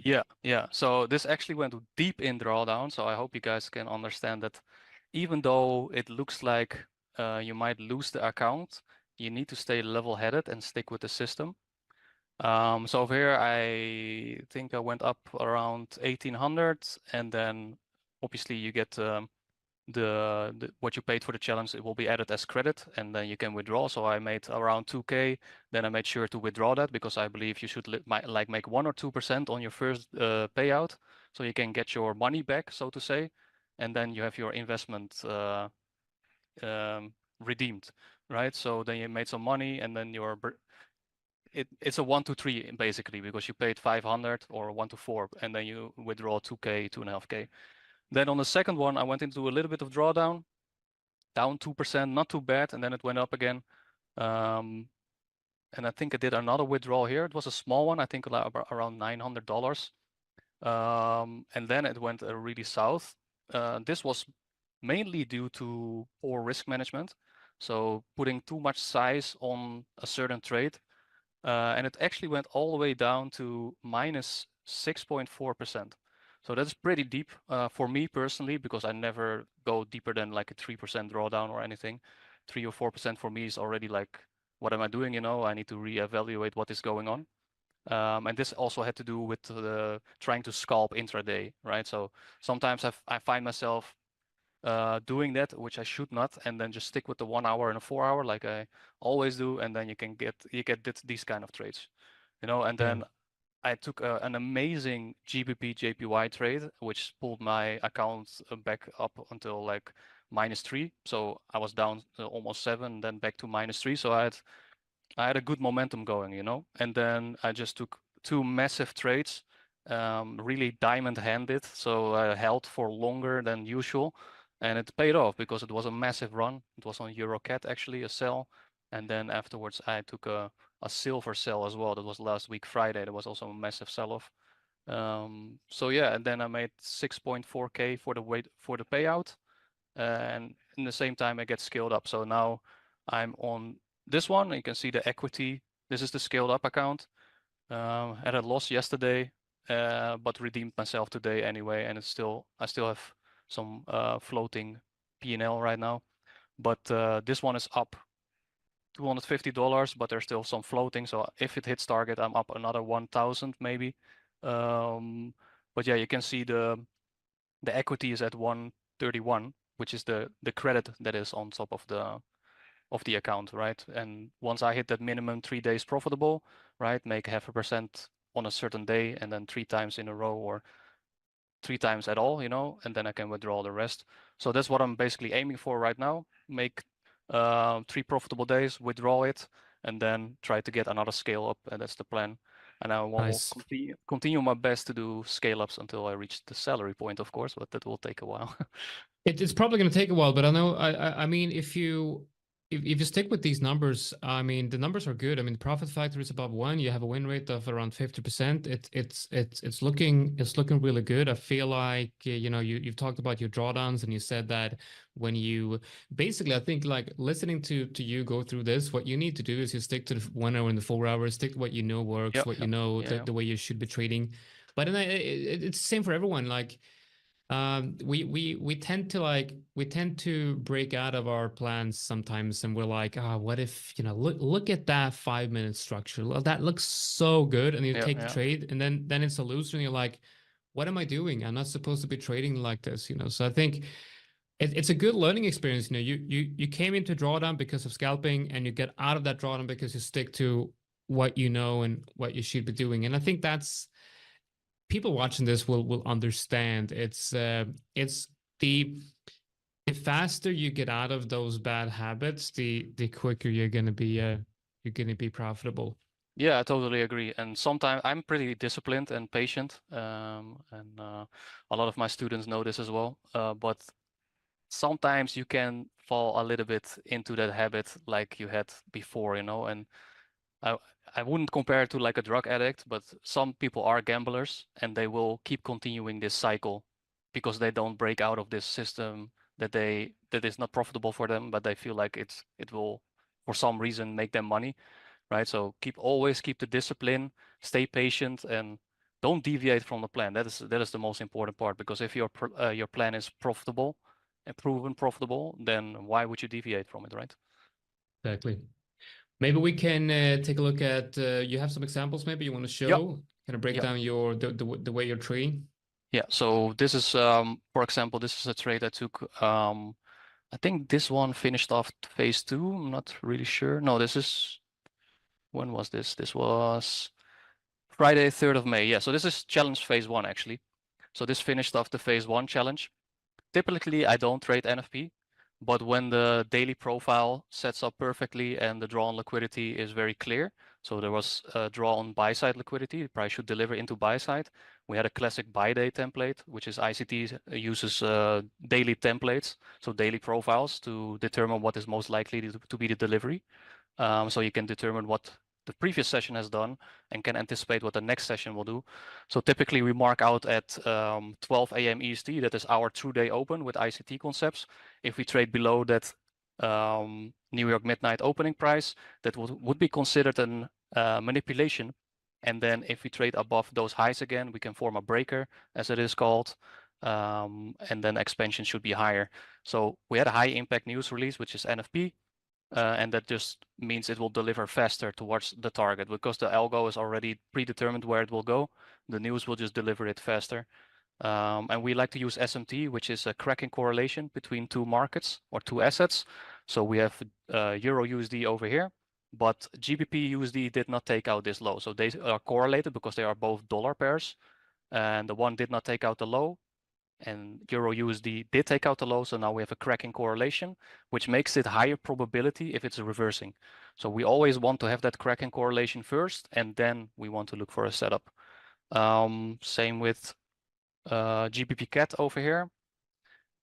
This was also a very good winner. I could have held longer, but you should never say I could have held longer, because you are greedy if you say that, in my opinion, because you take your 2-3R, that is your trade management, right? Don't start to thinking I could have made so much more, because you could have lost as well. So just stick with a 2-3R or whatever trade management you have. Same thing over here, right? Also a classic buy day template. SMT on the lows, which means the cracking correlation between Euro CAT and GBP CAT.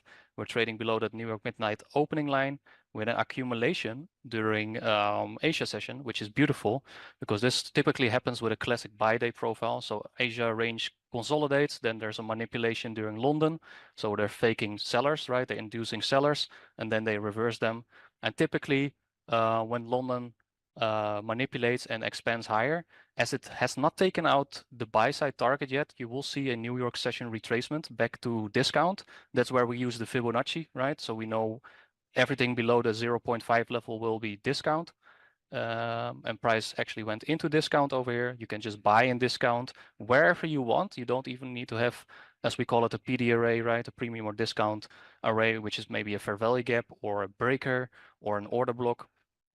If you are in the correct dealing range, which is this discount and premium level, it will just move away towards your target. So do you want to get in early? You can straight up enter on the 0.5, or do you want to have a tighter RR, a better risk to reward? You go look for a lower entry. I just typically enter when it dips below 0.5 a little bit deeper, and I don't like to enter on the 0.5, but if you're on the right side of the curve, you should just get your buy side delivery.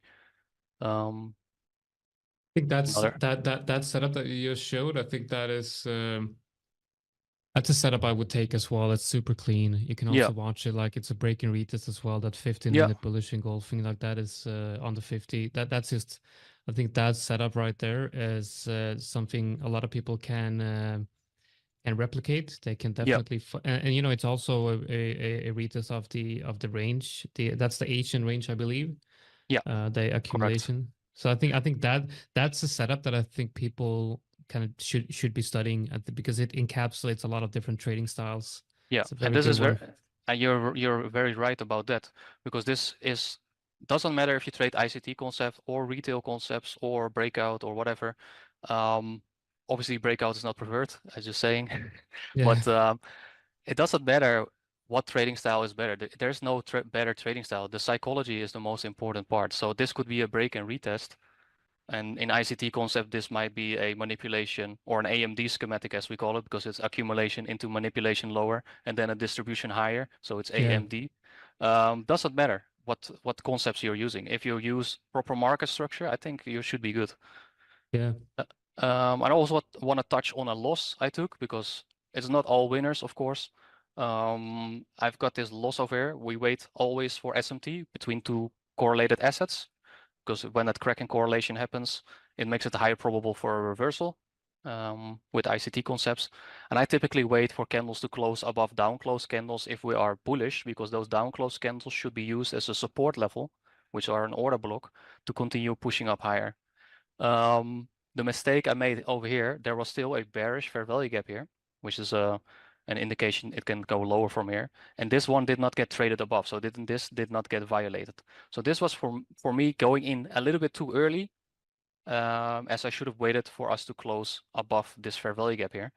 So this, I would say, I think it might be the patience part which made me take this loss, because you can see on the right side of the screen what happened afterwards. And I was pretty, I gotta admit, I was pretty salty about this one, because I know I went in too early. It burned me, it humbled me fast, and I mean, this can happen. It's just a mistake. Yeah, and that's a difficult one as well, because I mean, you could have gotten in later as well, but I mean, there's really, I mean, I can see stop loss getting hit anyway. There's a lot of wicks down there.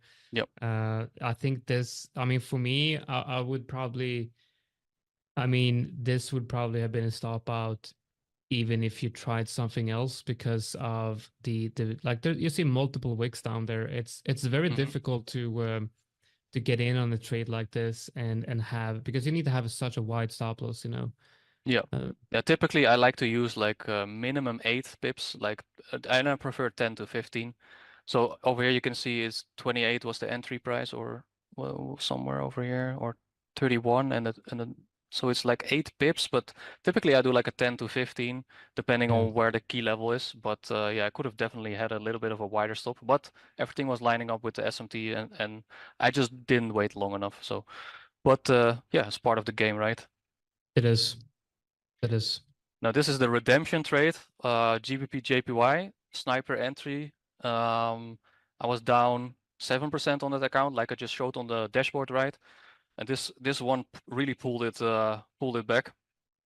Typically I don't hold that long, but I always like to target relative equal highs over here as a clear resistance level, right? On if we use retail concepts, this is a classic level. And this is always what I try to target. If I see relative equal highs or lows or a trend line, that is for me my draw on liquidity. So I want to trade towards that area. We had a pretty tight consolidation over here, and then it started to manipulate lower. But the displacement, what happens upwards, so you're leaving a gap over here, right? The displacement is indication it's gonna go in one direction.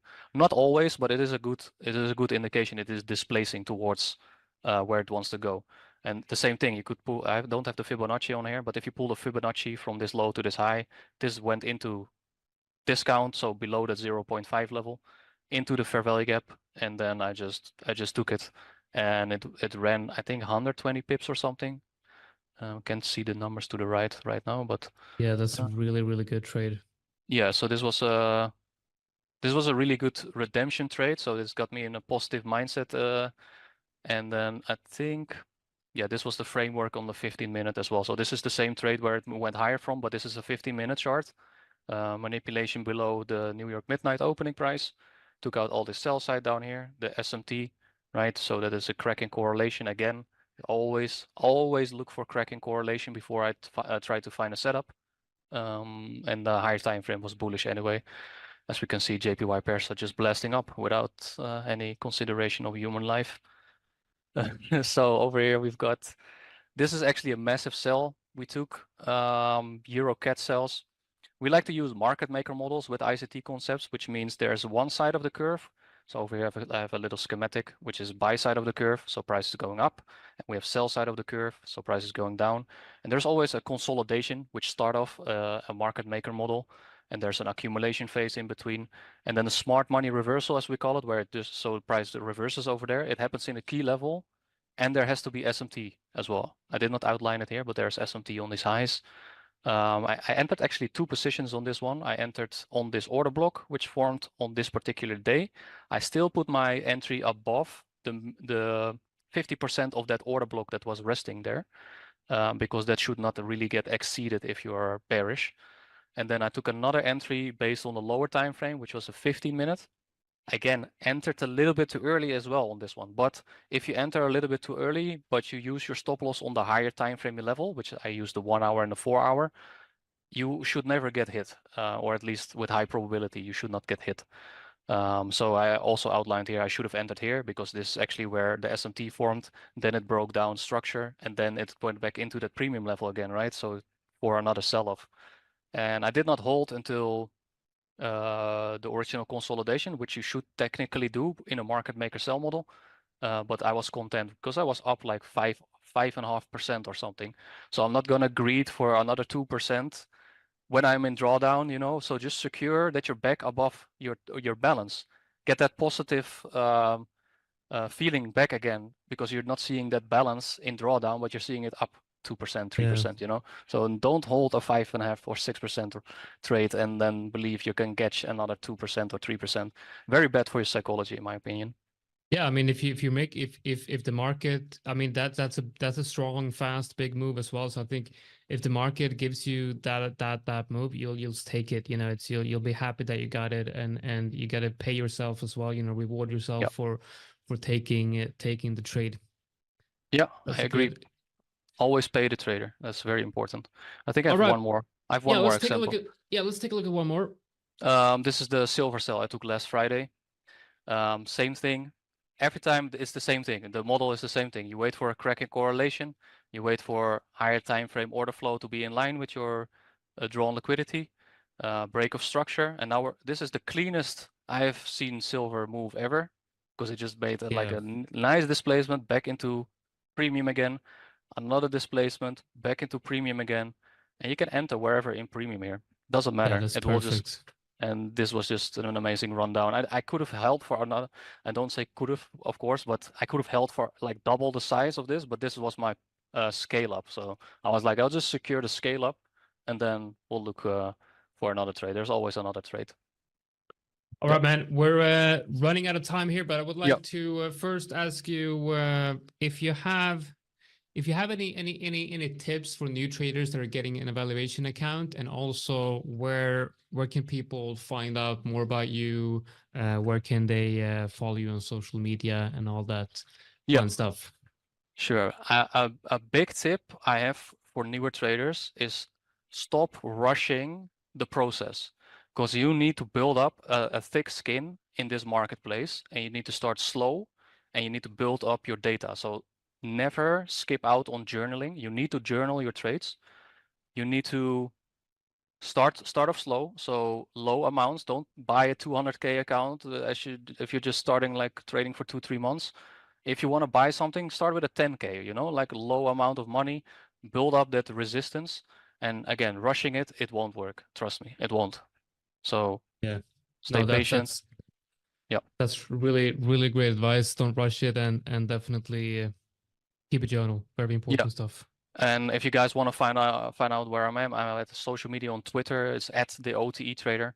I'm also on Telegram. If you want to see all the way back to 2021 my progress, I've like put thousands of charts there in my Telegram. It's also the OT Trader. The channel is called OT's Chart Lab.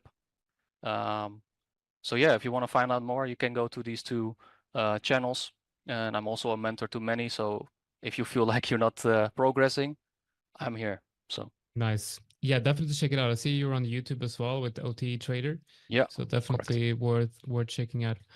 All right, man. I would like to thank you for joining us here today and doing this interview. Really interesting stuff, and I wish you all the best in your continued trading journey. And I hope to have you trading with us for a very long time. yes, same. And thank you again for having me. Take care. Take care.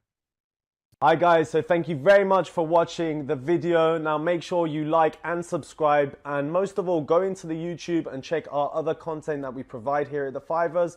We'll see you in the next one. Hi everyone. So today I'm with Casey, one of our traders that has actually successfully passed the boot camp, gone from 25K, 50K and 75K, and actually even passed onto the 125 from her funded account that she got earlier. So Casey, thank you very much for joining me today. Thank you for having me. So if you can just tell everybody that they don't know who you are at the moment, but they should know who you are because you're a very good trader. Can you just tell us a little bit about yourself, your background, your process? Who's Casey? Okay.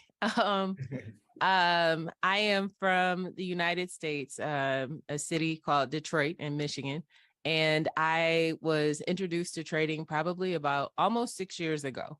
And I was introduced through an MLM. I won't name who it is, but I'm sure everybody knows. Who it is. Yeah, the typical Yeah. one, isn't it? Yeah.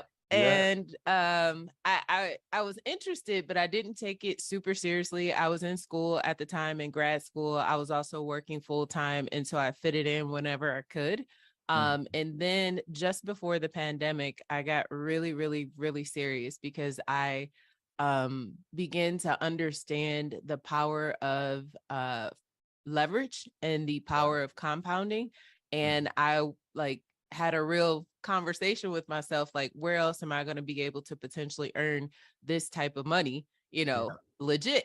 And so I began to work on a strategy that would work for me. And working full time, I couldn't be glued to the computer or my phone. And so I needed to come up with something that would allow me to enter trades. I use a lot of limits and stops to get in, and trading at reasonable lot sizes, so I wouldn't blow the account if the trade went bad, if one trade went bad. So I kind of came up with that system, and then things just started to get a little better as I started to take things more seriously. And so each week I sit down and I mark up. I try to go through 26 pairs. Sometimes I don't make them all, but just for the muscle. Just for the muscle memory and the practice, that's how I was able to start to get a little bit better and more consistent at trading. When you were going through, obviously, that first initial learning that we all do, and there's actually been quite a lot of really good traders come out the same was it the LMM or however it is called? And there's a lot of traders that have come out of it, and they're actually pretty good as well. So something must have gone right with whatever was happening over there. But I know a lot of traders that have come from the same kind of journey. But from that initial, obviously, learning how the markets work and learning what you like trading, how did you get to the stage you're at now where you actually found consistency and you actually became profitable? Well, I use and I don't want to call it a strategy, but I guess it is. It's a strategy that I use fibs. And so I'm a heavily based fib trader. And so I use a system called Smart Trader, and they have proprietary smart tools that kind of help eliminate human error from laying out the fibs and figuring out where to get in, where to get out. But once I understood market structure, once I understood that combined with the Fibonacci tool, that's when I began to see consistency. So the strategy that I use, I trade reversals, and then I also trade just with the trend as well. And I know a lot of people don't like trading reversals, but I feel like you can make money in the market no matter where it's going, as long as you understand where you are and where you need to get out. And so what we use is called the 80-20. And basically what I've found is that when price has a shallow retracement, so at the 23.6 level, when it pulls back less than 38.2, we see it stall out at the 118, 127, and typically it'll go back to the 38.2 at least before it continues up and hits the 618D extension. So that's what I've been using. It doesn't always work, but it's called 80-20 because majority of the time it plays out that way. And 20% of the time it doesn't. That's amazing. I love fibs as well. Some of my friends as well, the scruffy trader, Gary Langley, he's also a fib trader. Okay. I always wait for pullbacks onto the 50 or the 618. And then it's the best thing ever. I love it. It just works. I don't know. Yeah. The magic numbers, the magic lines. Yeah. It just works. But fantastic. So then you started building up the confidence and you started making like profits. How did you get to the prop trading industry? What was that about? So I actually was introduced through some former mentors and partners that I had into prop trading. I knew nothing about it. I was just amazed at the fact that, and I didn't even talk about this, but I had an account that was like $150 and I was seeing everybody flipping accounts and I'm like, I want to do this. How do I do it? So I successfully flipped the account to just under 5 figures in like 3 weeks, but it wasn't sustainable. Right. So in 3 weeks, I built that account up, but then in 3 days, I blew it up. So, so I'm like, okay, if I can do this with $150, you know, once they introduce me to prop firm and that you have more access to more capital, it's like, if I can do that with this, what can I do with a bigger account? You know? So I got the confidence, I will say, after building that account, even though I blew it up, it was just like, wow, I proved to myself that it's possible, one. And then that gave me the confidence to be able to continue to pursue it and really stick to it. It's crazy how you can just suddenly you've got an account and then it goes 6 times and you see you can make it is a game changer. It's quite a pivot from where you think trading, and then obviously you can make so much money, but it also comes with its struggles. It's not hard, it's not easy to actually be a consistent trader. So how do you kind of get over the struggles of every kind of trader has, like, you know, risk management or discipline, revenge trading that I told you earlier that I have a problem with revenge. How did you get over those things to continue being consistent? So I will say that revenge trading still creeps up on me too. Like I explained to the community that I'm a part of that I'm still human. I still make mistakes and I still have some of the same struggles that they go through. What I've learned is that when I have a trade that does not go right, I need to step away, back away, leave it alone, and then come back later. And sometimes that's hard to do because when I have an idea or I have an analysis that I think is going to go right, like that's when I usually, you know, end up messing up because I'm not allowing space for it to go bad. Right. So as far as risk management, I built myself a calculator, I think on the first time that I was testing with you guys. And it's crazy because when I first started trading, nobody talked to me about risk management. Nobody talked to me about anything. Even in the courses or mentors, they didn't go into No. Wow.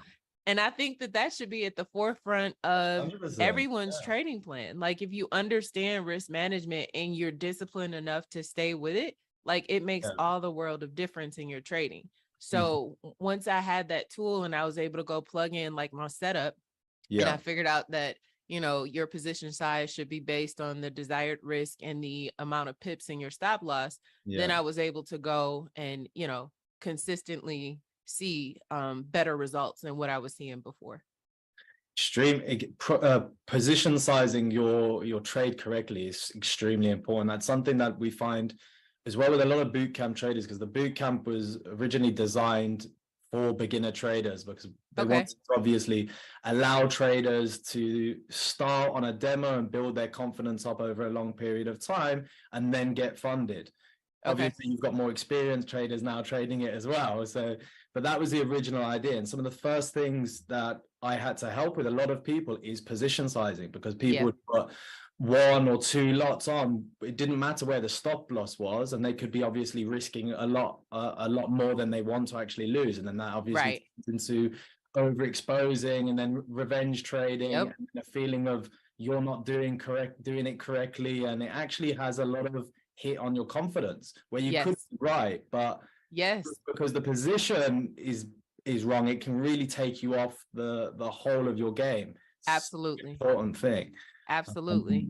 So fantastic. And your mentors, do you think it's important then to have a mentor or like a community or a course or anything before you get into trading? Or yeah, I would say so, because I started working with my former mentor probably 2 years into trading, and he kind of filled in the pieces that I was missing. And so it also gave me someone to be accountable to. You know, when you get into this, there were a lot of times I was like, I'm done, right? I've blown up this demo account again. I'm never going to figure this out. And then you have somebody who's like, you know, just stick with it. Come on, you know, pull you along the way. And so that was very helpful. And then, of course, the fact that he had more experience than I did, and he could show me some things. So that was helpful too. But I will say the technical part, I don't want to say it's easy, but for me, I picked it up faster. The technical part, it was the accountability, the motivation, and those intangible things that kind of, to me, were most valuable from that mentorship relationship. So you feel like it's more of the emotional side of trading, and the discipline is a lot harder than obviously the technical. Absolutely. I agree. It was a loaded question. I knew it anyway. Well, it goes without saying, really. And how did you pick your mentor then? Because in a world, you know, you go on Twitter and everybody's an amazing trader, YouTube, there is so much to choose from. How did you go about finding somebody that was actually good and could help you with getting to your goals? Because that's a hard thing to do in itself as well. Right.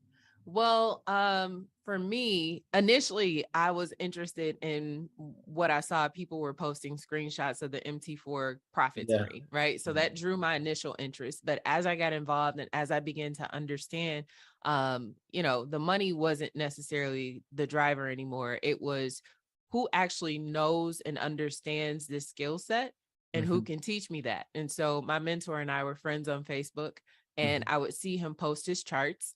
And all he would post was his charts and the pips. He wouldn't post money. And so I'm like, okay, this guy is like really serious. So I reached out and started asking questions, and we began a routine where we would meet on the weekends via Zoom, and he would help me out with my technical analysis. Nice. Great stuff. So obviously do the research on whoever you're trading, whoever you're absolutely. I will also say, I forgot to say this, I'm sorry. Given the lifestyle that I had, so you know, going to school full-time, working full-time, and trying to trade, I looked and saw that he was a swing trader.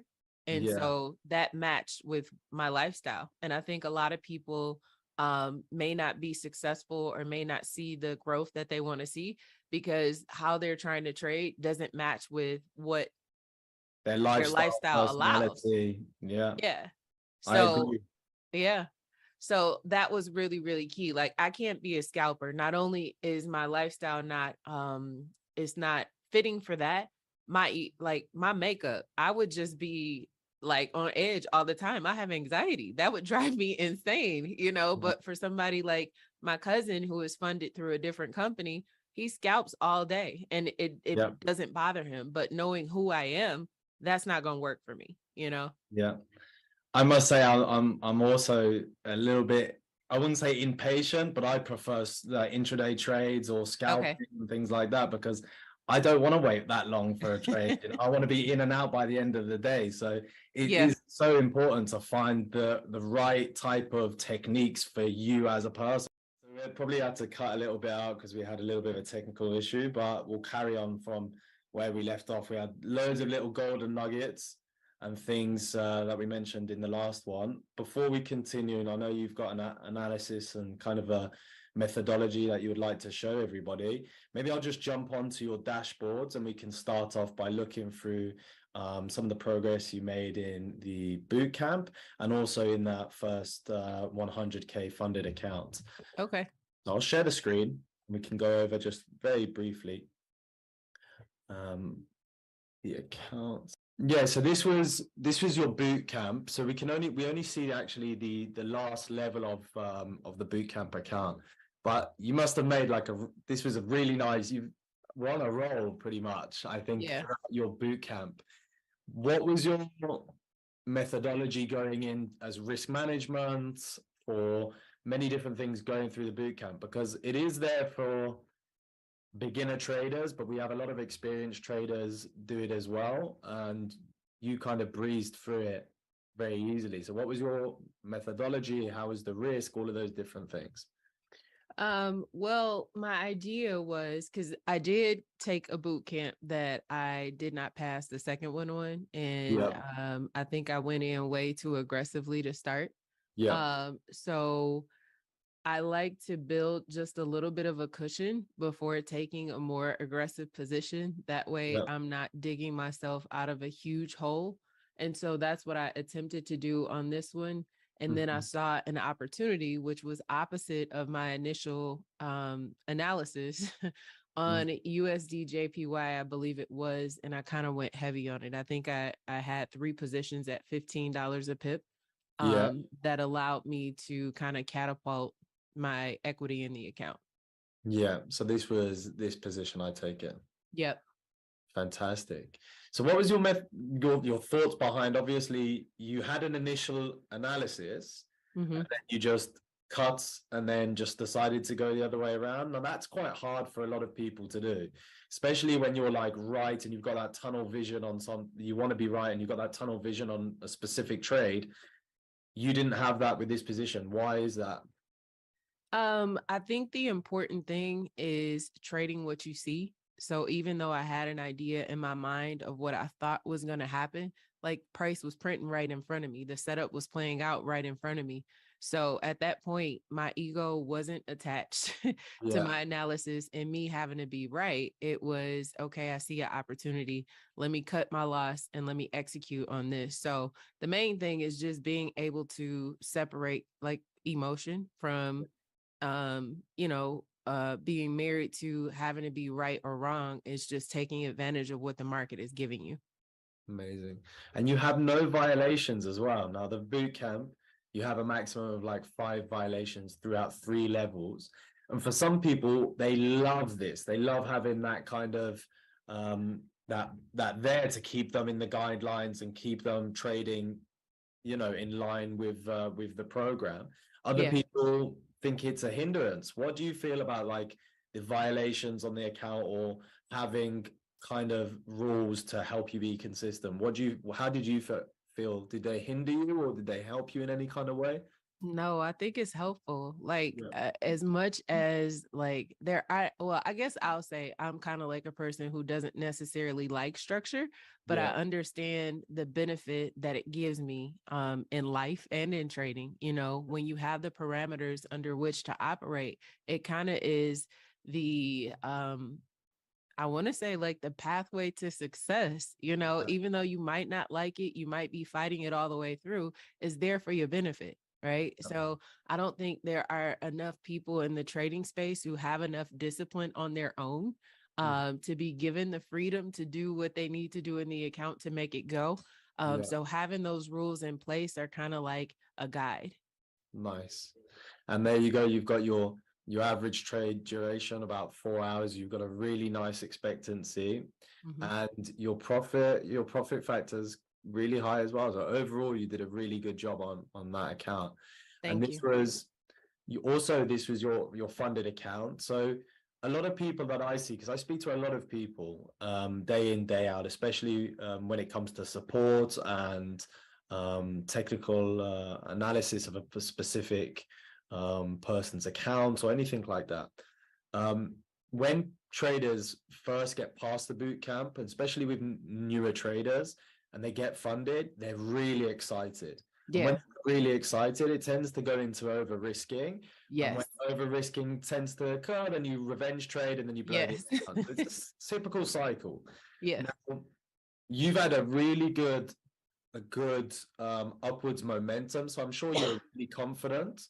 And then obviously you had quite a big dip here. Can you tell me around this area what your mindset was like and how you coped with those maybe couple of days of drawdown to eventually just get it back, all of it back, and then some, basically? Yeah. Just what you explained, that you know, past the funded account, you feeling yourself a little bit and doing a little bit too much. And then I had to sober up and kind of think about the opportunity that I'd been given and all the hard work that I had done to get to this point, and just went back to the basics. So going back to the basics, getting my mind right again, is what I think allowed me to be able to see clearly to get back on track. Yeah. And you didn't go on, I don't know, did you go on tilt a little bit? Did you feel like kind of a little bit? No, you didn't go on tilt. You're too cool for that. Fair play. No, you mean when I had that big loss? When you're having those big, there's a couple of days of drawdown, because of some people, it really does take you off. You start questioning yourself. You start, am I even worth this? Am I even good? I went through all of that. I went through all of that. Like, maybe it was a fluke. Maybe, you know, I'm not that good of a trader. And all of that stuff, doubt starts to creep into your mind and everything. But I think it's really important just to take a step back and just reevaluate, and get out of your head and get out of your emotions, you know? Trading, it can be the easiest and the hardest thing at the same time. Absolutely. You know? And it really takes its toll on your emotions as well, but it is so rewarding at the same time. It's incredible.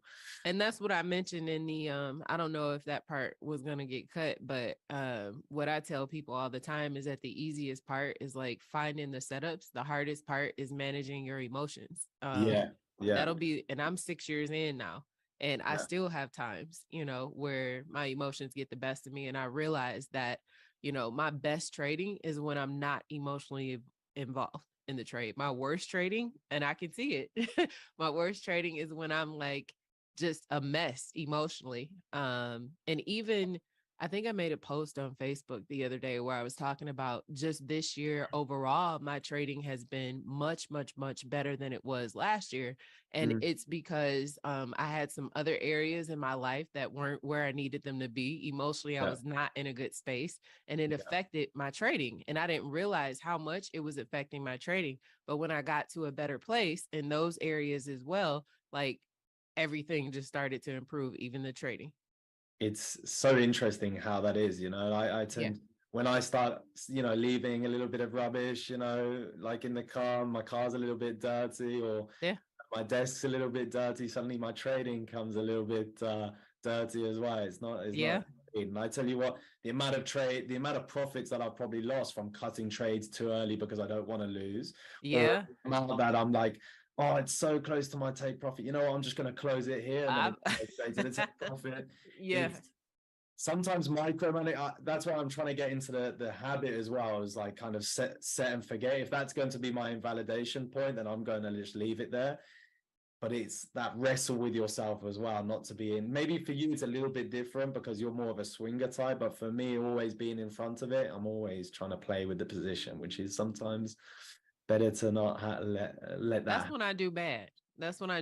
But I think understanding, like, when I really abide by my rules and I go in with a set amount of risk, I know up front what I stand to lose, then like my anxiety is not all over the place. I don't play with the position or jump in, jump out, you know, but when I know that I'm a little bit over leveraged, I know that I could potentially lose the account, then I'm babysitting and I'm making things worse than what they would have been if I just let it ride out.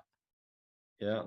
Yeah, it's one of those I can kind of relate to. So, so I know you've got kind of like a little bit of an analysis. I'll let you take over now and show a little bit about your methodology of how you look for different types of setups. Now we know when things are getting serious, guys. When Casey put the glasses on.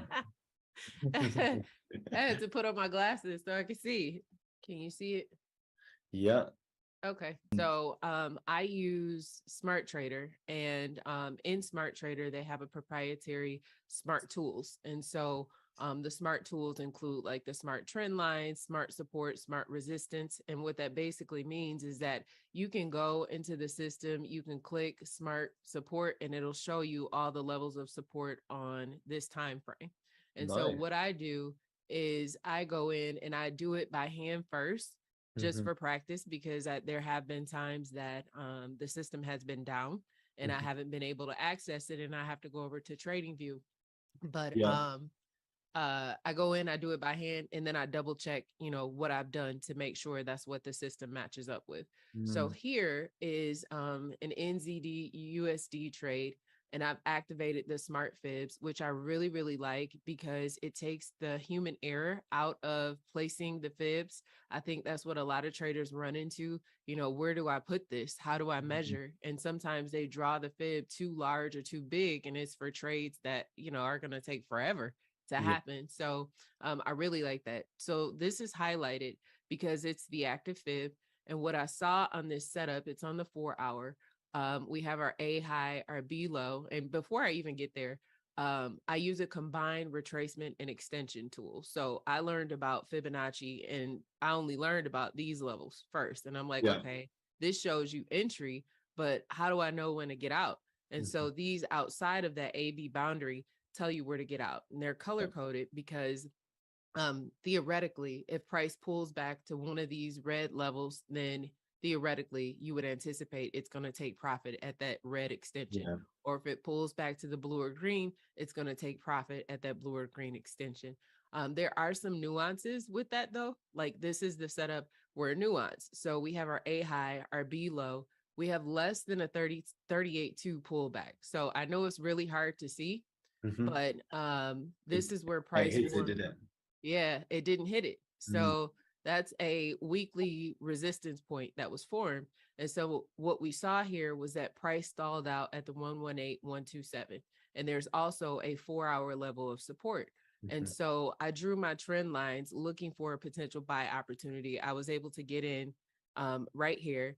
And so my thought is that at the minimum, we're going to see price hit that 38.2 and then potentially come down, or it may even pull back further to the 618 before we see it come down. So I trade the reversal on the way up. I only trade to the 38.2 because I've seen it happen where price reacts aggressively off of that level.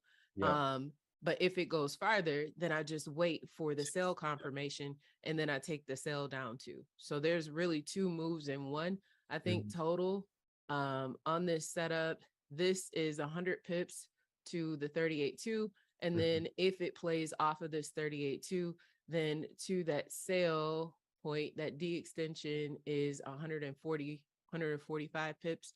So that's really like 200 something pips, up for grabs. Amazing.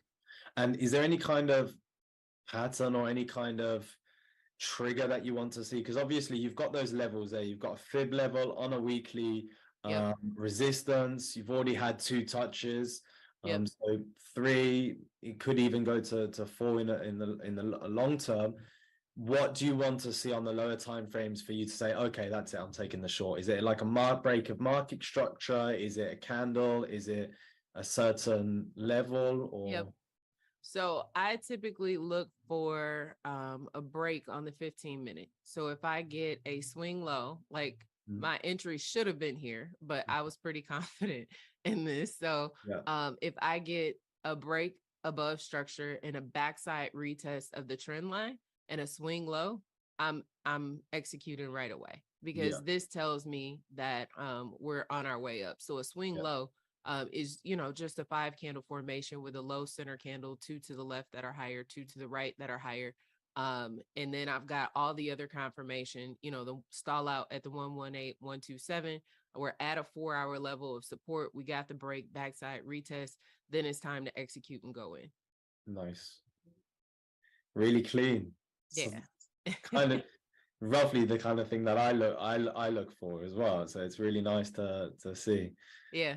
It's like you said, it's easy to come up with the ideas because you've seen these patterns and you've seen the way the market moves so many different times. Right. Executing on it and making sure, because some people, they would have seen that first like swing up to upwards, and then when it came back to retest that same area, they may think it was going to break that prior lower high, and then they were like, okay, that's it, that's I'm going to get out early because I know it's going to go down. I want to break even instead of letting it go down to my stop loss. And then it would have shot straight back up. And then they would have... You would have been mad. Like, oh, that could have been a... Yeah. You know? So it's a nice, clean setup. And if you can execute it well, which you have done, I think, that's what you've shown in the boot camp anyway, that you're very good at execution. Perfect. Now, for somebody who is looking to start in their training journey in like a prop firm,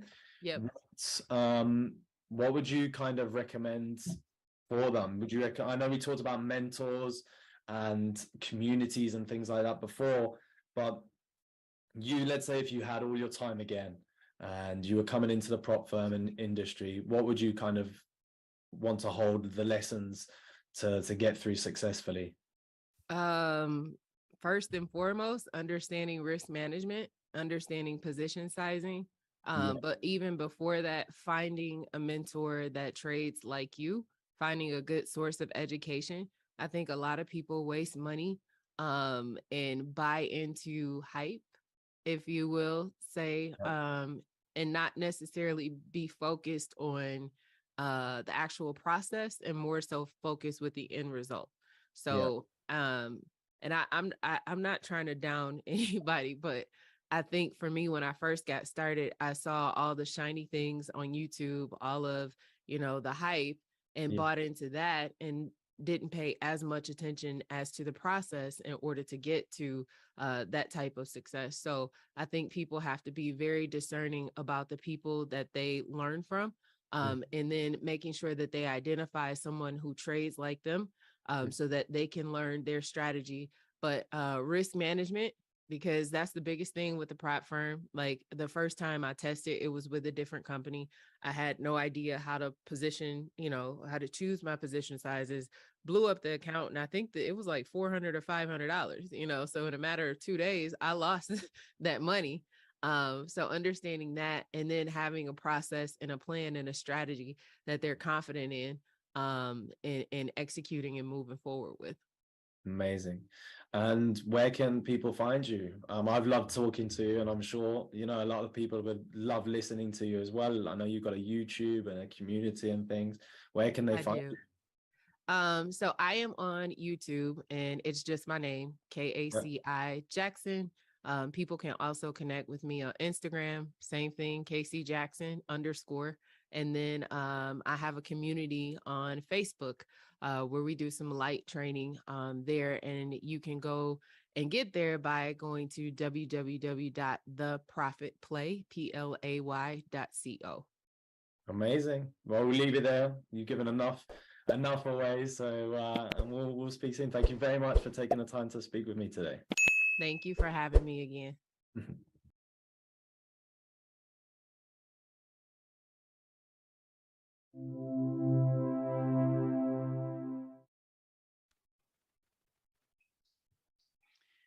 Okay, hi everyone. Thank you for joining me today for this relatively short webinar about the wonders of the spinning top. Just a quick disclaimer, this webinar is for educational purposes only. I'm not going to give any advice, any trading advice or signals, and everything here is only for education. And let's start. So just a 1 or 2 words about myself. I joined the 5ers last month. I've been trading since 2008. Started with Forex, but trading also other financial instruments and markets, mostly technically. And in today's webinar, we'll review what I think is a very nice setup or signal for that gives,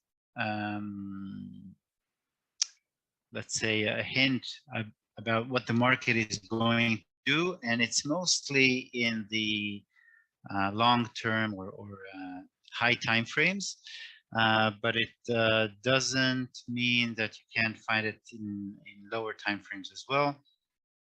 We'll see some examples, including some very recent and amazing examples. So for short parts of this webinar, we'll discuss the spinning top candle itself. We'll talk about references to see where the spinning top candle is found, because it's not relevant just anywhere. It's mostly relevant when the deviation is large, or where it's adjacent to moving averages, or around supply, demand, or support and resistance zones. We'll talk a little bit about how to trade it, and we'll see an example, a recent example with the pound dollar. And of course, we'll talk a little bit about risk management and trading mentality at the end. So let's start. And again, as I've mentioned, this is not like a magic entry signal. When you spot it, you immediately enter. And most of the examples you'll see here are on the daily, weekly, and monthly charts, but it's definitely applicable for any time frame. It's just that on the higher time frame, it works really, really nicely. It's applicable to all markets, so I'll show you some examples also from commodities and cryptocurrencies. As I said, we will add some reference points which will increase the validity of the pattern of the signal or the candle, and it really gives you the opportunity to recognize ahead of time where the market could be going. Mostly for reversals, like major reversals after a long trend, but sometimes it's like a minor reversal within a trend. So like after a correction, it can signal trend continuation. It definitely gives you an edge over the market, which means it can tell you, if you're in a position, it can tell you, listen, maybe you should close a position, or at least move your stop loss closer to protect your profits. It can give you a hint to enter the other way, and of course to take the other direction of the market after some confirmations or in lower time frames. But again, it requires patience, because definitely we're not going to trade the weekly or the monthly charts, maybe not even the daily, but in lower time frames, you can start looking for places to enter. Patience is a virtue, especially in trading, and with the spinning top, you will need patience, but it pays, and it pays big time.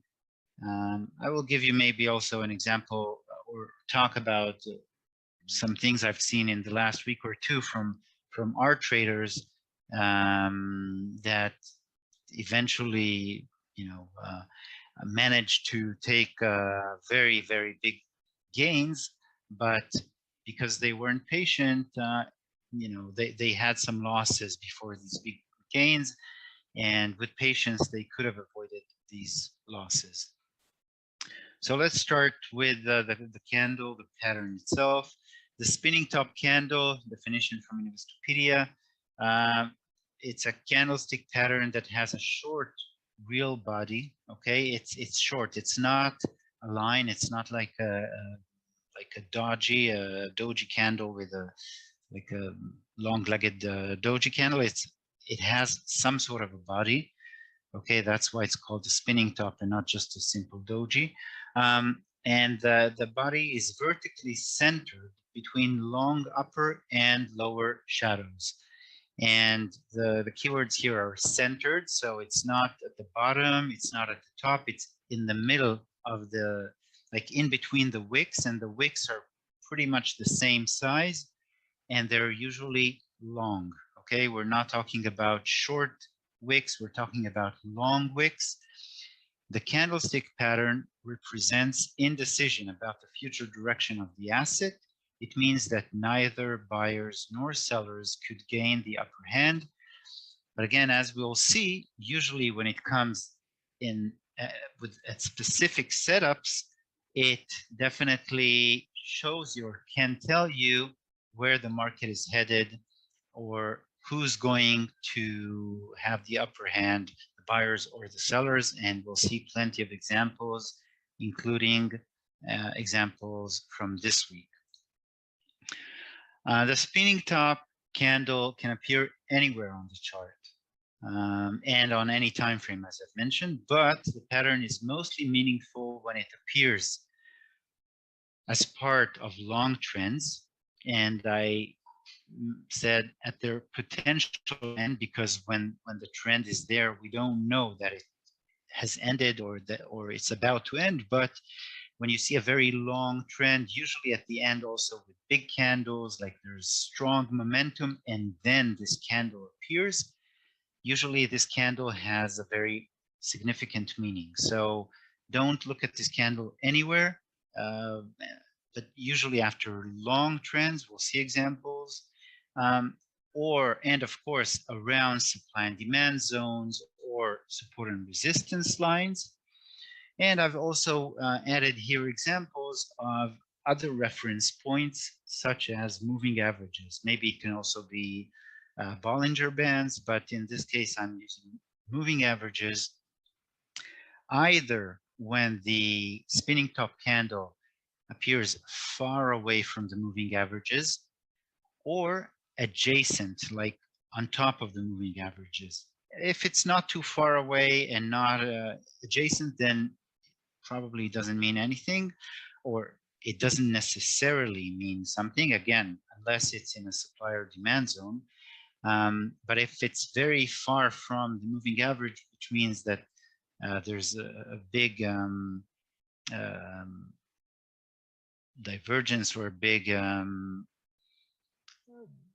that the price has gone way too far with its sorry, I forgot the word now, then it usually means that we're expecting some retracement. It was standard deviation, that was what I was looking for. So if we have, like, I don't know, 1, 2, or 3 standard deviations away from the price, then usually it means a retracement is due. And if the spinning top is deviated a long way from the price, then it is stronger. And again, the longer the wicks, the stronger the candle and its following reaction. So don't look at small bodies with small wicks, but long wicks, and the longer, the better. Let's look at a few examples. So you can see here, let me just turn on the mouse. Okay, you can see here this spinning top after a long run. You see this is a weekly chart. Okay, this is from a long time ago. As I've mentioned, I started trading in 2008, and I've noticed this pattern already back then in 2008, just before the end of 2008. Look at this spinning top on the weekly chart and look at this huge candle right after it. The trend didn't go straight down afterwards, but it definitely went down quite a lot in the following weeks. But this was the initial signal after a very long run with big bullish candles. Here too, you can see the spinning top not so long wicks, but again, it's the weekly candle, so it's still not too small, and it's within or right below a supply zone. So this is another significant thing. Here too, you can see hesitation candles above the demand zone, but these are not classic spinning top candles. Here too, you can see sort of small spinning top candles, but again, relatively small.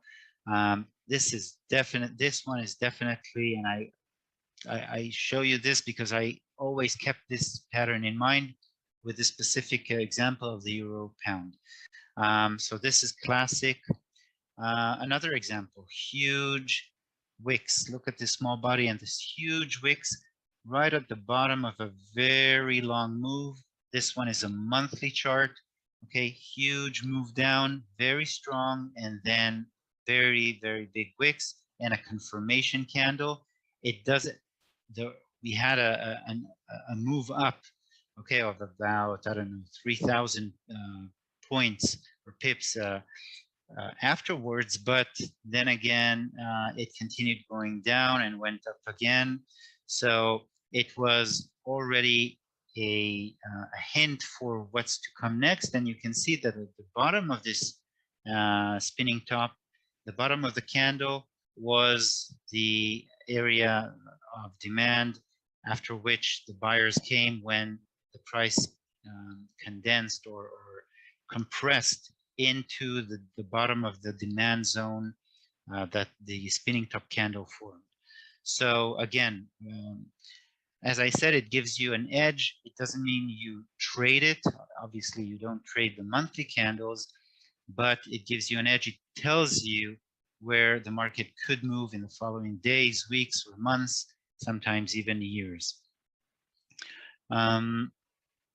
Here's another example of the euro dollar monthly chart. Again, strong moves, spinning top candle here after long moves. Another move here. This one is not a very long move, but again, it gives you some hint about where where it could go, and you see the strong candle confirmation candle afterwards. And again, we'll talk about how to trade these patterns from the lower time frames afterwards with a specific example. So this is just a quick overview of the spinning top pattern or candle. Now let's talk about the second part is about references. As I've mentioned, two possible references, moving averages, and of course, supply and demand or support and resistance zones.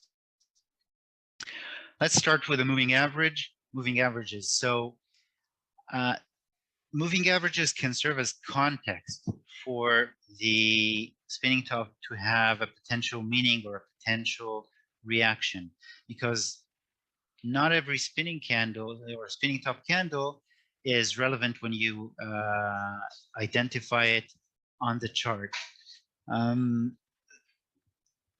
What I'm using usually on my charts, and I've mentioned it in my previous webinar, is moving averages, 3 moving averages, mostly exponential, the 9, 29, 21, and 50. Some use 10 and 20, or 9 and 20 and 50.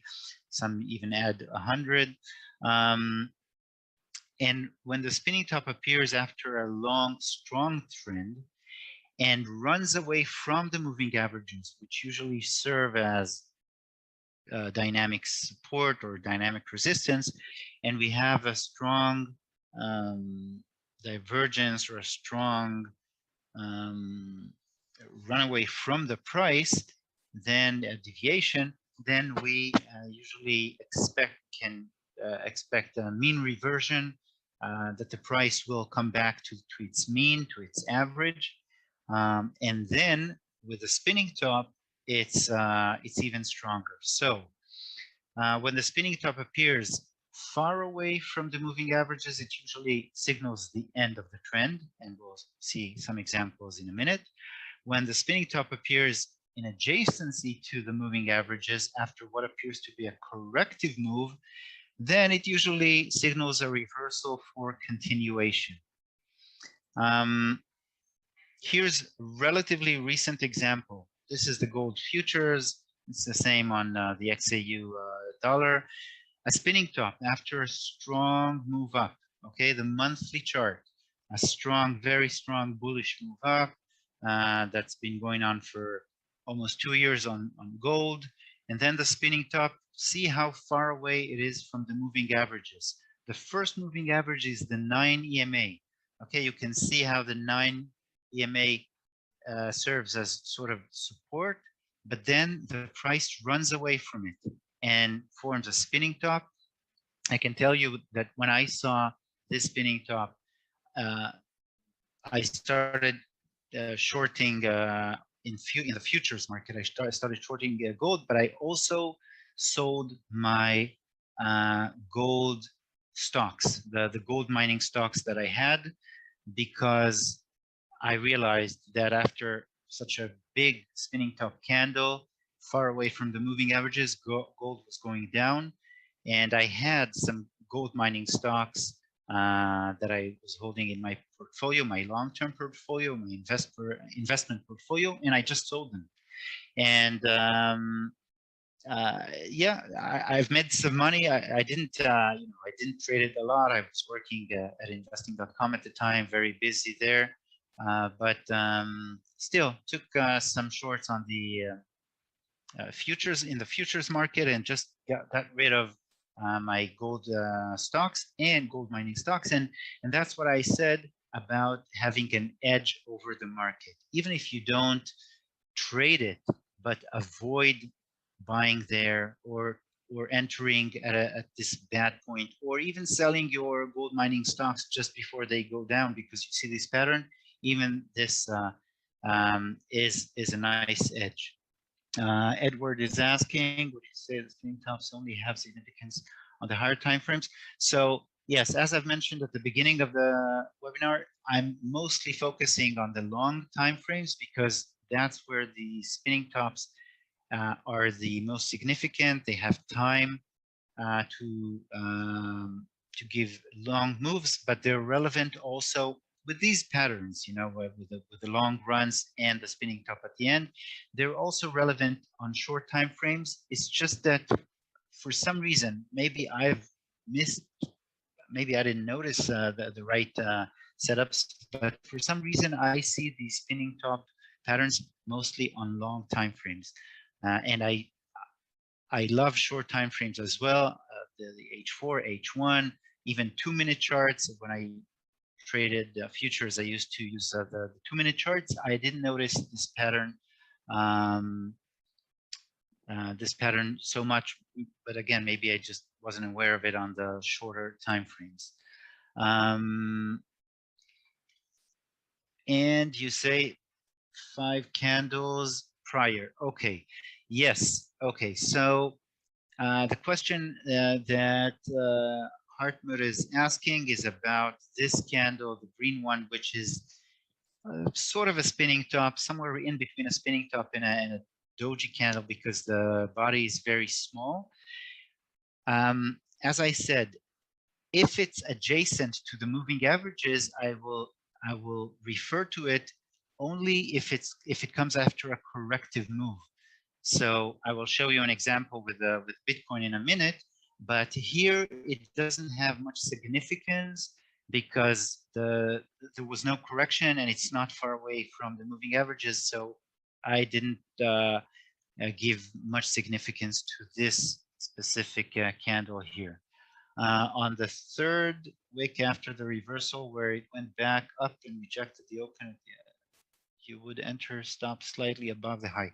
So here again, I don't know if you're referring, Chris, to this chart, but here it's a monthly chart. I don't trade the monthly chart. I just start looking for the opportunities on the lower time frames, and I will show you an example, an elaborate example on how to trade this pattern, or how to start looking for entries and exit after you. And that's the great thing about this this technique or this pattern, that it gives you a lot of time to get ready, but it requires patience. But patience definitely pays with this pattern. Look at the Bitcoin. When you look at it from in a log chart, logarithmic chart, it doesn't look this imminent or this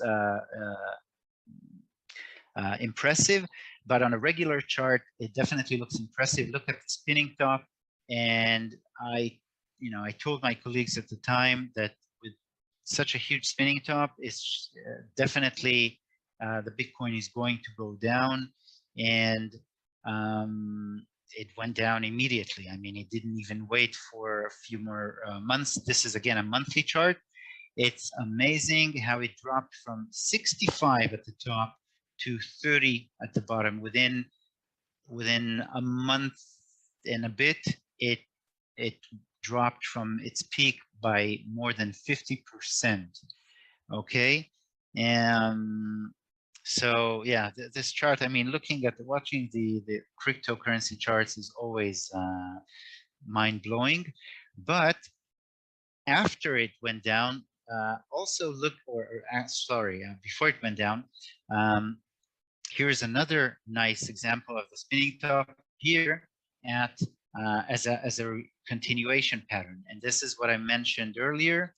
If you see a move and then a retracement, and then you get the spinning top adjacent to the moving average, which serves as a dynamic support in this case, then it can give you a hint as to the reversal or the trend continuation. Okay, so this is like a minor reversal after you have a retracement back to the moving averages, and the spinning top is sitting on top of the moving average. If you want to wait, you can still wait for a confirmation candle, but again, this is a weekly chart, so anyways, you have to go down to the lower time frames and start looking for the entry, but it gives you an indication of what to start looking for. In this case, start looking for a long move up. Another question from Benjamin, referring to the spinning top in the previous question.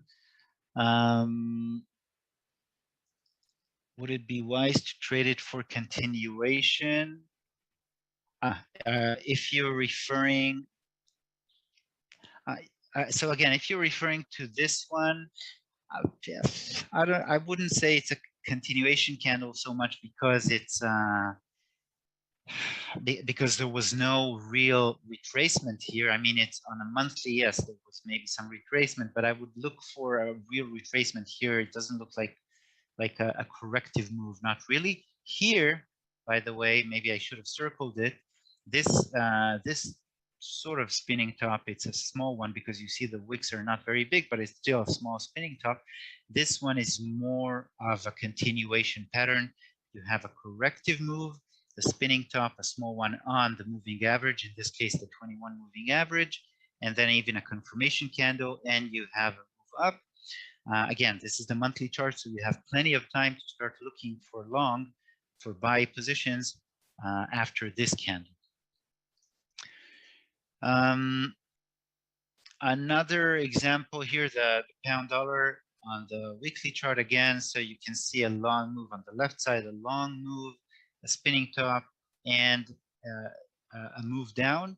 The trend doesn't immediately go down, and you can see that it was sort of a hint before forming a double top and then moving dramatically down. You can see an example on the very most left of a sort of a spinning top after a corrective move, but again, it's not a classic one. A few more spinning tops here or indecision candles, so you have a move down, a corrective move to the moving averages, a spinning top here, and continuation down. You have here some sort of a spinning top. The ones that I've circled with the dashed circles are the ones that are not so strong or not the classical ones. But again, you can see here a spinning top coming back to a small supply zone. Here, spinning top on top of the demand zone. Okay, here some indecision candles, but not in the middle of anything really. Okay, maybe a small corrective move and a move up, but not. Again, that's why I'm looking for the really classical ones after a long move or within big supply and demand zones. Here, by the way, you have a spinning top which is relatively far away from the moving averages. It comes after a long move. Again, this is the weekly chart. And it's also within this supply zone. Okay, you have here a supply zone. Let me just draw it here. You have this supply zone, something like that. Okay, so this is a supply zone, and you have this spinning top within the supply zone, which brings after it a corrective move. But it found support around here, the moving averages and the previous resistance, which was broken up. So it didn't continue much longer. Okay. So that was the first reference.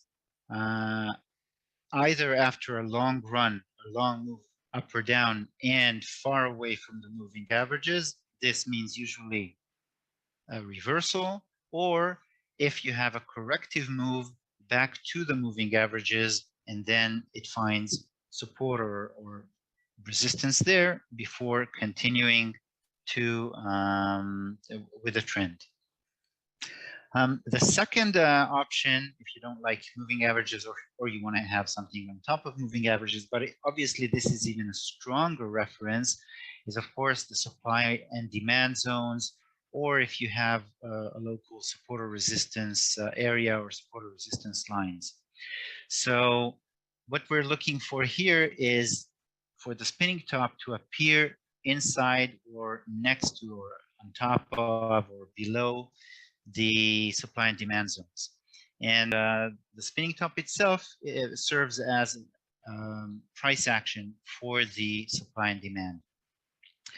Of course, the bigger or the wider the zone and the higher time frame the zone is, the longer it may take for the price action or the price to turn.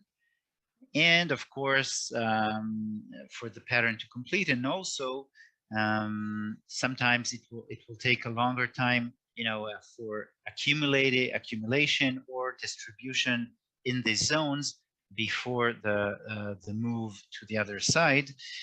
But again, these are very strong and very rewarding. Does the market create the patterns so traders can push the price, or is it just a case of buyers and sellers fighting until the candle closes? So that's always, Chris, that's a good question. And I've always wondered if these technical patterns that work so beautifully, if it's like, do people somehow create it to signal everyone this is what's going to happen, or that,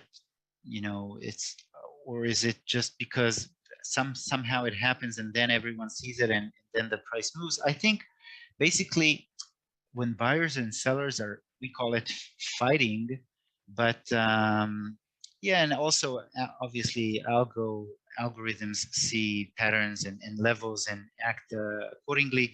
But I think it's not just about buyers and sellers fighting.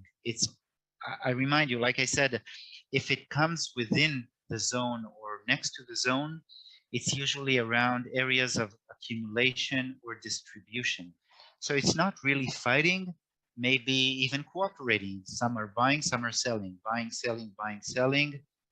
And eventually what happens is you have an indecision area, but maybe you can call it indecision, but maybe you can call it a decision to accumulate or a decision to distribute in these zones. And eventually once the big, institutionals and the big traders finish distributing or finish accumulating, then the price moves in the direction they want.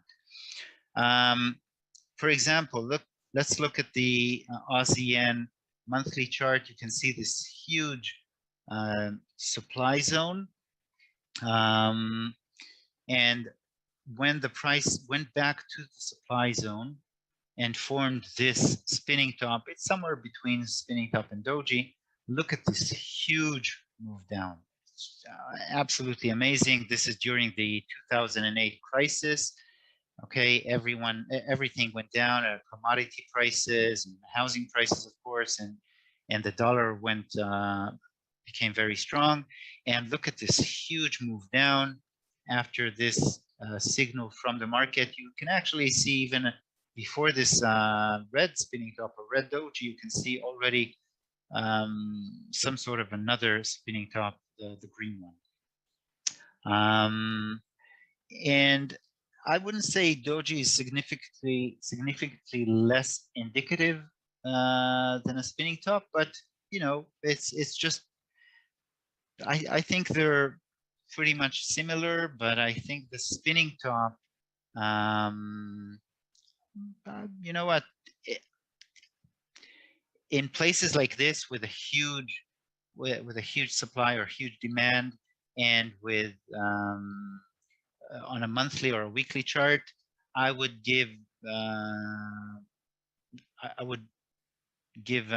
importance, or I would notice either the doji or the spinning top the same, but the spinning top is very strong. So this is why I'm referring specifically to the spinning top, even more than the doji. You can see here this demand zone, which was respected several times. And again, a spinning top, even a few of them. This is accumulation, okay, the monthly chart. So you can see how the price came back to the demand zone, accumulation for several weeks, okay, three months or so, accumulation, and then continued up. You can see here, by the way, a small, not a classic spinning top, but again, an indecision candle on top of a reversal area that was previously resistance, and then came back to test it as support with this candle, sort of spinning top. And yes, and the webinar is recorded and will go live or go online on our YouTube channel. Another example from crude oil, this one is H1. Okay, so hourly chart. It doesn't necessarily have to be monthly or weekly, but again, obviously the moves here are much shorter. But again, for day traders or scalpers, whatever, it can be good enough. So you can see here a nice move up, a spinning top or a doji candle, and then a move down. You can see here a very nice move back to the demand zone, okay, and spinning top in a few in pin bars, and you can see all the candle wicks showing how the buyers are coming in, and it's on top of the demand zone, so it gives you a nice opportunity to take, and even a double bottom gives you an opportunity to go long. The moving averages I was using were 9, 21, and 50 exponential. Satish, can you please explain how to draw supply and demand zone? Yes. So very quickly, how do I draw, or how do I decide where to draw the supply and demand zone? So if I have two candles, let's look, for example, at these two candles here. I look at the price, the place where the two candles have the same price, and I look at the place, the closing bodies, and I take the place where they meet. So in this case, it's here. Okay, the closing body of the green candle meets the body of the red candle, and this is for me the base of the supply here. Okay, so sorry, so this is the supply zone. Let me show you another example.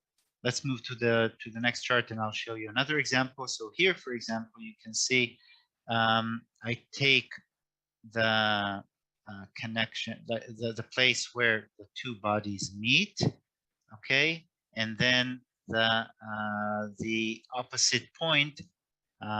In this case, it's the higher point. If I took, for example, here these bodies, okay, this is where they meet here, and this is the opposite point, so that would be the demand zone here. In this case, the demand zone is something like this, okay, and supply here, for example, this is the supply zone of these candles. Okay, so I always look for the place where the bodies meet, and the opposite, high or low, is the other side of the supply or demand zone. I hope this is clear. I hope it makes sense. And the spinning top doesn't have to be a candle of the opposite direction. It's obviously stronger, but it doesn't have to be. I mean, for example, if we have a move up, the spinning top can be green or can be positive or bullish as well. It doesn't have to be red or negative or bearish. Okay, if we have a move down, the spinning top doesn't necessarily have to be bullish, but obviously it's a stronger indication if it's of the opposite direction. Okay, so here we have the pound dollar, and we are talking about right now. This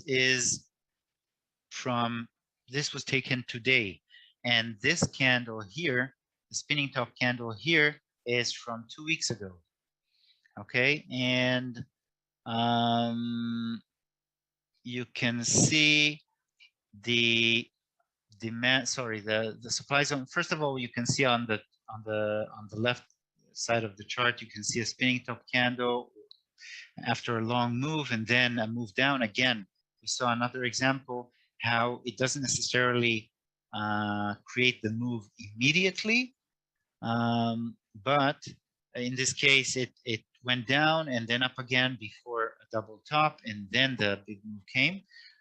But the second move created this big supply zone, and we came back to the supply zone in the recent weeks. And 2 weeks ago, we had a nice spinning top, not a very big one, but still a nice spinning top.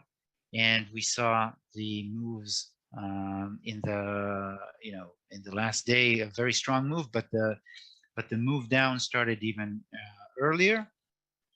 As for Santosh, as for your remark about the second spinning top that should have been avoided,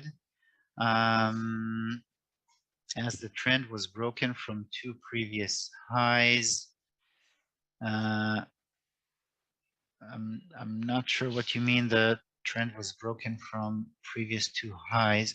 You mean maybe? Okay, I'm not sure what you're referring to. If you're referring to this spinning top candle, again, it's after a long move. Okay, right, coming right into the, sorry, right into the supply zone around here. So it's still valid. And if I draw a trend line from 2018 to 2020, yeah, so if I draw a trend line, obviously, if you're referring to, I don't know, something like this, then yes, it went up, but maybe the trend line is not accurate. But yeah, we have some sort of, maybe the trend line came here and then it broke. But you see, it still broke. It still broke into the trend line again. So even if you don't trade the spinning top, even if you don't go short here and sell, you still say, okay, I have to be careful. I'm not going long here because I have the spinning top. Maybe I should wait for at least, look for lower time frames and look for a better entry, or wait for the price to revisit the trend line and see if I have a good entry at the broken trend line that could continue up. In this case, it didn't happen, but still, it gives you a warning signal. And like I said, we're not going to trade the higher time frames anyway. We're looking for lower time frames, and we'll see that in a few minutes with an example. Euro dollar also, this is this is an updated chart. So you can see here also supply zone from the monthly chart or from the weekly chart. Supply, you can see here distribution, a very strong move down, a very long move down, coming back to the supply zone. This is more of a shooting star candle, and here one or even two spinning top candles right at this supply zone, even another supply zone, a recent one. We can say we have some sort of a supply zone here, something like that. And then the spinning top candles give us a hint of what is to happen, a double top here and a very strong move down. So let's see how we can trade, the pattern. So first of all, once you identify this pattern in a high time frame, you don't take the trade there, you don't trade the monthly or the weekly chart, you switch to the lower time frames and start looking for the signals in the lower time frames. That's why I said you have to be patient. You wait patiently for low risk areas to enter, where you can place your stop loss more tightly, where you can take the stop loss or set the stop loss without violating any risk management rules, without risking too much of your account, and without placing the stop loss too far away or too close, just because the risk is too big. Of course, the spinning top candle gives you direction. Okay, if it's at the end of a long run up or in a supply zone, then you're looking to go short, to go to sell. If it's at the end of a very long move down or in a demand zone, you're going to look for entries to buy. So this is the direction. And then you set your stop loss in the lower time frames. It can be an hourly time frame, a 4-hour time frame, or even daily time frame for those of you who trade longer time frames. But your take profit can be even longer, because we are talking about long moves. And if you have patience, then while your stop loss is relatively short, relatively small, your take profit can be much longer, which gives you a great risk reward ratio. As for fundamentals, I usually trade the technical charts, but if we are talking about fundamentals, then yeah, everyone knew that inflation was very strong. We saw the PPI, the purchase or production price index, and how everything like the manufacturing prices are going up, inflation is going up. Obviously, the Fed cannot ignore the rising inflation for much longer, and people are expecting that either QE or the purchasing program will start being tapered at a certain point, or even interest rates rising, and then the dollar will go up. So you can look at the fundamentals, and you can see that the euro dollar is within a supply zone, that the pound dollar is in a supply zone, that the Aussie dollar has been moving sideways inside a supply zone on the monthly chart. So you can add the fundamentals to the technicals. And I agree that you can also look for divergences even on the higher time frames, and definitely on the shorter time frames. So pound dollar, the daily chart, here you can see, okay, again, the weekly chart is this chart. Okay, we saw the weekly chart of the British pound versus the US dollar.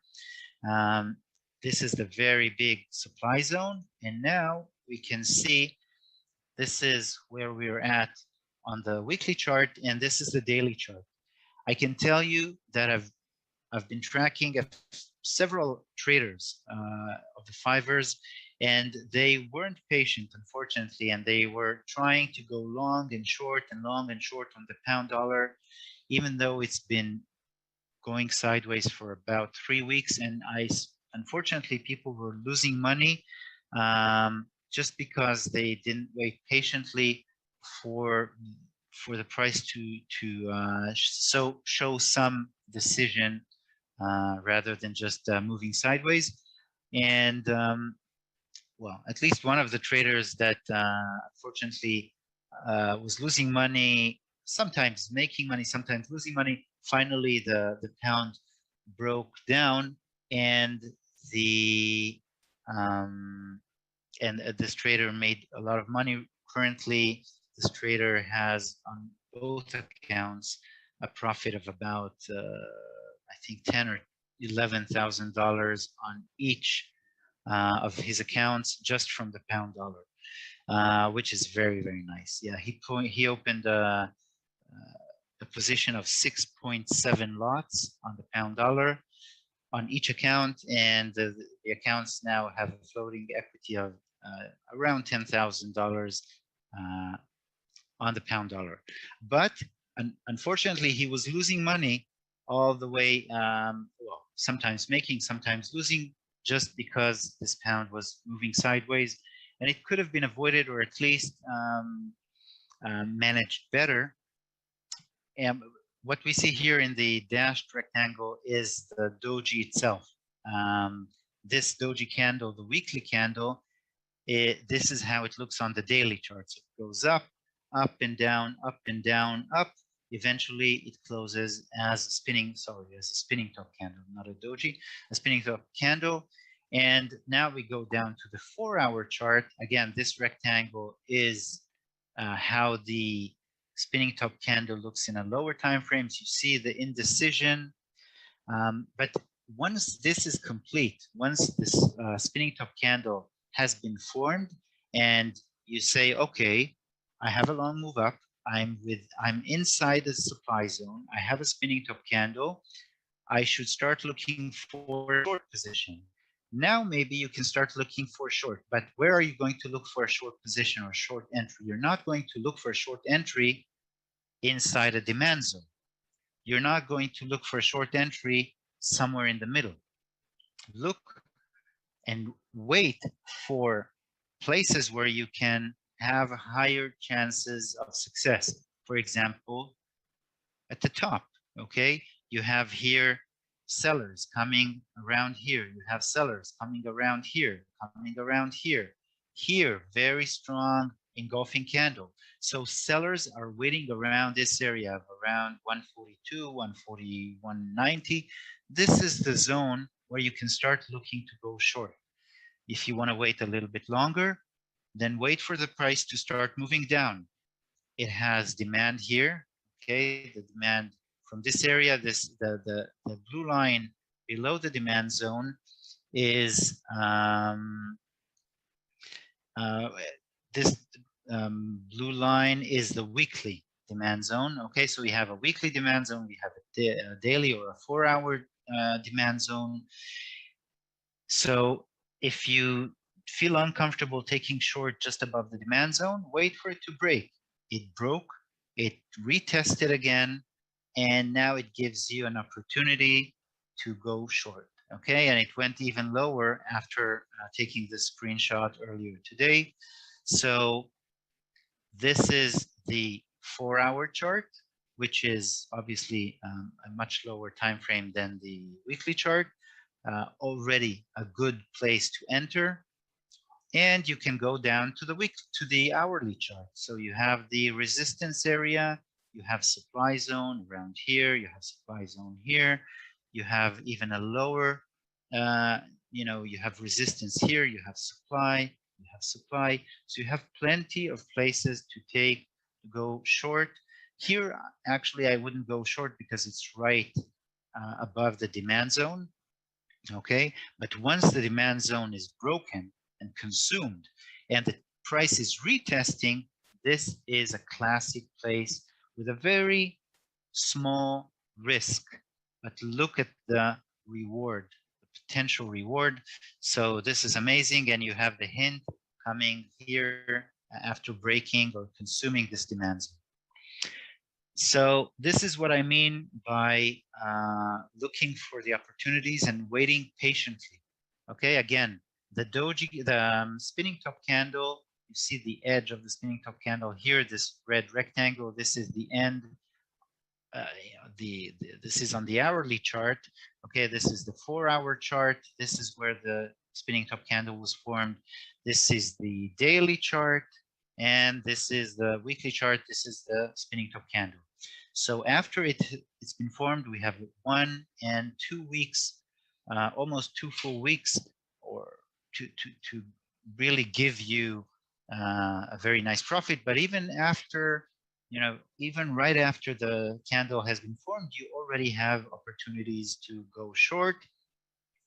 If you go short here, remember the price doesn't move immediately. So, you know, if you take short here and the price goes all the way down and all the way up, it can be very frustrating. So remember that the price, especially coming from big time frames, from big demand zones or supply zones on higher time frames, it takes time for the price to move. It's a big ship. Okay, the weekly, the monthly chart, it doesn't turn around immediately. So give it time. And if you already have some profit, don't hesitate to take it. Okay, start with like starter positions, take profits on the way until eventually it gives you the you know, the long-awaited move. And as for 1 million account traders, no, we unfortunately still don't have 1 million account traders, but some are showing very, very nice trading skills, and I hope we will have someone trading a 1 million account in the coming months. In this business, if you're good, you're right 6 times out of 10. You're never going to be right 9 times out of 10. Definitely not 10 times out of 10, unless maybe you're using a martingale. But in this case, eventually you could blow up your account. So, so really don't expect to be right all the time. Take your losses when they come, and take your profits, of course, when they come. Think on a series of trades basis.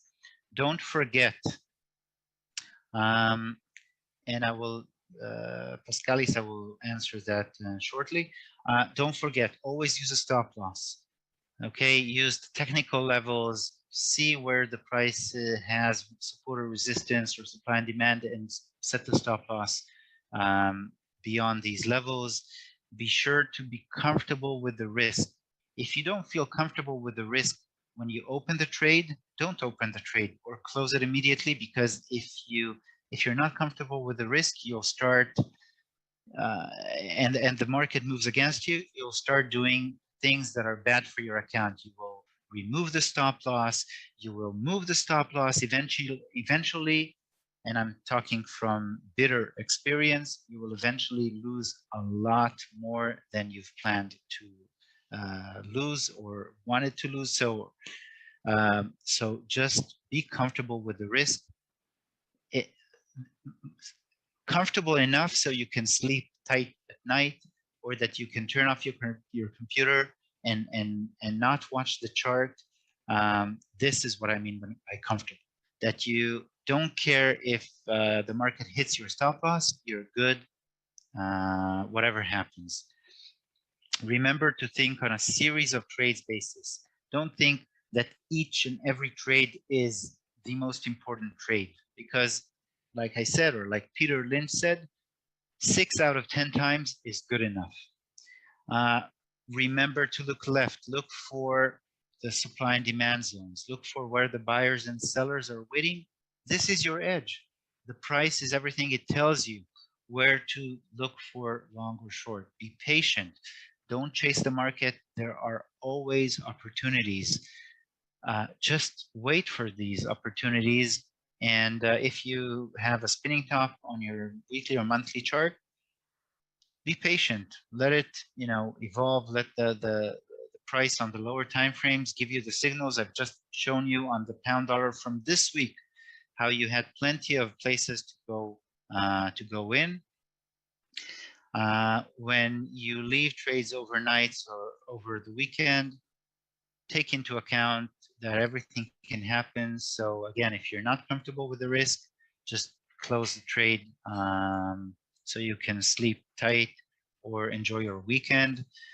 Use a trading journal, aim to improve, to become consistent. Don't try to become rich immediately. It doesn't work this way.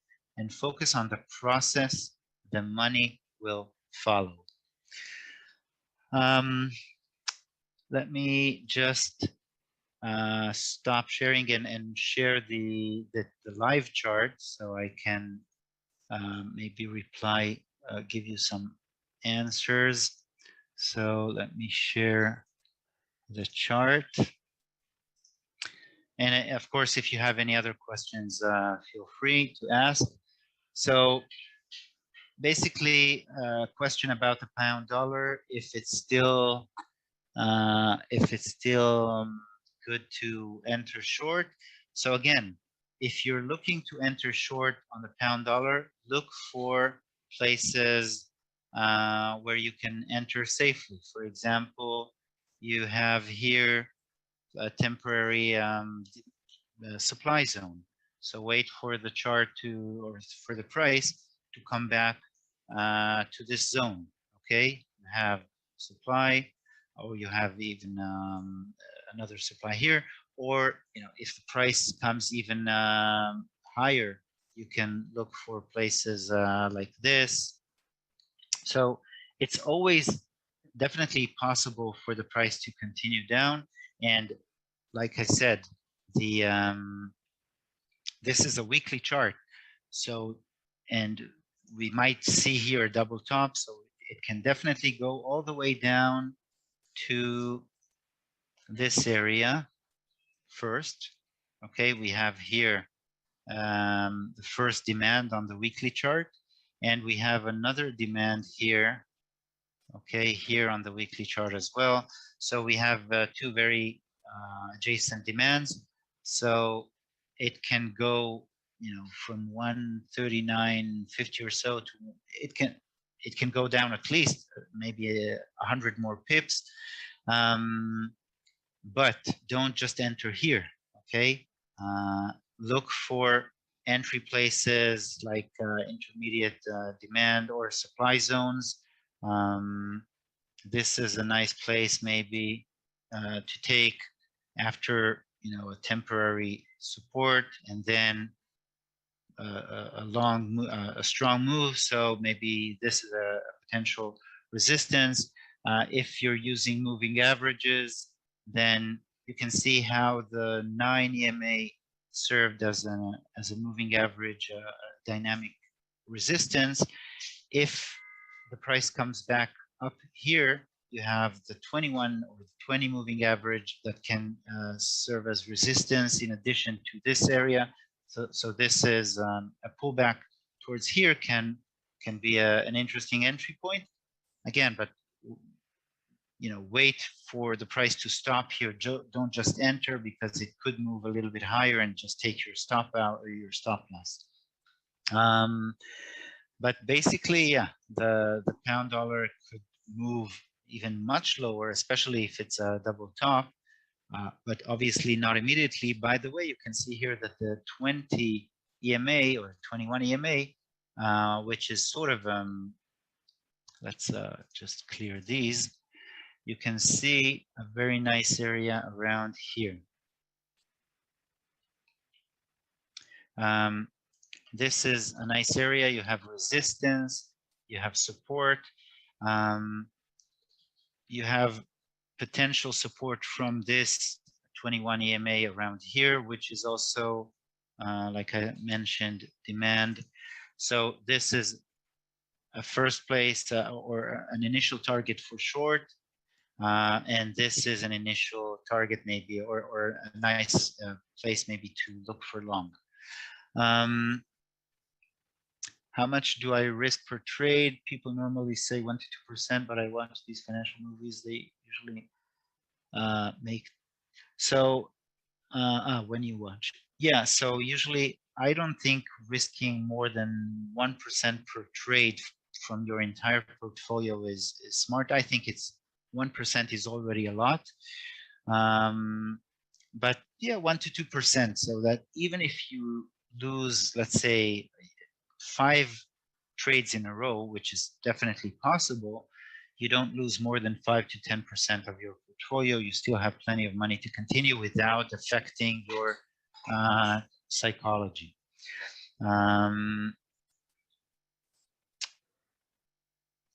You try to risk 0.2% per trade and 0.5 when very confident. Lately been trying to flip accounts. That's always okay. Yeah, Chris, so definitely learning from your mistake is smart, but sounds like you know how to manage your risk. And again, don't haste, don't try to make a killing out of 1 or 2 trades. Maybe you can do it once or twice. In the long run, it doesn't work this way, and your goal is to become consistent so that you can really survive in this market for a long time and know how to make money in this market over and over again, and not just, you know, once or twice. If I can suggest a trading journal, well, actually, a very nice trading journal, which is not for free, but it's not too expensive, and it's just a one-time payment, I think, of around $100 or $100 something, is the Edgewonk trading journal by Trade Society or something like that. Edgewonk.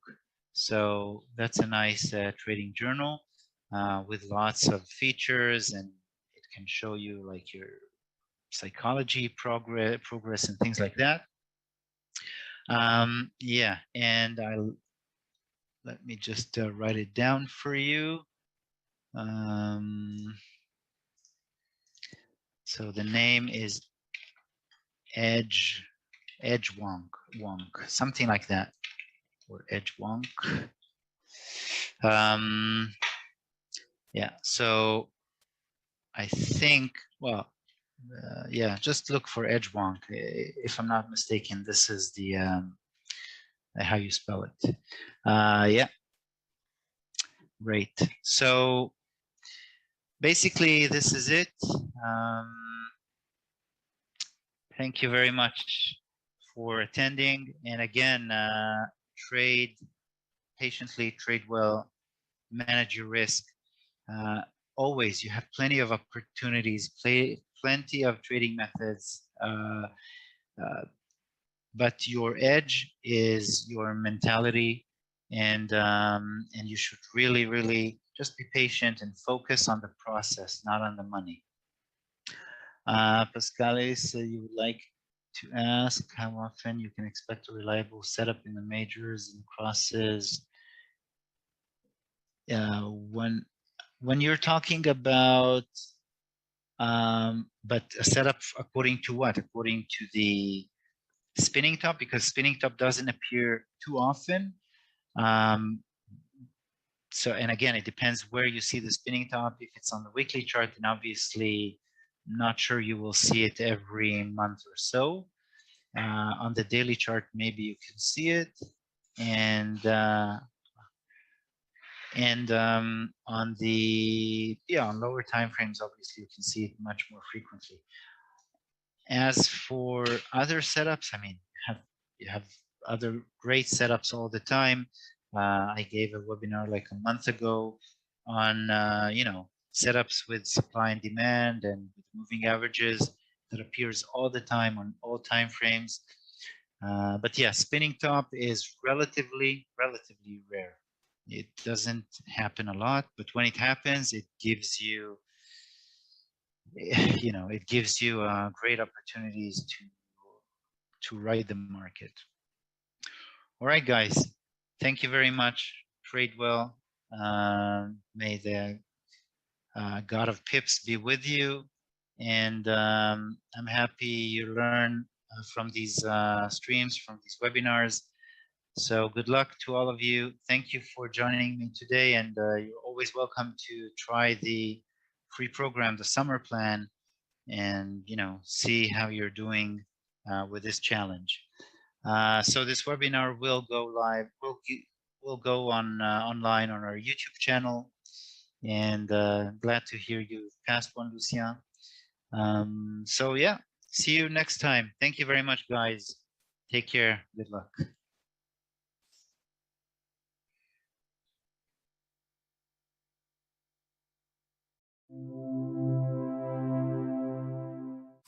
Well, welcome back. Welcome back to another Let's Get Real episode, okay?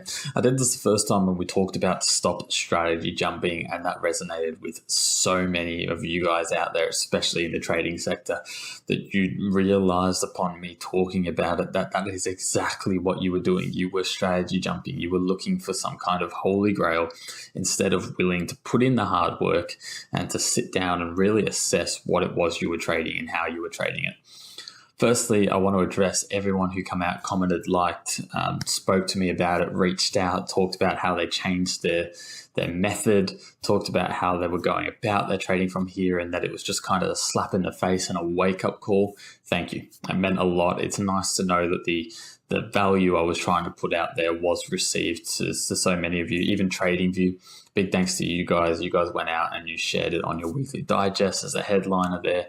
And we had heaps of new people come in and discover who we are and discover what we do. And all round, that was just great effort from everyone. And to everyone who give it a like, give it a comment, really do say thank you, which is what led me to doing another episode, okay? Now, I sat down and I had to think, why did that video do so well? What was it that resonated with so many people to make that video be so successful in the amount of feedback we received, in the amount of people that were just reaching out and being like, oh my God, you just saved me from this forever ending cycle? And it was upon the realization that none of the rest of the market, they don't address this, right? When you get your influencers, your course sellers, even some of the firms out there, the value that they bring is a lot of people don't address the reality, which is why I've called this Let's Get Real, because it's the reality and the weight and the discipline that is required to become a professional and long-term successful trader. And it does take a lot of effort, and there's a lot of moving parts that you don't hear about because everyone displays the reward, the money, the financial side of things, achieving that greatness, having that time freedom to go on holiday whenever you want and work from wherever you are. Yes, that does come, but you've got to do a lot to get to that stage. And a lot of the market out there doesn't show you that side, either because they haven't done it or because it doesn't sell.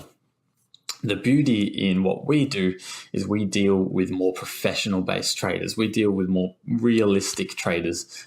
So we're able to produce content like this and actually resonate with you in that half, because we're not chatting to new beginner traders. We're not chatting to people who have no idea what trading is. We are chatting to people who are experienced, who understand a bit about trading, and we can help them get to that next level in that sense, right? So today I wanted to touch on a different topic, and that is on the fear of losing, how to battle the fear of losing. What is the fear of losing, and how does it actually affect your trading? I'm really comfortable and confident chatting about this because it was an issue I had for quite some time in trading. It really hindered my growth potential, really hindered my results, and sometimes got me really frustrated to the point I just kind of wanted to drop everything and quit because I just couldn't get past it. And the fear of losing was massive in that. And it actually related to something really outside of trading. But what I'm going to do today is talk about how I battled it, how you can battle it, how to address it appropriately, and then how we can move forward from that point on in doing that. So the first step in really assessing what needs to be done to break this horrible fear, these horrible chains that keep you tied down in trading, or even in life, not just in trading, but to get to that next level. It's very simple. We need to understand what it is we're actually scared of. What is it that we're scared of? What are we scared? I was scared of losing money in a trade. Why was I scared of losing money in a trade? Well, because for ages I built up my trading account. I had built it up from scratch, from nothing. I had managed to build it up into this nice dollar value. I had left my previous job. I had convinced everyone around me that this was it. I was going to be able to do this. And I gave myself this exponential amount of self-pressure by doing all of that, that when I come down to trading, I was like, I can't fail. Everyone around me is going to think I'm a massive failure, a fraud. I can't fail at this trading thing. I put so much time and effort. Have I just wasted all these years if I fail at this trading? And that constantly weighed on my shoulders, constantly weighed on me. So every time I was making a decision based on fear, I had reasoning behind it.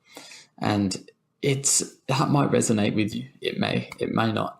But it was just this overwhelming weight on my shoulders, like I was squatting every time I would try and trade to get out of that position with a win and nothing else, because I couldn't afford to lose.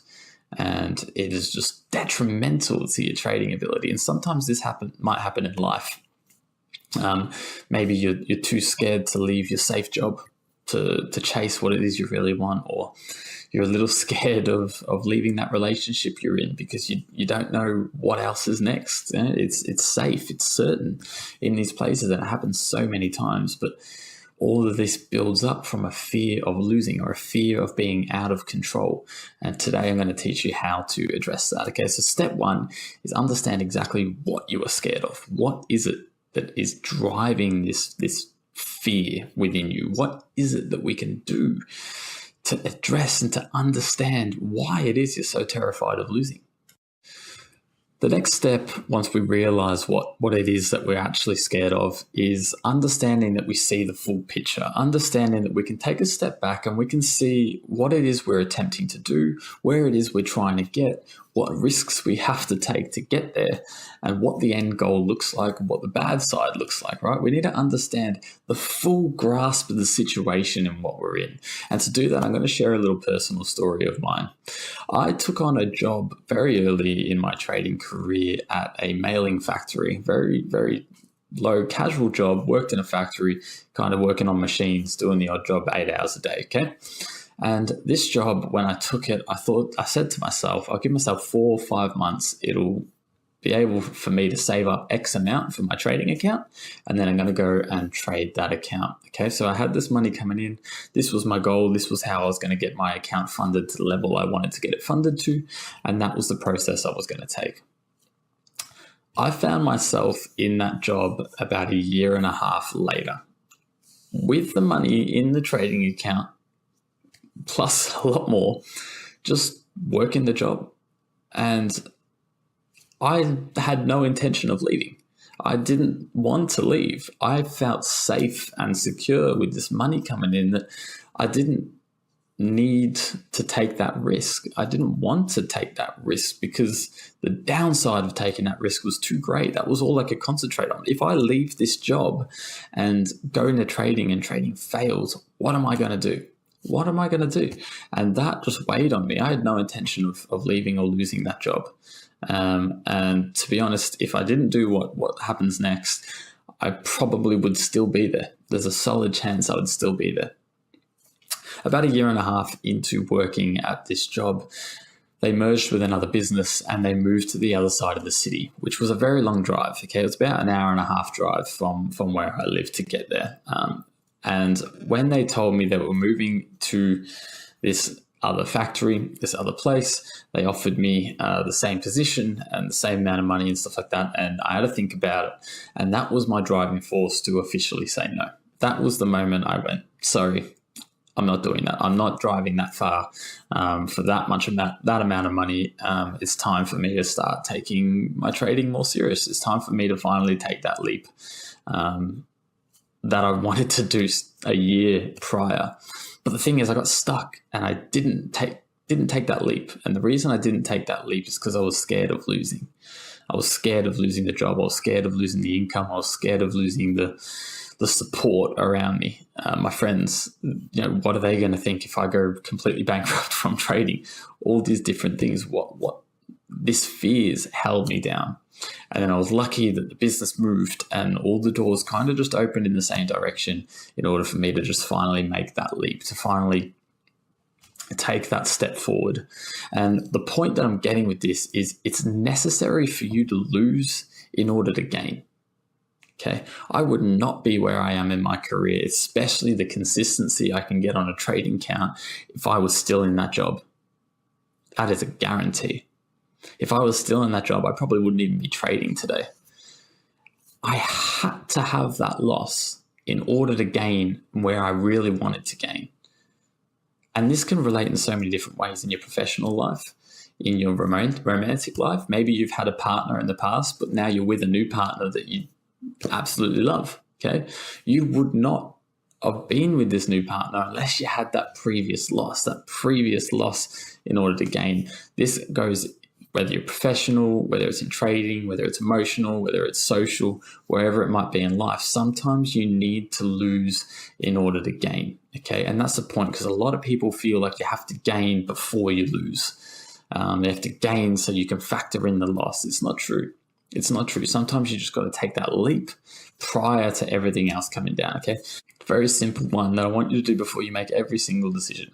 Okay, if you're making a decision, right, or about to make a decision, okay, or avoiding making a decision, whatever it might be, them decisive points, and you're thinking about what you may lose, start thinking about what you may lose if you do that. Okay, what are you going to lose from letting it go? Are you losing more? Are you losing more by moving that stop to break even than what you are as if you leave it to breathe? That right there is a question you need to ask yourself every single time you're about to make a decision based off of fear. So now we understand the full picture, we understand where we're at, we understand why we're making the decisions we make. How do we start battling it? And how do we actually use it as motivation to get further in our career? And I'm going to show you exactly how to do that, especially in trading. Now, this was a great little exercise done by Emily Birkin. She was a Forbes writer and she's written many books before, okay? And she talks about actually using the fear of a loss as a motivator to do better. And how are we going to do that? Well, she suggests in her, it wasn't really related to trading, okay, but I'm going to pull it into the trading sector, is you put a large calendar on your wall, and every time you do something good, go for a run, eat a good breakfast, do some exercise, whatever it might be, you put a gold star on the calendar. Okay, and you do that every single day that you do something as the calendar flows on. And what you'll notice is your fear of losing will actually push you to ensure you put a gold star on that calendar every single day. So your fear of losing will make you go for that run because you don't want to see that blank disappointment by not having that gold star on the chart. Same concept runs with trading, okay? Let's put a gold star, for example, in your trading journal every time you have risked correctly and not made a decision based off of fear. Every time you've done a perfect trade, you haven't moved a stop, you haven't taken out half the trade because you're scared, whatever it might be, give that trade a little gold star. And as you consecutively achieve those greater results, you will not want to make your decision different because you won't get that little gold star. And the fear and the disappointment you'll feel when you don't achieve that gold star will make all the difference in your trading. Give that a go. That is a great little exercise that I recommend to a lot of traders on the dailies. Give yourself a little gold star every time you do the perfect trade. You trade your strategy correctly, you've done it properly, and you've not allowed emotion and fear to change the way that your analysis has gone on the chart. Give that a try. The next step, number 4, is a bit of a confronting one. We have to start addressing our intentions and our end goal. A lot of traders have been in trading for a very long time and their goals are pretty set in stone. And you have to ask yourself whether the goals you set 2-3 years ago, are they still your goals because you've dedicated so much time to it? Or is that still really what you want? Is that really what you want, that you're willing to work really hard for? That right there is something you need to ask yourself. Sometimes you get frustrated, sometimes we get discouraged. Yes, it happens, especially in trading, it happens a lot. But those end goals, is it something you really want, that freedom, that money, that whatever it might bring you? Is it something you really, really want? And if it is, it's time to start addressing that losing is going to happen and it's okay to fail. It is okay to fail. I actually probably prefer if you fail a few times, because it just gives you that extra kick of motivation. It gives you all this data to be able to reanalyze and go again. And it gives you that fighting spirit to never give up. It is okay to fail. Address your long-term goals. Are they still the same as when you started? The last point I want to touch on in beating the fear of losing is essentially perception. The perception of what losing is and how we can impact it. Okay, what impacts us, how we think when we deal with loss, how our outlook on life is when it comes down to loss. This is quite an interesting topic because there's really two different ways. Everything in life, and I mean everything in life, okay, not talking about trading, everything in life, at some point, loss is inevitable. It will happen. We don't live forever, right? Relationships don't always last forever. Nothing lasts forever. Okay, we don't. It's something you got to come to terms with quite early on as being a human, is nothing lasts forever. Everyone knows their age. We have a deadline. Okay, everything in life has a deadline some point or other. And there's two different ways to look at this. We can look on one side and go, that's what makes life beautiful, is every moment, every friendship, every job, it's so precious because it won't last forever. And you got to absorb these areas. And sometimes when you lose, understand that's part of life and look for the next opportunity. Positive mindset, right? And then there's the other side where you kind of get numb and you just go, everything's pointless. If nothing lasts forever, what's the point? Both have a lot of meaning behind them, both very true.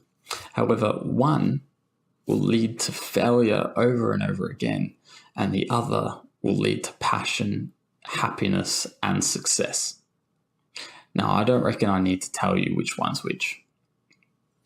If we have a everything is precious mindset, every time we lose, we'll have the attitude to look back, figure out why we lost, and improve. Go to the next, go to the letter. What do we learn from it? Go again.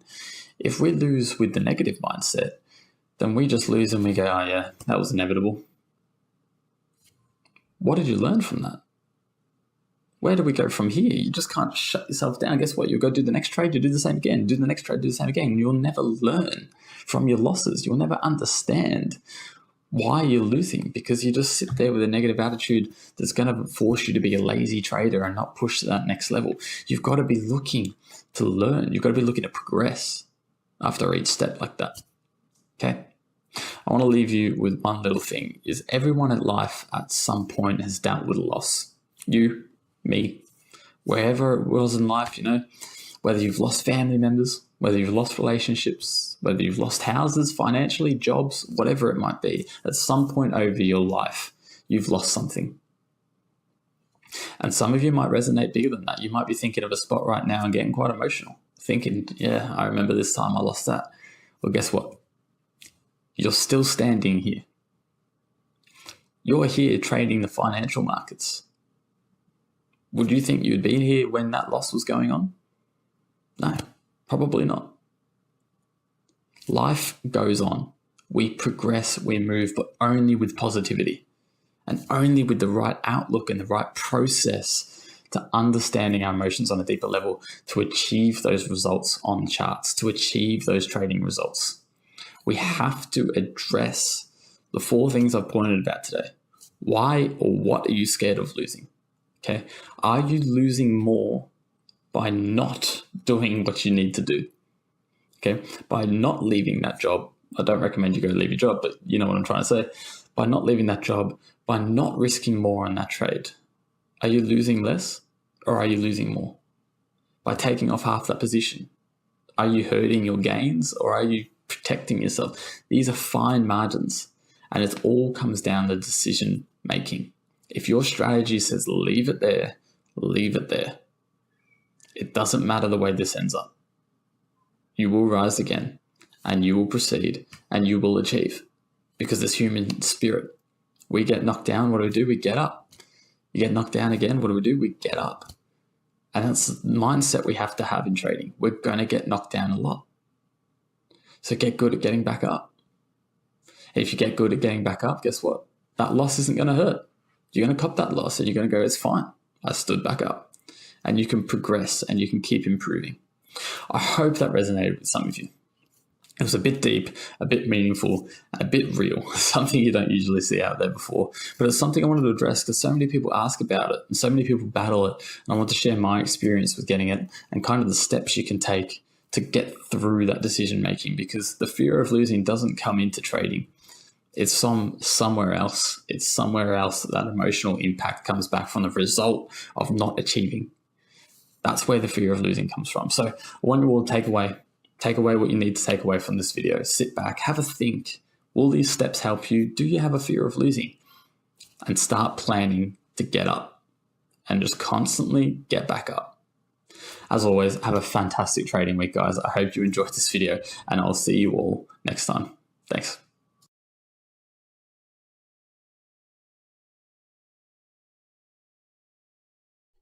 Hello traders, a little bit different of a setup today, I know, but it's because I wanted to discuss a bit more serious topics when it comes down to trading. Now, if you haven't been able to tell already, I am a little bit under the weather, so my voice is a little bit deeper and I am lacking a bit of energy, which is actually what led me to coming up with the idea of us having a sit down and discussing the more serious and detrimental part of trading, which a lot of the market out there doesn't assess.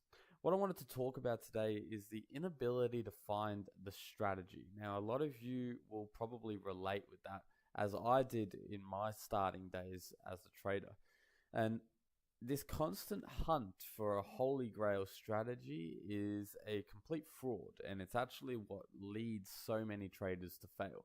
So what I'm going to talk about today is what it is, how we can address it, and then how we can move forward knowing that that's an issue, and how we can battle it and become a consistent and profitable trader. I've had I've had the privilege of chatting to so many traders from professional to beginner over my career, and my position at the firm is I deal with traders every single day, traders from all over the world with all types of backgrounds, and they all trade individual strategies, and it is fantastic to see. And what I want to get to is, especially for you beginner traders, is a lot of people focus on finding the right strategy. A lot of the talk we do, a lot of the stuff on YouTube, a lot of stuff on TradingView, the internet, is all about different trading strategies. Now, the issue with that is it leads traders to believe that the answer to all their questions and all the profits is in the strategy, which isn't completely true.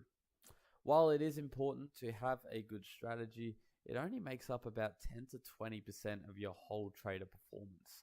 And I'm going to explain exactly what I mean by this and how we can battle it and understand this on a deeper level moving forward with our trading career. We've all had a strategy at some point in which we believe is finally the strategy that is going to make us the money. We believe that we finally found that super hole we've been looking for. It feels right, it feels good. It makes us a bit of profit. We get overconfident. We run in. We take prop firm challenges. We look to increase our amount of money. And then we hit the first drawdown that strategy delivers. And we get angry.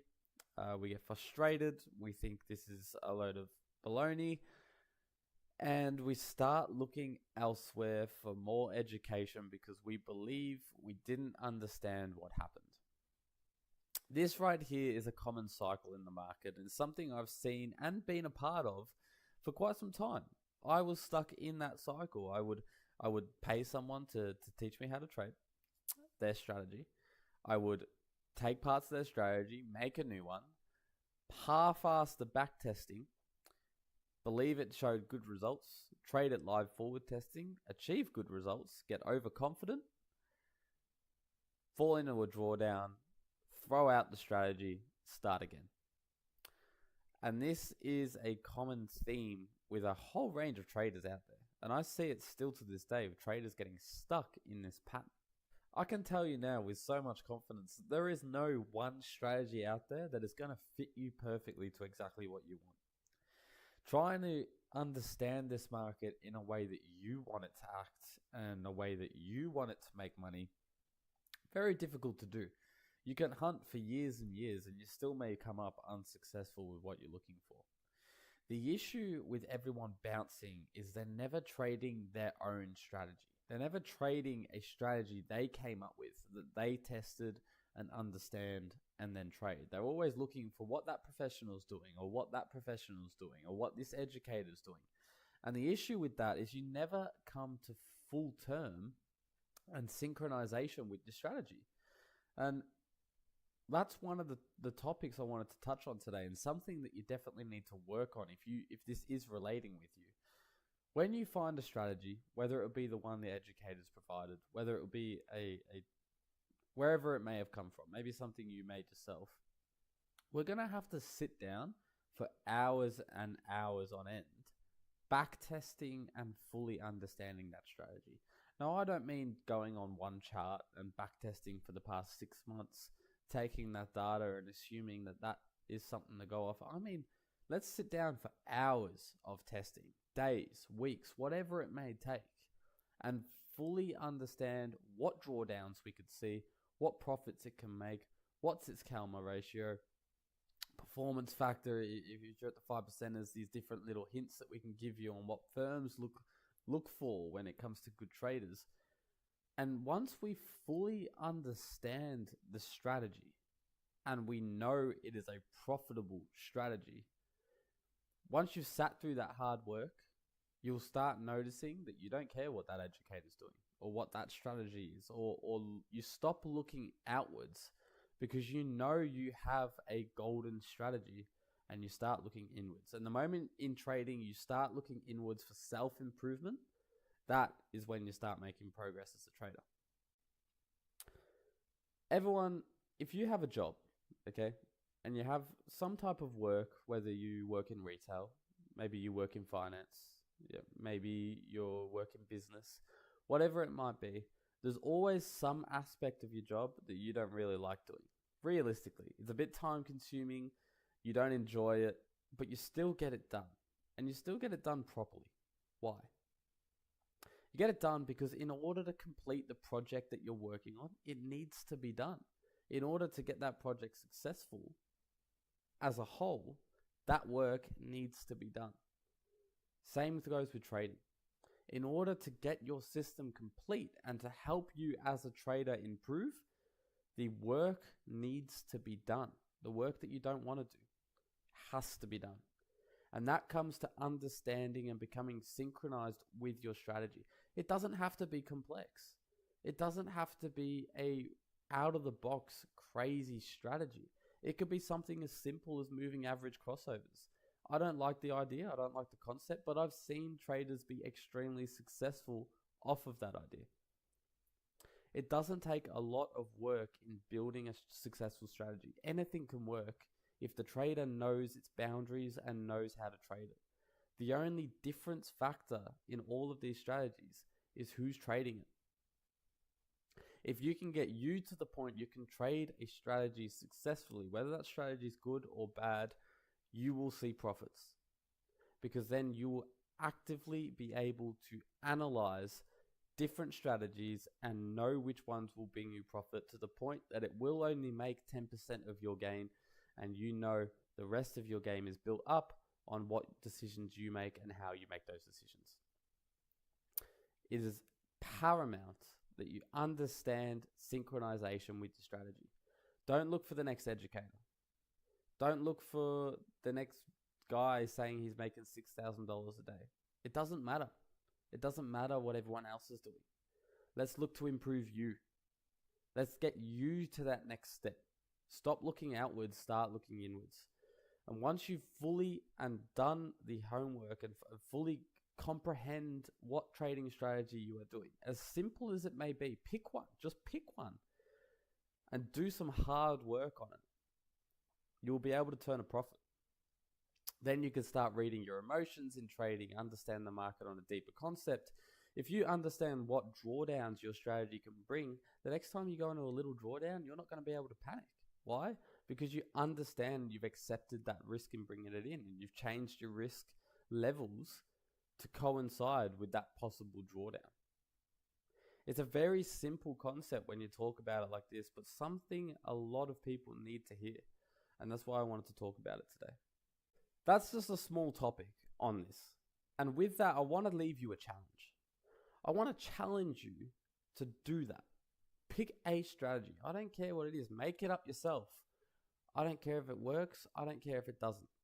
I want you to pick a strategy and do some serious, thorough work. Spend a week, 8 hours a day, a week testing it. If you can't find enough time to fill 8 hours a day for a week testing the strategy, you're not doing it right. There's always more data. There's always more testing. I challenge you. Sit down. I understand some of you won't be able to do that type of time. Extend it. Do 2 hours a day for 2 weeks, 3 weeks, 4 weeks, whatever it might be. I challenge you to do it. And your eyes will open, not only because you'll get used to doing the nitty-gritty part of trading, the hard work, but also because you'll get a better understanding of the strategy you're trading. And if you have a better understanding of the strategy you're trading, you will understand how to trade it properly. Then you'll know when mistakes happen, where the mistakes come. Is it part of the trading strategy that you didn't understand, which usually you are to blame because it's an outside factor? Or did you make a bad decision? Were your emotions at fault? Once you have all this data and this understanding, you can progress yourself further. The more data we have, and I tell traders every single day, in every aspect, trading journals, emotions, life in general, the more data we have, the better educated decisions we can make. The same with trading. You use indicators, you use the chart patterns, you trade technical analysis. The more data you have on that technical analysis chart, in those candlesticks with the volume, the better educated decision you can make. It is the same thing with all concepts of life. Get more data about yourself, about your trading strategy, about everything in that market. The more data you have, the better the educated decision. So the challenge I set you is that. Go away, spend some time seriously testing your strategy that you're currently trading. One, you stopped trading 6 months ago because you thought it was a load of shit. Whatever it might be, find it, learn it, backtest it. Thoroughly backtest it. Not like backtest a couple trades, yeah, it worked. I want to see journals on journals of data backtesting. Like someone's going to give you $1 million if you get it right. Because if you do get it right, it opens that door for you to make $1 million. This is some of the hard work that I see the difference between our successful traders and our non-successful traders. The people who are willing to sit down and do the serious hard work when it comes down to trading are the ones that take it to that next level. Because when I sit down and do a portfolio analyst meeting with them and I go, okay, what's the issue? What do we want? They don't even start to blame. Oh, I just misunderstood this concept of supply. I missed the support and resistance there. It wasn't part of their strategy. They sit down and they go, I entered this trade when my strategy was telling me not to. Why did I do that? And then we can sit down and we can go, okay, you had a fear of missing out. This is how we're going to battle a fear of missing out. Is there something else? You know, there's a whole range of different ways of battling those emotions. But they came with clarity and they understood their strategy so in depth that their strategy works long term. So that's not the issue. They knew the issue was within and they wanted some help to find that issue within. And that is something I guarantee is an amazing feeling when traders come forward. Not just for myself, but also for them. Because we can sit down and we can discuss that. And we can battle those bridges, not just in trading, but also in life. It's sometimes they might feel FOMO. They might feel guilt, anger, whatever it might be they feel in life. We can battle those together because it does relate into trading. A lot of becoming a successful trader, all of the work, almost all of the work, is in here and up here. The strategy is a very small, very, very, very small addition. Okay? Stop hunting for the next strategy. Stop hunting for the next educator, the next golden bridge, whatever you want to call it, that's going to make you millions of dollars. It's not out there. It's not out there. Just find one that's consistent. And I guarantee some of the strategies you traded over the past 2 years, they've been pretty damn good strategies. And they probably are consistent enough to make you a lot of money. The only moving factor was your decision making. And it's time to address whether the strategy is the issue. And there's only one way to find out, is by putting the work in to find out. No more jumping. Listen to the challenge, do the challenge. I look forward to hearing your feedback. If we get enough likes and enough comments on this video, I will do a follow-on and a bit more in depth on how we can battle this feeling and how we can get out of that beginner loop of just looking for the next holy grail strategy. Because I've been there and I got out. And I talk to people every day who have also been there and have also gotten out. Guys, I hope you enjoyed this video today. It's been a little bit different. It's been a little bit more personal, but I think it's a topic we needed to address. And it's something I wanted to talk about with you guys because I've noticed it with a lot of you guys. If you have any questions, the comment section's right there. There may be someone who's too shy to ask that question, so please don't hesitate. Ask away and they can read it later as well. It might relate to them. Have a fantastic trading week, and as always, happy profits. Okay, great. Thanks so much. Alrighty, so let's get this party started. Thanks, first of all, thanks for everyone that joined in. Super excited. This is actually my first official appearance here at the 5ers, so I'm grateful for that as well.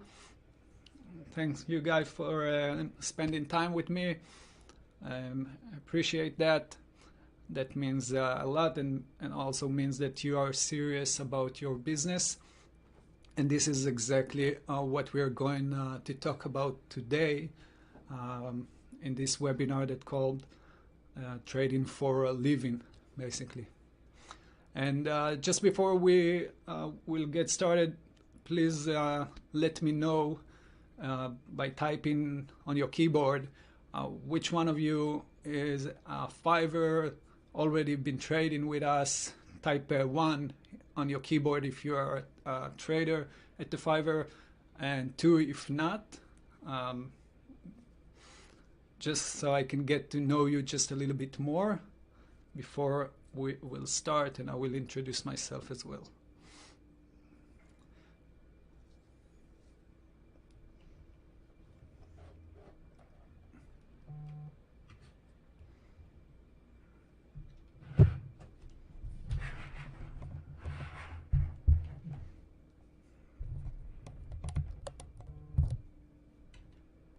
Okay, there's a tiny delay, probably 10 to 15 seconds, since it's streaming live.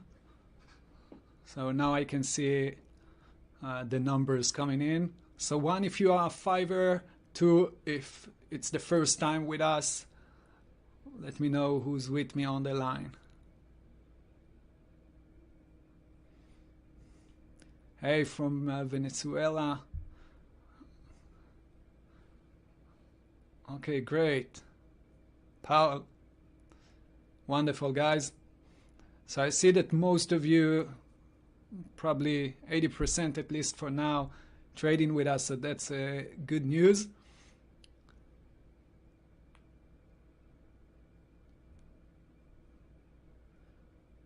Wonderful. For those of you who don't know us, I will introduce 5ers, and we will cover that just briefly. If we will have more time, then definitely we will, at the end of the webinar, we will talk about the programs that we offer. But again, only if we will have time. We have about 1 hour together. In case that this webinar will continue maybe further, and I won't finish all the information I want to provide you today, then we will do a part 2, so no worries about that. And obviously you can watch it, at least this part you can watch on YouTube later on. So let's start and dive in.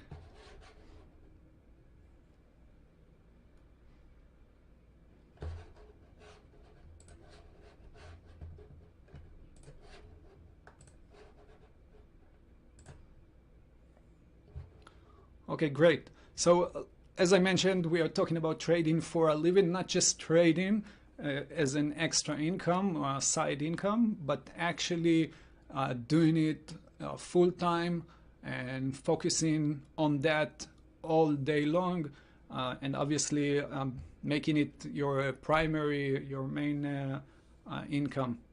So this is what we will cover today. If you have any questions, feel free to write them down in the chat. And if it's relevant question to the topic that I'm talking about, then I will answer it immediately. If not, type it in, but I will answer it later on at the end of the presentation. So a little bit about The5ers. We are a funded trading company with more than 6 years of activity. As you wrote, most of you guys are with us trading on demo or live accounts. And our main focus at the moment is on the Forex industry. But at the end, what we want to do is provide you guys the best content that we can, either through courses or through webinars, through articles, so you guys can improve, continue to improve, and push yourself to becoming profitable and hopefully make it as your primary income, if that's the case that you're looking for, at least. Okay, quick introduction. I've been so my name is Michael Katz. I've been trading for the last 15 years. My main activity is trading stocks, day trading stocks, to be exact, and also doing futures, mostly indices of the U.S. market, so S&P and Nasdaq and Dow. Sometimes I trade crude and gold. That depends on the opportunity and the period of the year when we're experiencing a more volatile market. Then some of the opportunities will be there as well. But most of my activity is definitely day trading for the last 15 years. Out of those 15 years, I guess between 7 to 8 years was really trading for a living, meaning my primary income came from that, and also my main focus was on that. So you wake up in the morning, started trading, analyze the trades, analyze statistics, and furthermore. So today we're, like I said, going to cover that. Some of the topics that we will talk about the real lifestyle of a pro trader, retail pro trader. Most of you probably saw some videos on YouTube showing you Ferraris and Lamborghinis and other BSs. And at the end, a real trader that his main goal is to make money from the market, not really focusing on the fancy cars and stuff like that, actually always thinking of how to improve his results and not flashing bling bling all day on YouTube. We will talk about obviously what it takes to become a pro, what the path that most traders, even all traders, pro traders went through. There's a certain path, a certain way, specific rules. Each one of you will take it to his own niche, but at the end there are parameters that every one of us as pro traders gotta have. How to pursue it, some actions that you really need to do in order to pursue it. And obviously we'll sum it up. Like I mentioned, if we won't finish the whole contents today, we will set up a new part 2 webinar for that. Okay, so let's start. The first thing we need to understand is what exactly does it mean to trade for a living. And like I've mentioned, we are talking about actually doing it full time, no extra income on the side, and no 9-to-5 job, just sitting at home or at the office and doing trading from all kind, either trading, analyzing, etc. And here I want your help to understand and maybe to see what you're thinking about it. What are the pros and the cons that you think when it comes to trading for a living? What is the main pros, the main cons? So when it comes to Ed, what is it that you expecting to see, or your thoughts in regarding that? It's always important to me to get a feel of the guys or the girls on the other side of the line, and understand not just me lecturing, but also getting the feedback from you guys. So what are the pros and the cons when it comes to trade for a living from your perspective?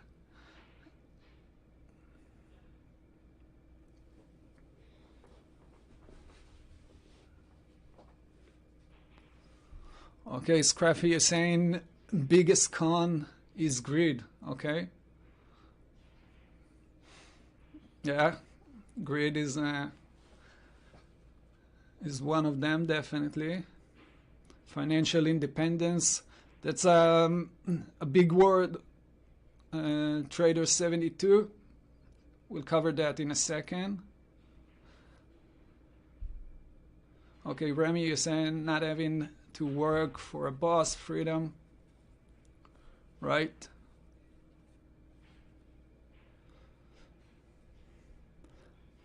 Okay, so let's touch that. Let's see. For me, at least, from my perspective. So the process, like you've mentioned, guys, your own boss, right? At the end, you don't have this nagging boss that telling you what to do, when to do, how good you are or not. So definitely, there's a very nice plus here. Working from home or working from worldwide, that's also very nice pro to have.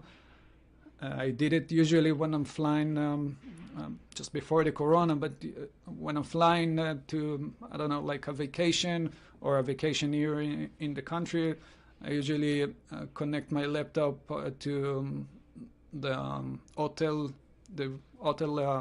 television, like the room television, and trade from there as well.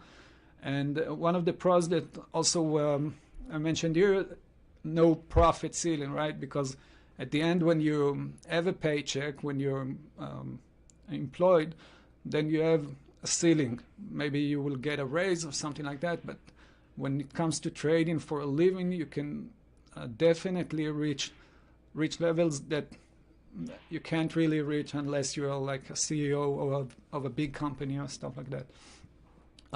The cons are you can't F things up. You gotta be sharp every single day, every single month that you're trading. This is probably the hardest part in trading for me, at least, and we will talk about it when I will show you my biggest loss. Navy SEAL mentality. Like I said, you gotta be on your toes. You gotta be ready. You gotta be disciplined. You're against the world. Sometimes it feels like that because you sit it at home. The years that I've done it from home, I just sat at home, traded. Your friends are at work. Your wife, your girlfriend also. So the only one that I couldn't connect with was my my cat at the time, at least. She passed. So yeah, definitely. It's only you in front of the computer just doing your job, but it's kind of hard when you don't have anyone you can share with. Most of your friends, probably you two guys, most of your friends don't understand even what you're doing, or maybe call it even gambling or something like that. So yeah, family that don't understand it as well. And you know what? One of the cons is also working from home. Depends on your age and your environment. But for example, when you have a kid, I got a 4-year-old. So when you have a kid, kind of hard to work from home. Then you need to go to an office or whatever. but sometimes it could be a con as well. Thanks. Okay, so we understood what it means, the pros and the cons. Let's go to the step 2. Is basically the 2 plans that we need to prepare ahead. So the first one is the business plan. Again, we are not talking about trading as just an extra income or growing your account. We are really talking about creating it and building your own business. So when it comes to building a business, you got to have a business plan, right? So the first thing you need to understand is how much capital you have to invest in this business. For example, if we're talking about, let's say, a restaurant, you want to open a restaurant, right? And at least here, it's probably roughly $300,000 just to open a restaurant. So you need to understand that this is the money that you invest in this business to build that business. So the same thing applies when it comes to trading. You open an account with $50,000, for example. So this is $50,000 that you need to have for investing in your business. You want to buy a nice computer, a table, chair. You want to have 4 screens, everything you need, maybe courses that you're buying, everything you need in order to invest, to basically build your business. So those are the expenses that you will have, and this is your investment. If you open a restaurant, you might go to the bank to take a loan or found investors. If we're talking about trading, maybe, hopefully, you have it in the bank. Now, when it comes to funding account, like we have here at the 5ers, then you probably, you don't really need like a big account like $50,000 to invest. You can actually use a couple of hundreds and open your own business. But, and this is the second part, what would happen if you will lose X amount of your investment? If you will come prepared before even start trading, I know you guys, most of you guys are trading, but before start trading, before you start that, think of it and explain to yourself, think of it, talk to your wife, your girlfriend, your husband, whatever, and obviously with yourself, what will happen if you lose 20% of that investment, 30% of that investment? As soon as you'll do that and you will be okay with losing 30%, for example, of that investment, then you build yourself a much stronger mentality to start trading. Because if you don't do that, what will happen is, let's say you put up a $50,000 account, you start trading and always thinking of every dime that you're losing, because you're scared to lose. The first trade that you're taking, you're shaking because you're scared to lose. I just put up this $50,000 account. I don't want to lose it. I worked hard to save it. My friends gave me the money, whatever. If you're not preparing yourself to lose this money, then your mental game here is much harder to handle than if you say, okay, this is the $50,000. From that, 30% I'm willing to lose. If tomorrow I will lose 30%, I'm good with that.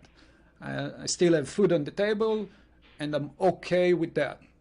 As soon as you say that to yourself and you really believe in that, then your state of mind take a shift. Does that make sense, guys?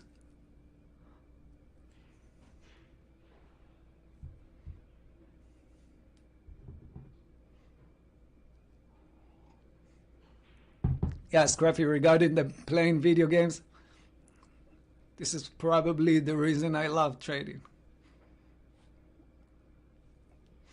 Yeah. Okay, so monthly or one-time expense, right?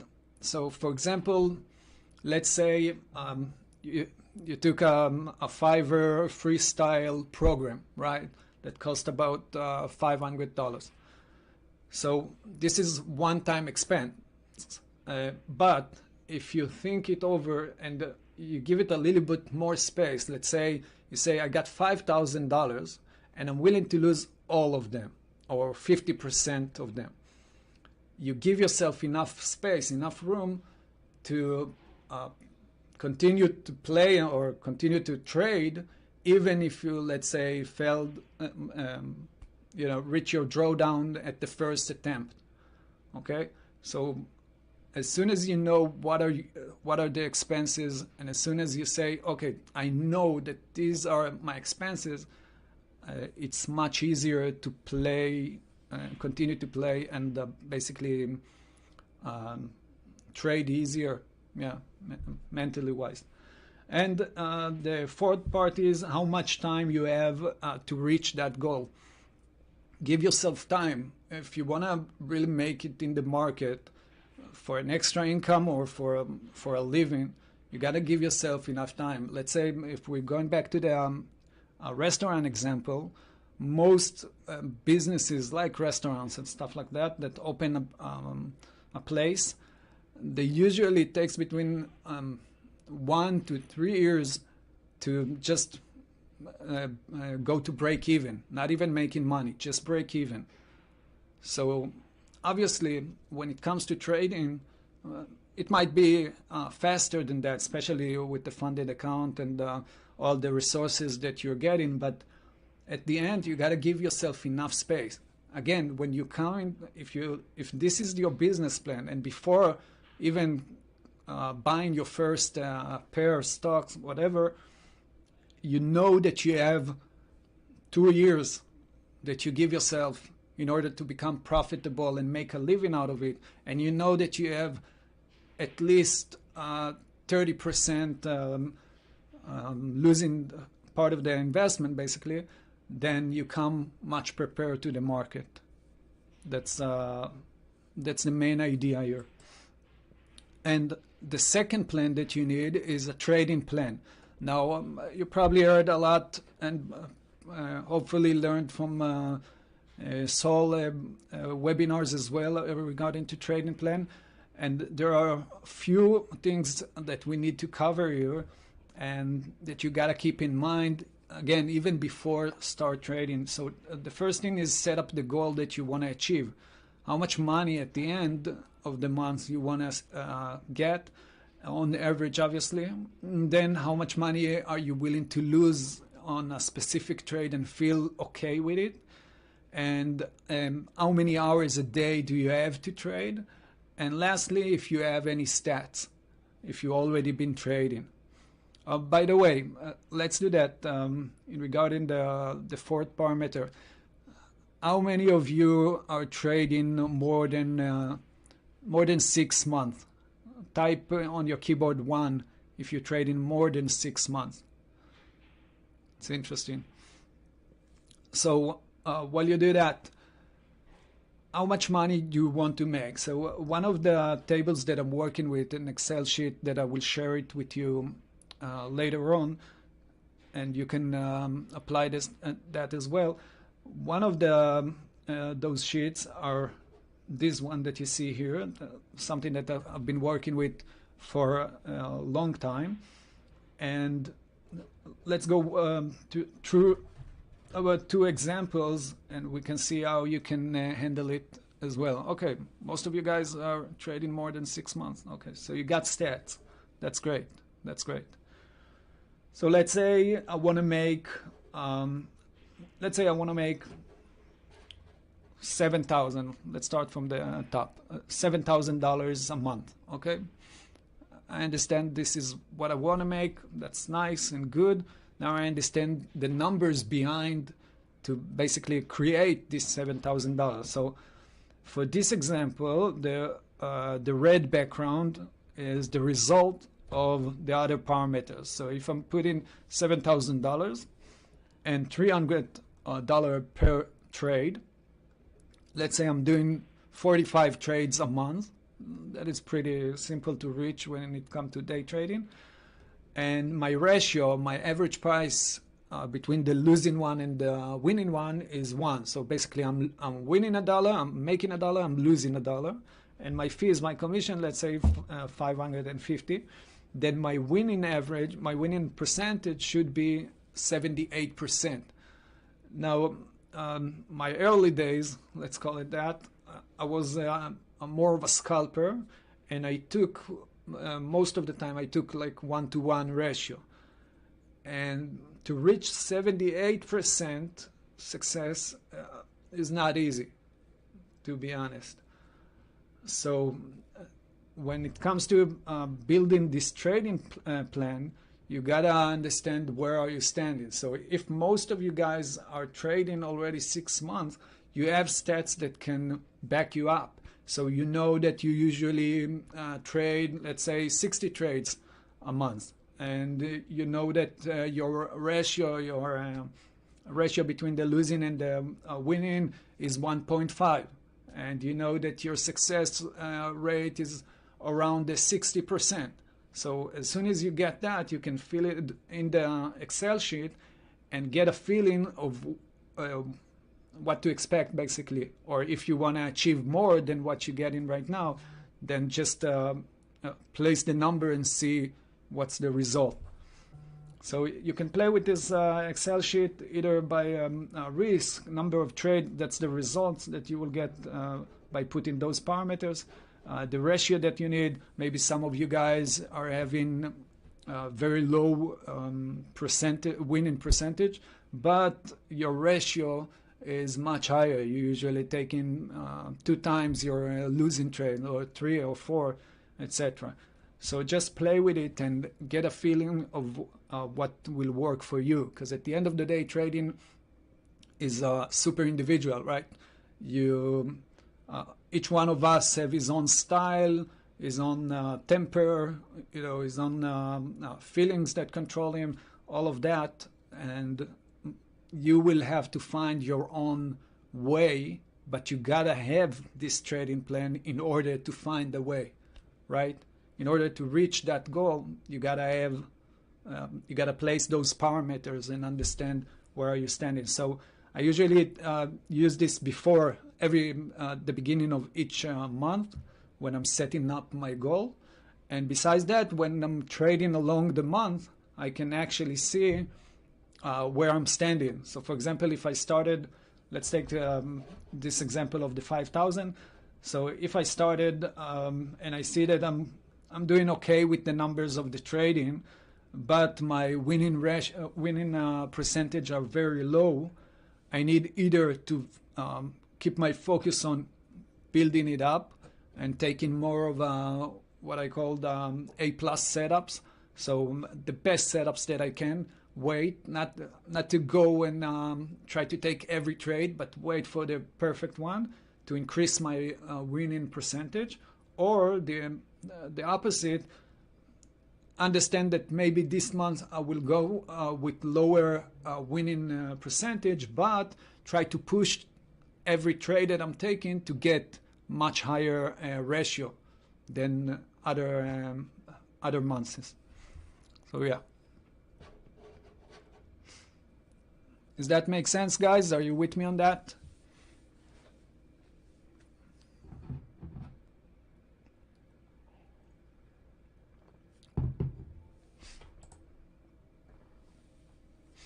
Okay, so we know what it means, the pros and the cons. We know that we need to have a business plan and a trading plan. Now we need to understand what and where to trade, because as I mentioned a second ago, we basically, each one of us have his own style, and we gotta trade what is right for us. If we will trade or try to copy, this is why most of the time when you, let's say you learn a course, right? You bought a course that teaching you how to trade a specific strategy. Most of the time, you won't be able to execute that strategy of the guy that is teaching you perfectly, because he's doing it with his own style and you have a different approach. So you gotta be willing to create and build your own style, your own approach to trading, and your own strategy at the end. You can learn a strategy, but just duplicating it won't work. Just copying it won't work. What you need to do is take this strategy and play with it until you will find your own path there. So what exactly it means to find your own trade? So you can either trade, obviously, Forex, stocks, commodities, options, bonds, US, European, Asia. Each and every one of you will find his own, right? Now, when you ask yourself that, you need to cover 3 parameters. The first one is, what is your type? Your type have 2 parameters inside. One is, are you a scalper? Are you a day trader, swing trader? Maybe you are a buy and hold kind of investor. So what is the type that you're aiming for? And the answer will be basically your personality. If you're quick on the keyboard, if you think fast, if you like to this adrenaline and the hyper pace, maybe you should go with the scalper and the day trading. If you're more of a layback, if you want to take your time to investigate and read some, if it's stocks, read some information, let's say reports, earning reports of the company and stuff like that, maybe you should be a swing trader, right? And the other part is, when it comes to what type you are you a momentum trader? Are you trading with the trend, right? You're looking for pullbacks along the way, or maybe you are a counter trend. You want the price to reach a certain level, let's say a resistance level, and then from that point take the opposite direction, like false breaks, right? So in this case, in order to understand if you are a momentum trader or a trend follower or counter trend, you just need to experience those types of strategies. So it's got to be, one of the things in your learning curve. So you trying it, you see what you like, you see what catching your eye, and from that point you will understand what is the best setups for you, the best strategies basically for you. How many hours in a day you have. If you don't have a free day to sit down and trade, you need to understand when you need to trade, in the morning, in the middle of the day, at the evening. Do you have family at home, like kids or anything that might disturb you in the middle of the work and stuff like that?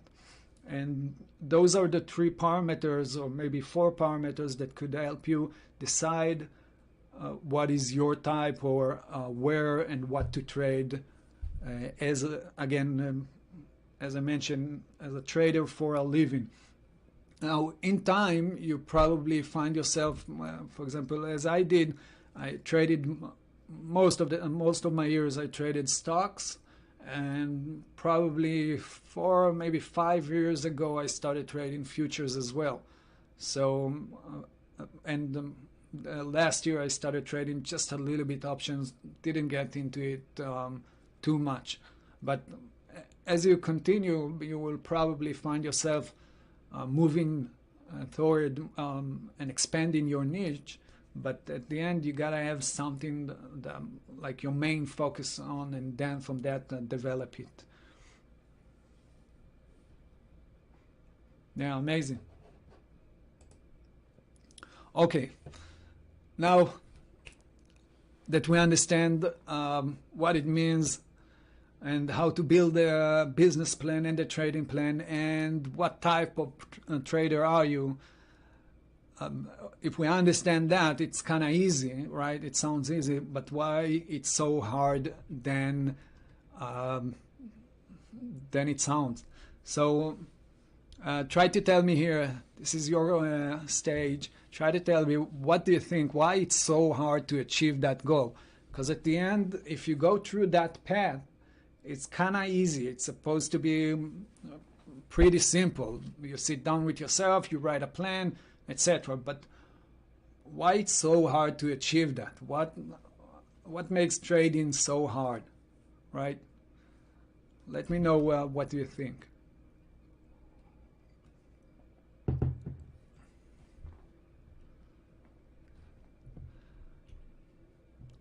Okay, so while you do that, there are 4 parameters that I see that really affecting us as traders. The work ethic, consistently learning, the learning curve never stop. We need to adapt, and every day is like a new day. Now, I know Remy, like you mentioned, guys, and Alfonso as well, the psychology, but I wanted to break it down just a tiny bit more to a very specific parameters in that. So the big name for all of that is psychology, obviously. But when we drilling down just a tiny bit, let's talk about those parameters as work ethic, definitely. So, for example, if we said earlier about being your own boss, right? So it's kind of hard being your own boss. You need to wake up in the morning, sit in front of a computer, start working and building the plan, start working, analyzing the trades that you made, analyzing the market, reading some stuff. Instead of that, it's kind of easy when you sit at home and tell yourself, you know what, today let's skip the market analysis, let me play a PlayStation game, or let me go to the beach, or whatever you like to do. So if you don't have the work ethic and you need to build it, it's, you gotta pursue it, you gotta want to build this work ethic. But if you don't have it from the beginning, or you know, just letting yourself basically go off the hook, okay? So if you don't have that, it will be hard to achieve it. Consistently learning, when it comes to trading, let's say you reach that level that you're making an income, you're still learning all the time. It's not about learning new strategies, but it's more learning your own stats. And in a second, we will go through my stats, and I will show you what exactly I mean. When you already have your setups, your strategies, you know what you're doing, you know how to analyze the market, you're making money. The second part, or the consistently learning part, is always analyzing your stats and finding and connecting those points to reach your edge, basically, in trading. So I hope it makes sense. You always need to adapt. Always look at the market right now, the S&P with the drop from the beginning of the year and the crazy move to the upside the last 2 weeks. You probably saw it if you're trading Forex, you probably saw it on the pairs as well. So you always need to adapt to market changes, because there are tons of period in a full year that the market changed direction, becoming more volatile, becoming more easygoing. Sometimes it goes straight to upside. Sometimes it going for a big period of time sideways, maybe a drop in like we had in 2008.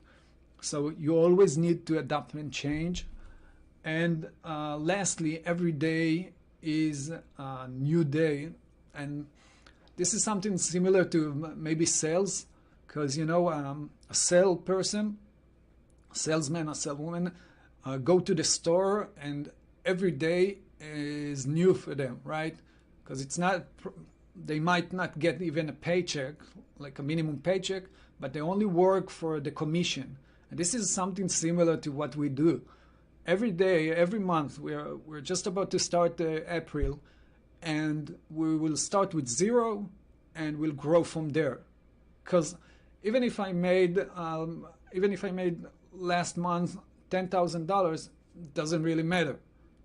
This month is a new one. We start at break even, and we need to grow our account from there. And in our case, it's also can drop below the 0. So every day, the mentality that you need to have is focus and go getting your result every single day. And it's hard. It's super hard to keep it straight all the time, every single year. And this is why you can see and can expect as well. Maybe you have a great run of 4 or 6 months, and then you have a bad month. That's okay, because you build your own cushion before that. But you can't win forever, because mentality is kind of hard to handle. Okay, so if we are on that path, let's continue. Like I've mentioned in the video or the emails that you got, I want to share, and it's kind of hard for me, but I want to share my biggest loss of all time. It happened, again, I'm trading 15 years, it happened last year. So imagine the mentality here that plays along, because this is a big loss for me. You can say that. One trade that I blew up 5 months of hard work, and like I mentioned, day trading, maybe a swing trading, you take a trade here and there, but day trading, every day you come to work. And when it comes to blowing up with one trade 5 months, it's kind of hard. It took me probably about 3 weeks to a month to overcome it mentally and get back to the game. That's how hard it was.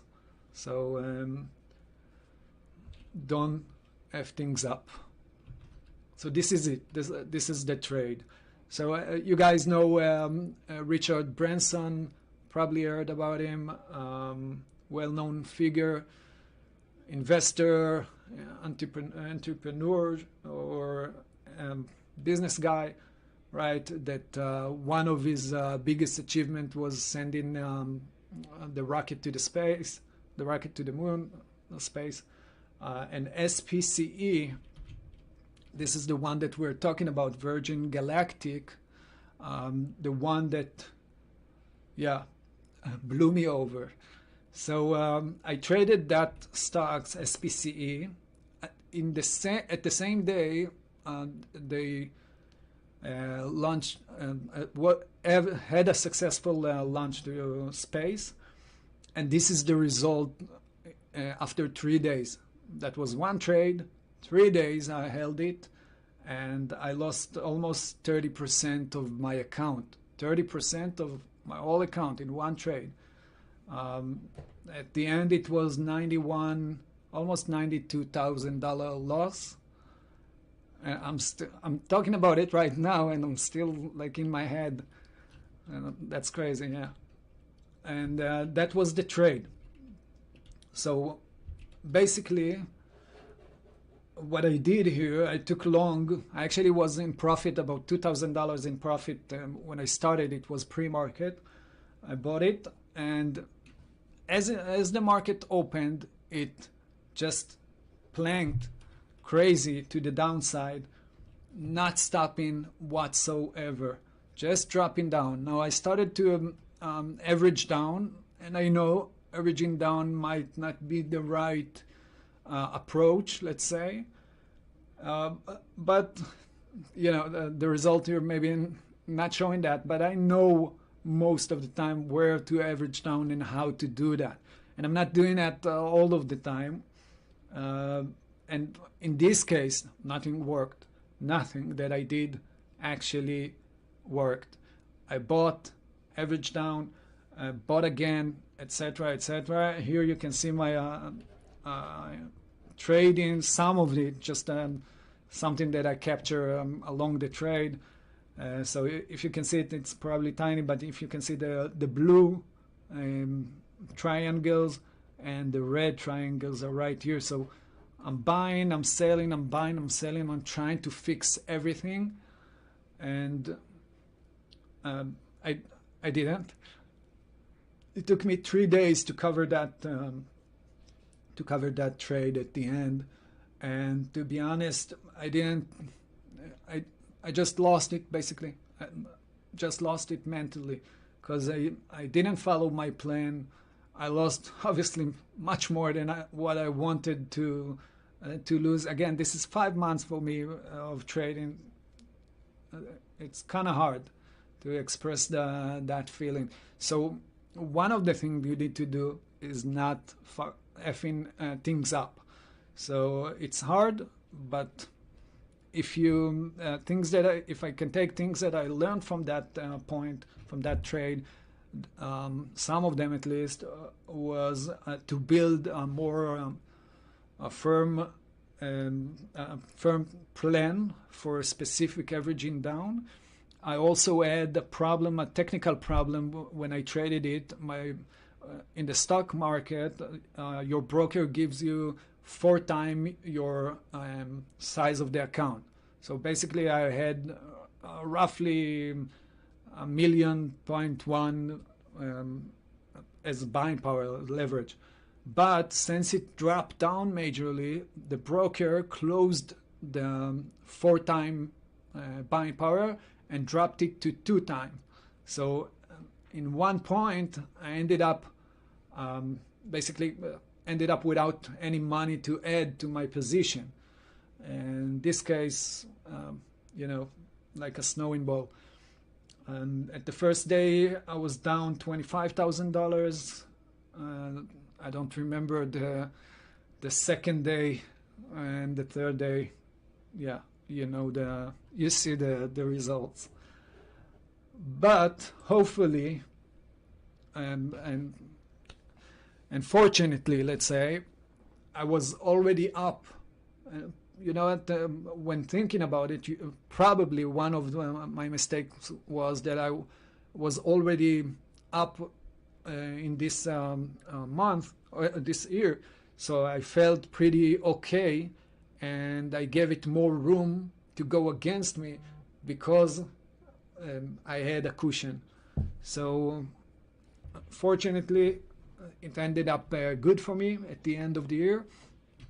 And this is the result at the end. And let's talk about the numbers, and we will see more of the statistics part in a minute or so.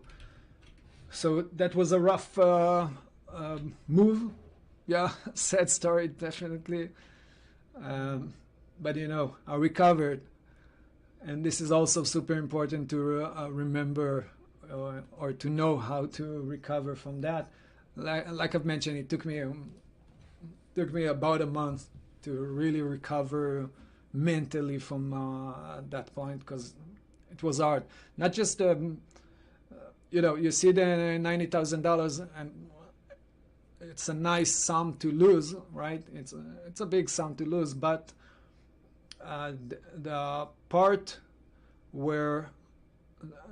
when you losing your ability to react, the part when you lost control and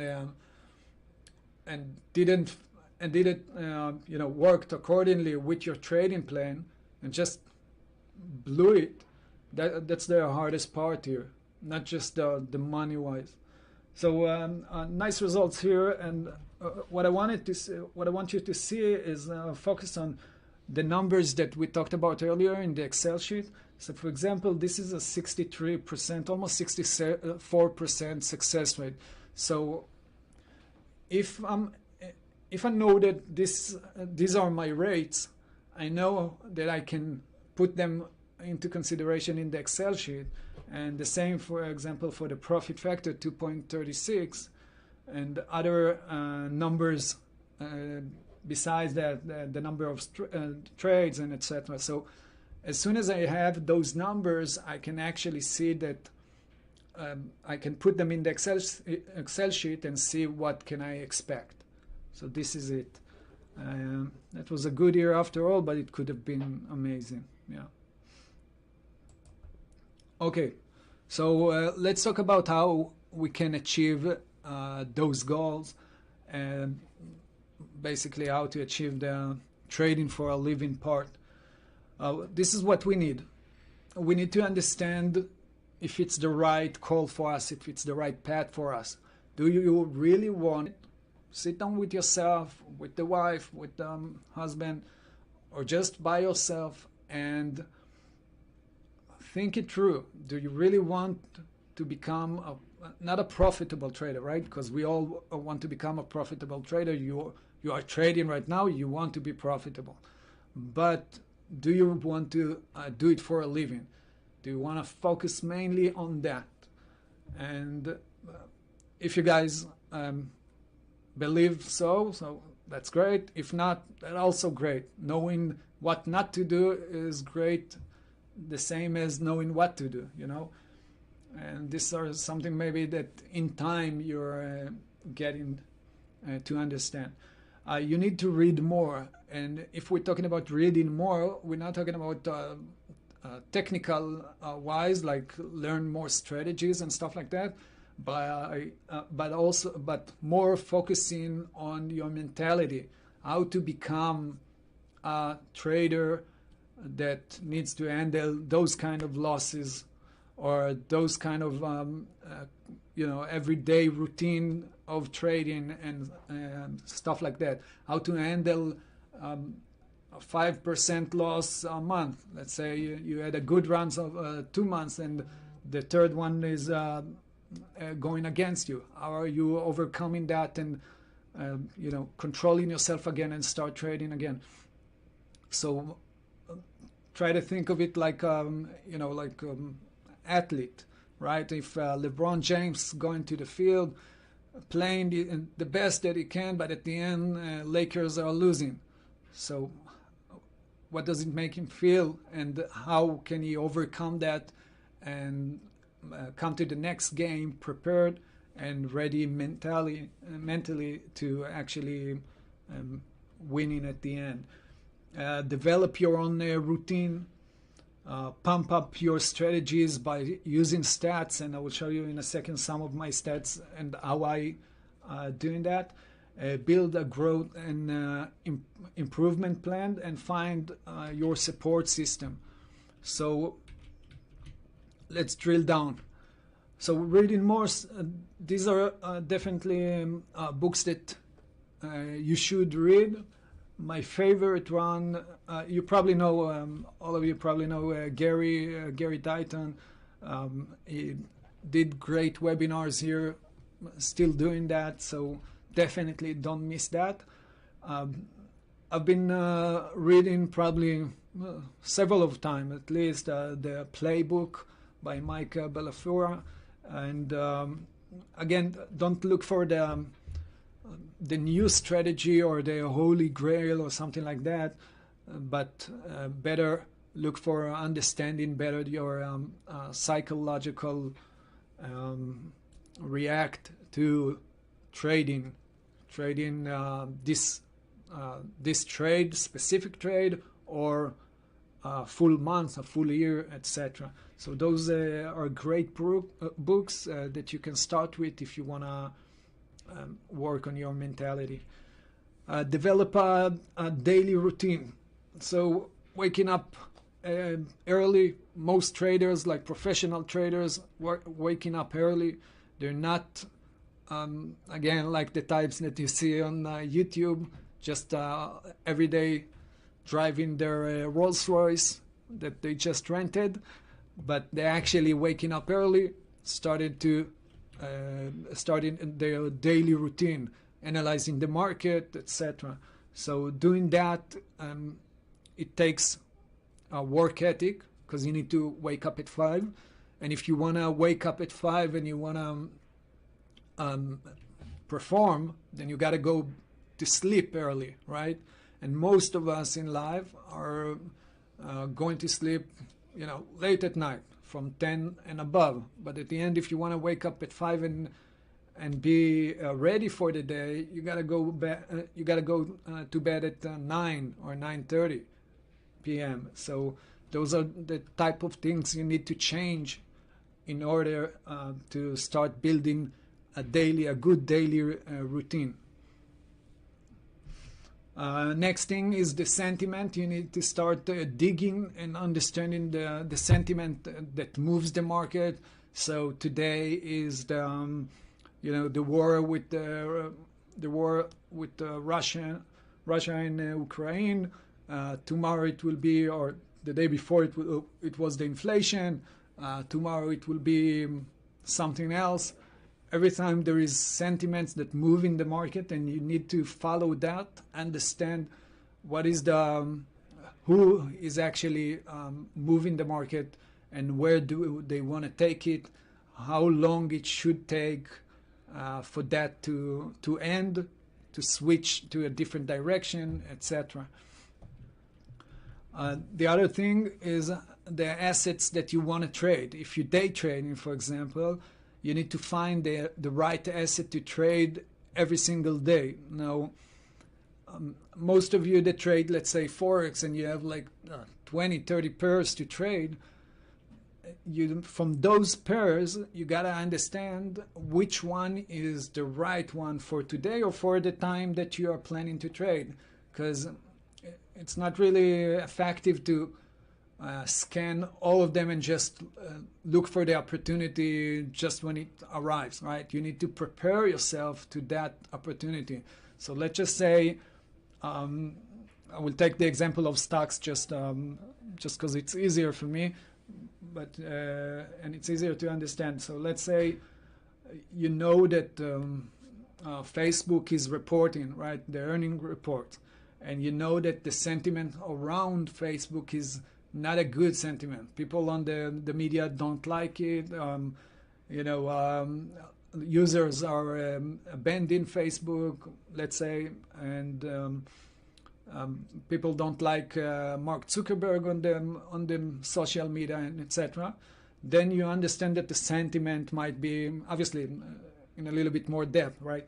But then you understand that the sentiments is not that good right now with Facebook.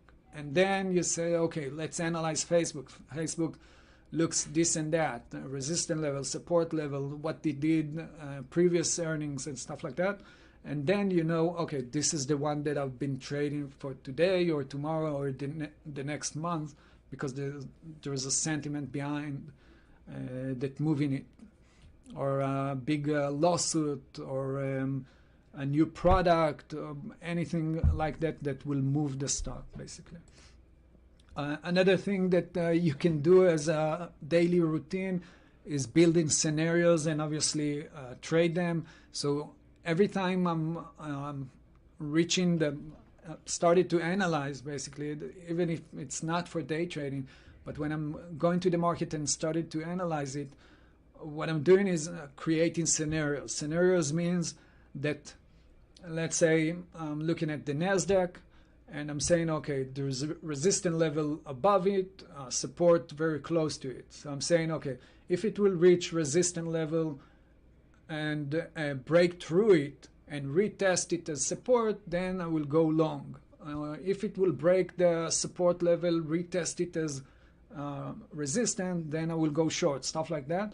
You can actually really draw on the chart, and it will be much easier to understand even a day or 2 days later when you come to the computer, and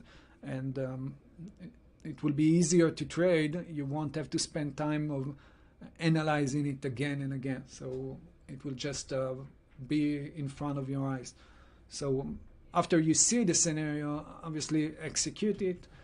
And the last thing you need to do is document it and recap the trade that you took every day. If you're day trading, every day, no matter how it went, bad or wrong, bad or good, you need to sit, analyze the trade, understand again why you took it. Did you make the right call? Is that was the right trade to take, the right asset to trade? Did you analyze the market the right way? And from that point, where was your entry price? If that was the right call, where did you put your stop loss? Did you put it in the right place? Where was where your partials? Where did you take some out and put it in the pocket? and basically analyze the whole process of decision making that you did in regarding to this trade. And this could take a little bit time, right? And sometimes when you have a bad day, and let's say you traded 2 or 3 trades and you're down, doesn't matter how much, it's kind of, you don't really want to do that because you just lost. And the losing part, the money and the money that you lost and the mentality that you have right now is not, let me work on it and fix it. Most of us are seeing the losing trade and saying, whatever, I will go hang out with my friends, or let me watch some TV because I want to forget about those trades. But what we really need to do is take those trades, break them down to little pieces, and understand what can be improved and how can we do it tomorrow better. And if we don't doing that, then we're missing the whole part of improving and pushing ourselves extra. Like I've mentioned, if we're taking players from all types of sports, they're all doing that. You had a great play, bad or great, you're still sitting, watching the game, analyzing it, listening to your coach telling you what to do better next time. You go to the gym and you work on your shots or your blocks or whatever. And this is the only way you can improve and push yourself to being successful. So, and this, like I mentioned earlier, work ethic. If you don't have it, then you won't sit after the bad trade to analyze it really. Makes sense, guys?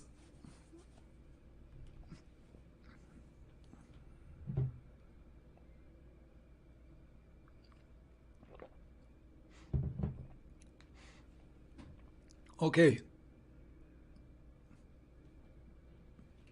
Now, let's talk about using the stats to pump up your strategy. And basically what it means is finding your edge in trading.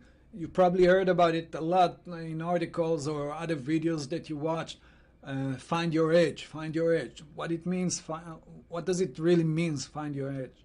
So it basically means that you need to analyze your statistics and then combine them together in order to get that edge, that tiny little piece that gives you a better result at the end. Okay, so let's talk about those some of the statistics that I've been using to find my edge. Obviously, each one of you will find his own, and again, like the same as we talked about, the type that trader you are, what are you trying to achieve, etc. So one of the tools that I'm using is using a price range. So as you can see, most of my profit came from a $1 to $5 move range. Okay, and the others came from 5 to 10, 10 to 25, and 25 and above. But you can definitely see, and this is amazing, you can definitely see that lower than $1, it doesn't make sense to me. Maybe I don't see it right, maybe, I don't know, I don't look at those stocks, I don't know really why, but I do know that $1 and above, it's where I need to be. So this is a great example how you take statistics, even one tiny parameter, and take it and build yourself from that place. Because all below $1, not necessary to trade. Extra parameters that I use, it's instrument volume. Volume in stock trading means that the number of shares switching hands from buyers to sellers. So if I'm looking at 10 million shares that switched hand at the same day in this example. So look at that. This is a perfect stats that I can actually take and understand and learn from. Above 10 million shares per instrument, between 10 million to basically above 10 million, this is most of my profit. Most of my profit came from stocks that been trading with a 10 million shares and above. Some of it came a little bit less than that, and I did make some profit there. But definitely, if I want to keep my focus and if I want to find my exact edge, this is it. 10 million shares and above. And this is super important. Now, if I'm looking at one more parameter, it's the instrument day type. Look how obvious this parameter is. Outside range, something like $70,000. Most of my profit this year came from outside range of the instrument.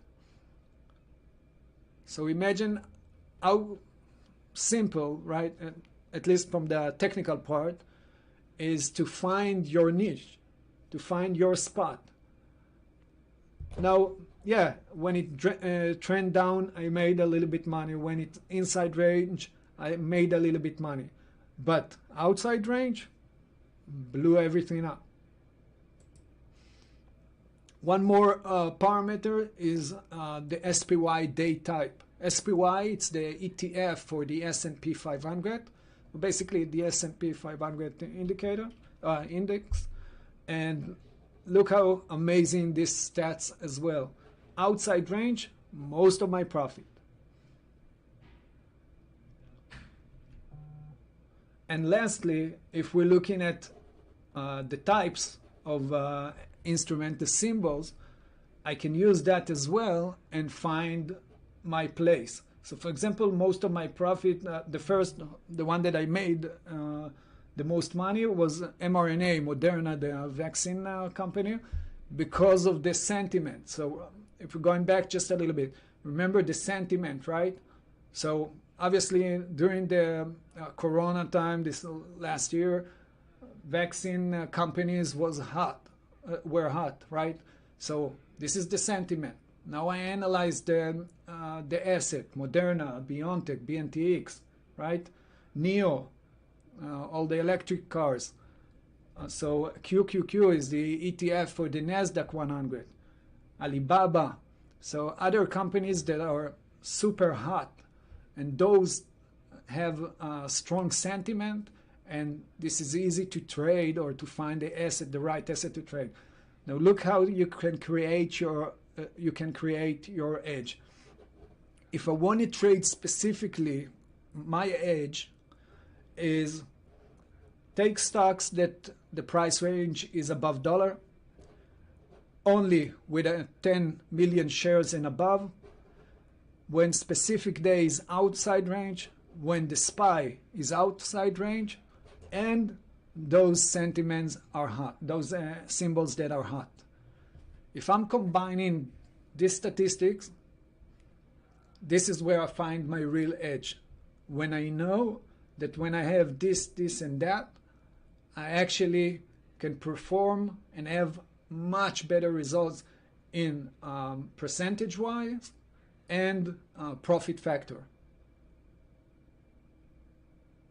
Let me guys know what you think, and I'll try to see if you have any questions, because I see a lot of questions, but it's kind of hard to keep up with the pace.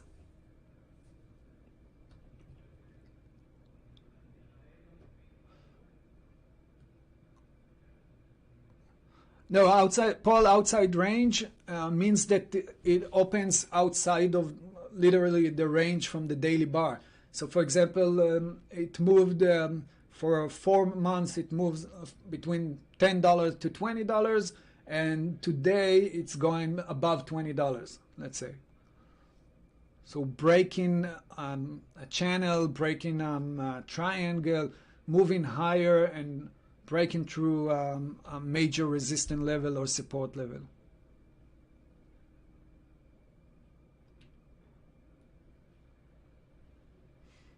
Yeah, Barry, I do trend counter trend as well. Actually, I prefer them.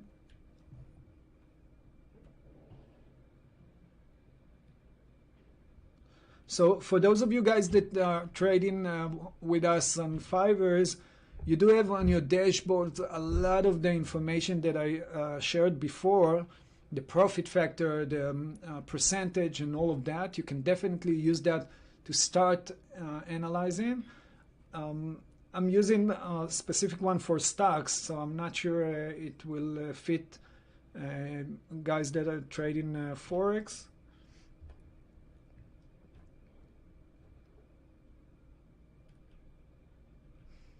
Okay, so let's talk about this one for a second. A growth plan and improvement, okay? So how basically you can grow, right? One of the things that we need to understand is how and when do I size up? Meaning if today I'm risking $100 per trade, how do I continue to improve or grow when I want to, let's say, risk 120 or 200, etc. So we need to have a plan for that. We won't get into that fully today. I see that we're already crossing the 1 hour. But at the end, if you could have a plan to size up, for example, like we have, like you will see in the future, like pumping up your RPD, the risk per day, then it will be easier to grow. For example, I will give you just a tiny hint. Let's say, let's set up a rule that every time that you have 5 consecutive winning days with at least X amount of achievement, X amount of money, dollar that you made, then you pump up your risk by 15% or by 10%. Pump up your daily risk by 50 or 10%, 15, yeah? So every time you have 5 days, consecutive 5 days of winning with at least, let's say, $300, depending obviously how much you're risking at the beginning, then you're pumping up your risk. This is a growth plan that you can easily implement, but obviously you got to build it. And how to improve on that matter is building your own playbook. The playbook, the one that I mentioned also earlier, one of the books earlier. So a playbook is basically building your full program of the trade that you took. So for example, why did I take this trade? What are the parameters? What are the technical parameters? What are the fundamental parameters? What is the news that driving it? The sentiment behind it? Why did I enter here? What did I learn from the trade? All of the things that you need in order to realize and understand if you acted properly on this trade. So when you build that, we'll call it playbook, then you can understand and give yourself like 10 out of 10 or X out of 10 for each parameter. Let's say you did a great job of analyzing the sentiment. You reward yourself with points out of 10. Your entry price was not that good because you could have seen some other entry price set up or etc. And basically at the end understand if you are doing the right thing and learning. Basically you're teaching yourself the improvement. So these are the kind of stuff that we're doing when we already have our system built up, we are trading, making money, and now we need to go to the statistics and play with it until we find the right spot, and two, building playbooks all day long and finding our weakest spots and the one that we want to continue to push forward, basically. And lastly, supporting system. So find your own support system, because as we said earlier, trading is kind of being alone, you against the world. But if you have a system that can guide you, that can provide you with resources, that can provide you with capital, that's amazing, by the way. Regardless of Fiverrs, I didn't have it at the beginning like a funding company.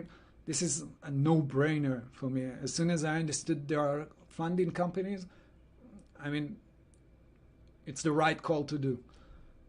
The right program, find the right program, but definitely the one that provide you the system, the one that provide you a place that you can ask questions, send your stats, and someone that been trading for a while can actually work through them and give you feedbacks. That is amazing to have. And this is exactly what you guys need to do if you're looking to get improved. So trading obviously with the Fiverr teams, live Discord rooms, the mentoring, the live support that we have, building a support environment, chatting with others, and obviously also, and this is important, you need the environment also at home. So for example, build yourself a place. Don't sit on the couch in the living room with your laptop on your hips and just on your laps and basically just trade, right? Give yourself a space at home and find your place where you can, it's your work basically, right? It's your business. So find a place at home that you can actually sit and trade in. And if the family, even if it's your parents or your wife, husband, try to get them on board so they can support you as well. Because sometimes when you're feeling crappy because you had a bad week, for example, if back at home they don't support you, that could be kind of rough and not pushing you further to, and not telling you, you know what, go ahead, try to do this and that and push yourself extra. So try to get your family on board, because this is a business. If you just went to open a restaurant, I'm sure your wife and kids or husband, kids would have come to visit you and would have give you some tips or advices or just cheering you up when you're down and stuff like that. All right. So I guess this is it from my point. Let me see if you have any questions. I will go through the chat. Again, I see a lot of things going on here. I will try to find some questions. If you have any question that I missed, just type them down here and I will just go through them. Okay, Paul, when you're saying you fear letting my profits run, right? When you're saying that, what does it actually mean? It means that you are insecure in your system, in your trading. So what you need to do is analyze the trades, all of those trades. I have the exact same thing with one of the traders that I'm working with. Analyze the trades and find out what would have happened if you gave enough room and would have let them run, okay? And if you see that your trades could have made you more, start taking partial wherever you planned at the beginning, but leave 10%, 20% of that for the runner. That will build up your mentality and will show you basically, one, will give you real stats that you can take more. And second, your mentality will be much stronger, because you then realize that you can actually leave more room for the trade to run. Hopefully it makes sense.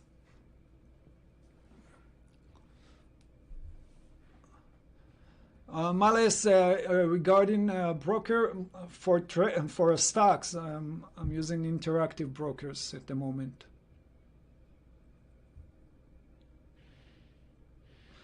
Yeah, for the preferable journal software, again, if we're talking about stocks, I'm using Trader View, VUE. If we're talking about Forex, I don't have one in mind at the moment, but if you're Fiverr traders, you can definitely go to the dashboard and start analyzing and building your stats from there, from that point as well.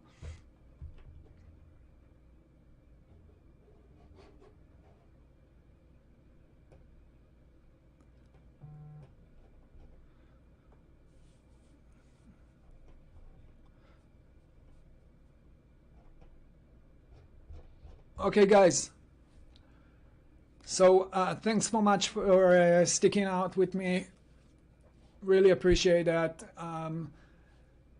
Again, if you have any questions, you can send them through Discord, email, you name it, you know where to find us. And I wish you lots of good luck.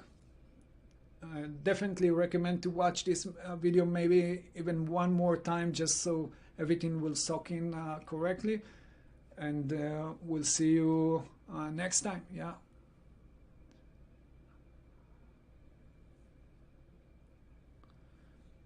Now with interactive, I'm trading futures and stocks.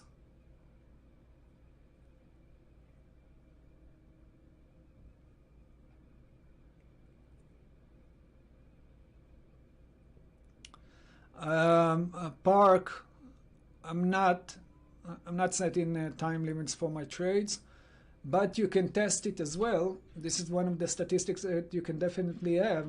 For example, when I was a scalper the first few years, I actually used to hold my position for 18 minutes. My average hold was 18 minutes. These days is more of an hour and something. It wasn't the stats that I showed you. So I don't limit myself, but if you have enough statistics, then you can understand that if it goes above, let's say, if your average is 10 minutes, and if it goes above it, you see that most of your trades are losing trade, then you can play with it.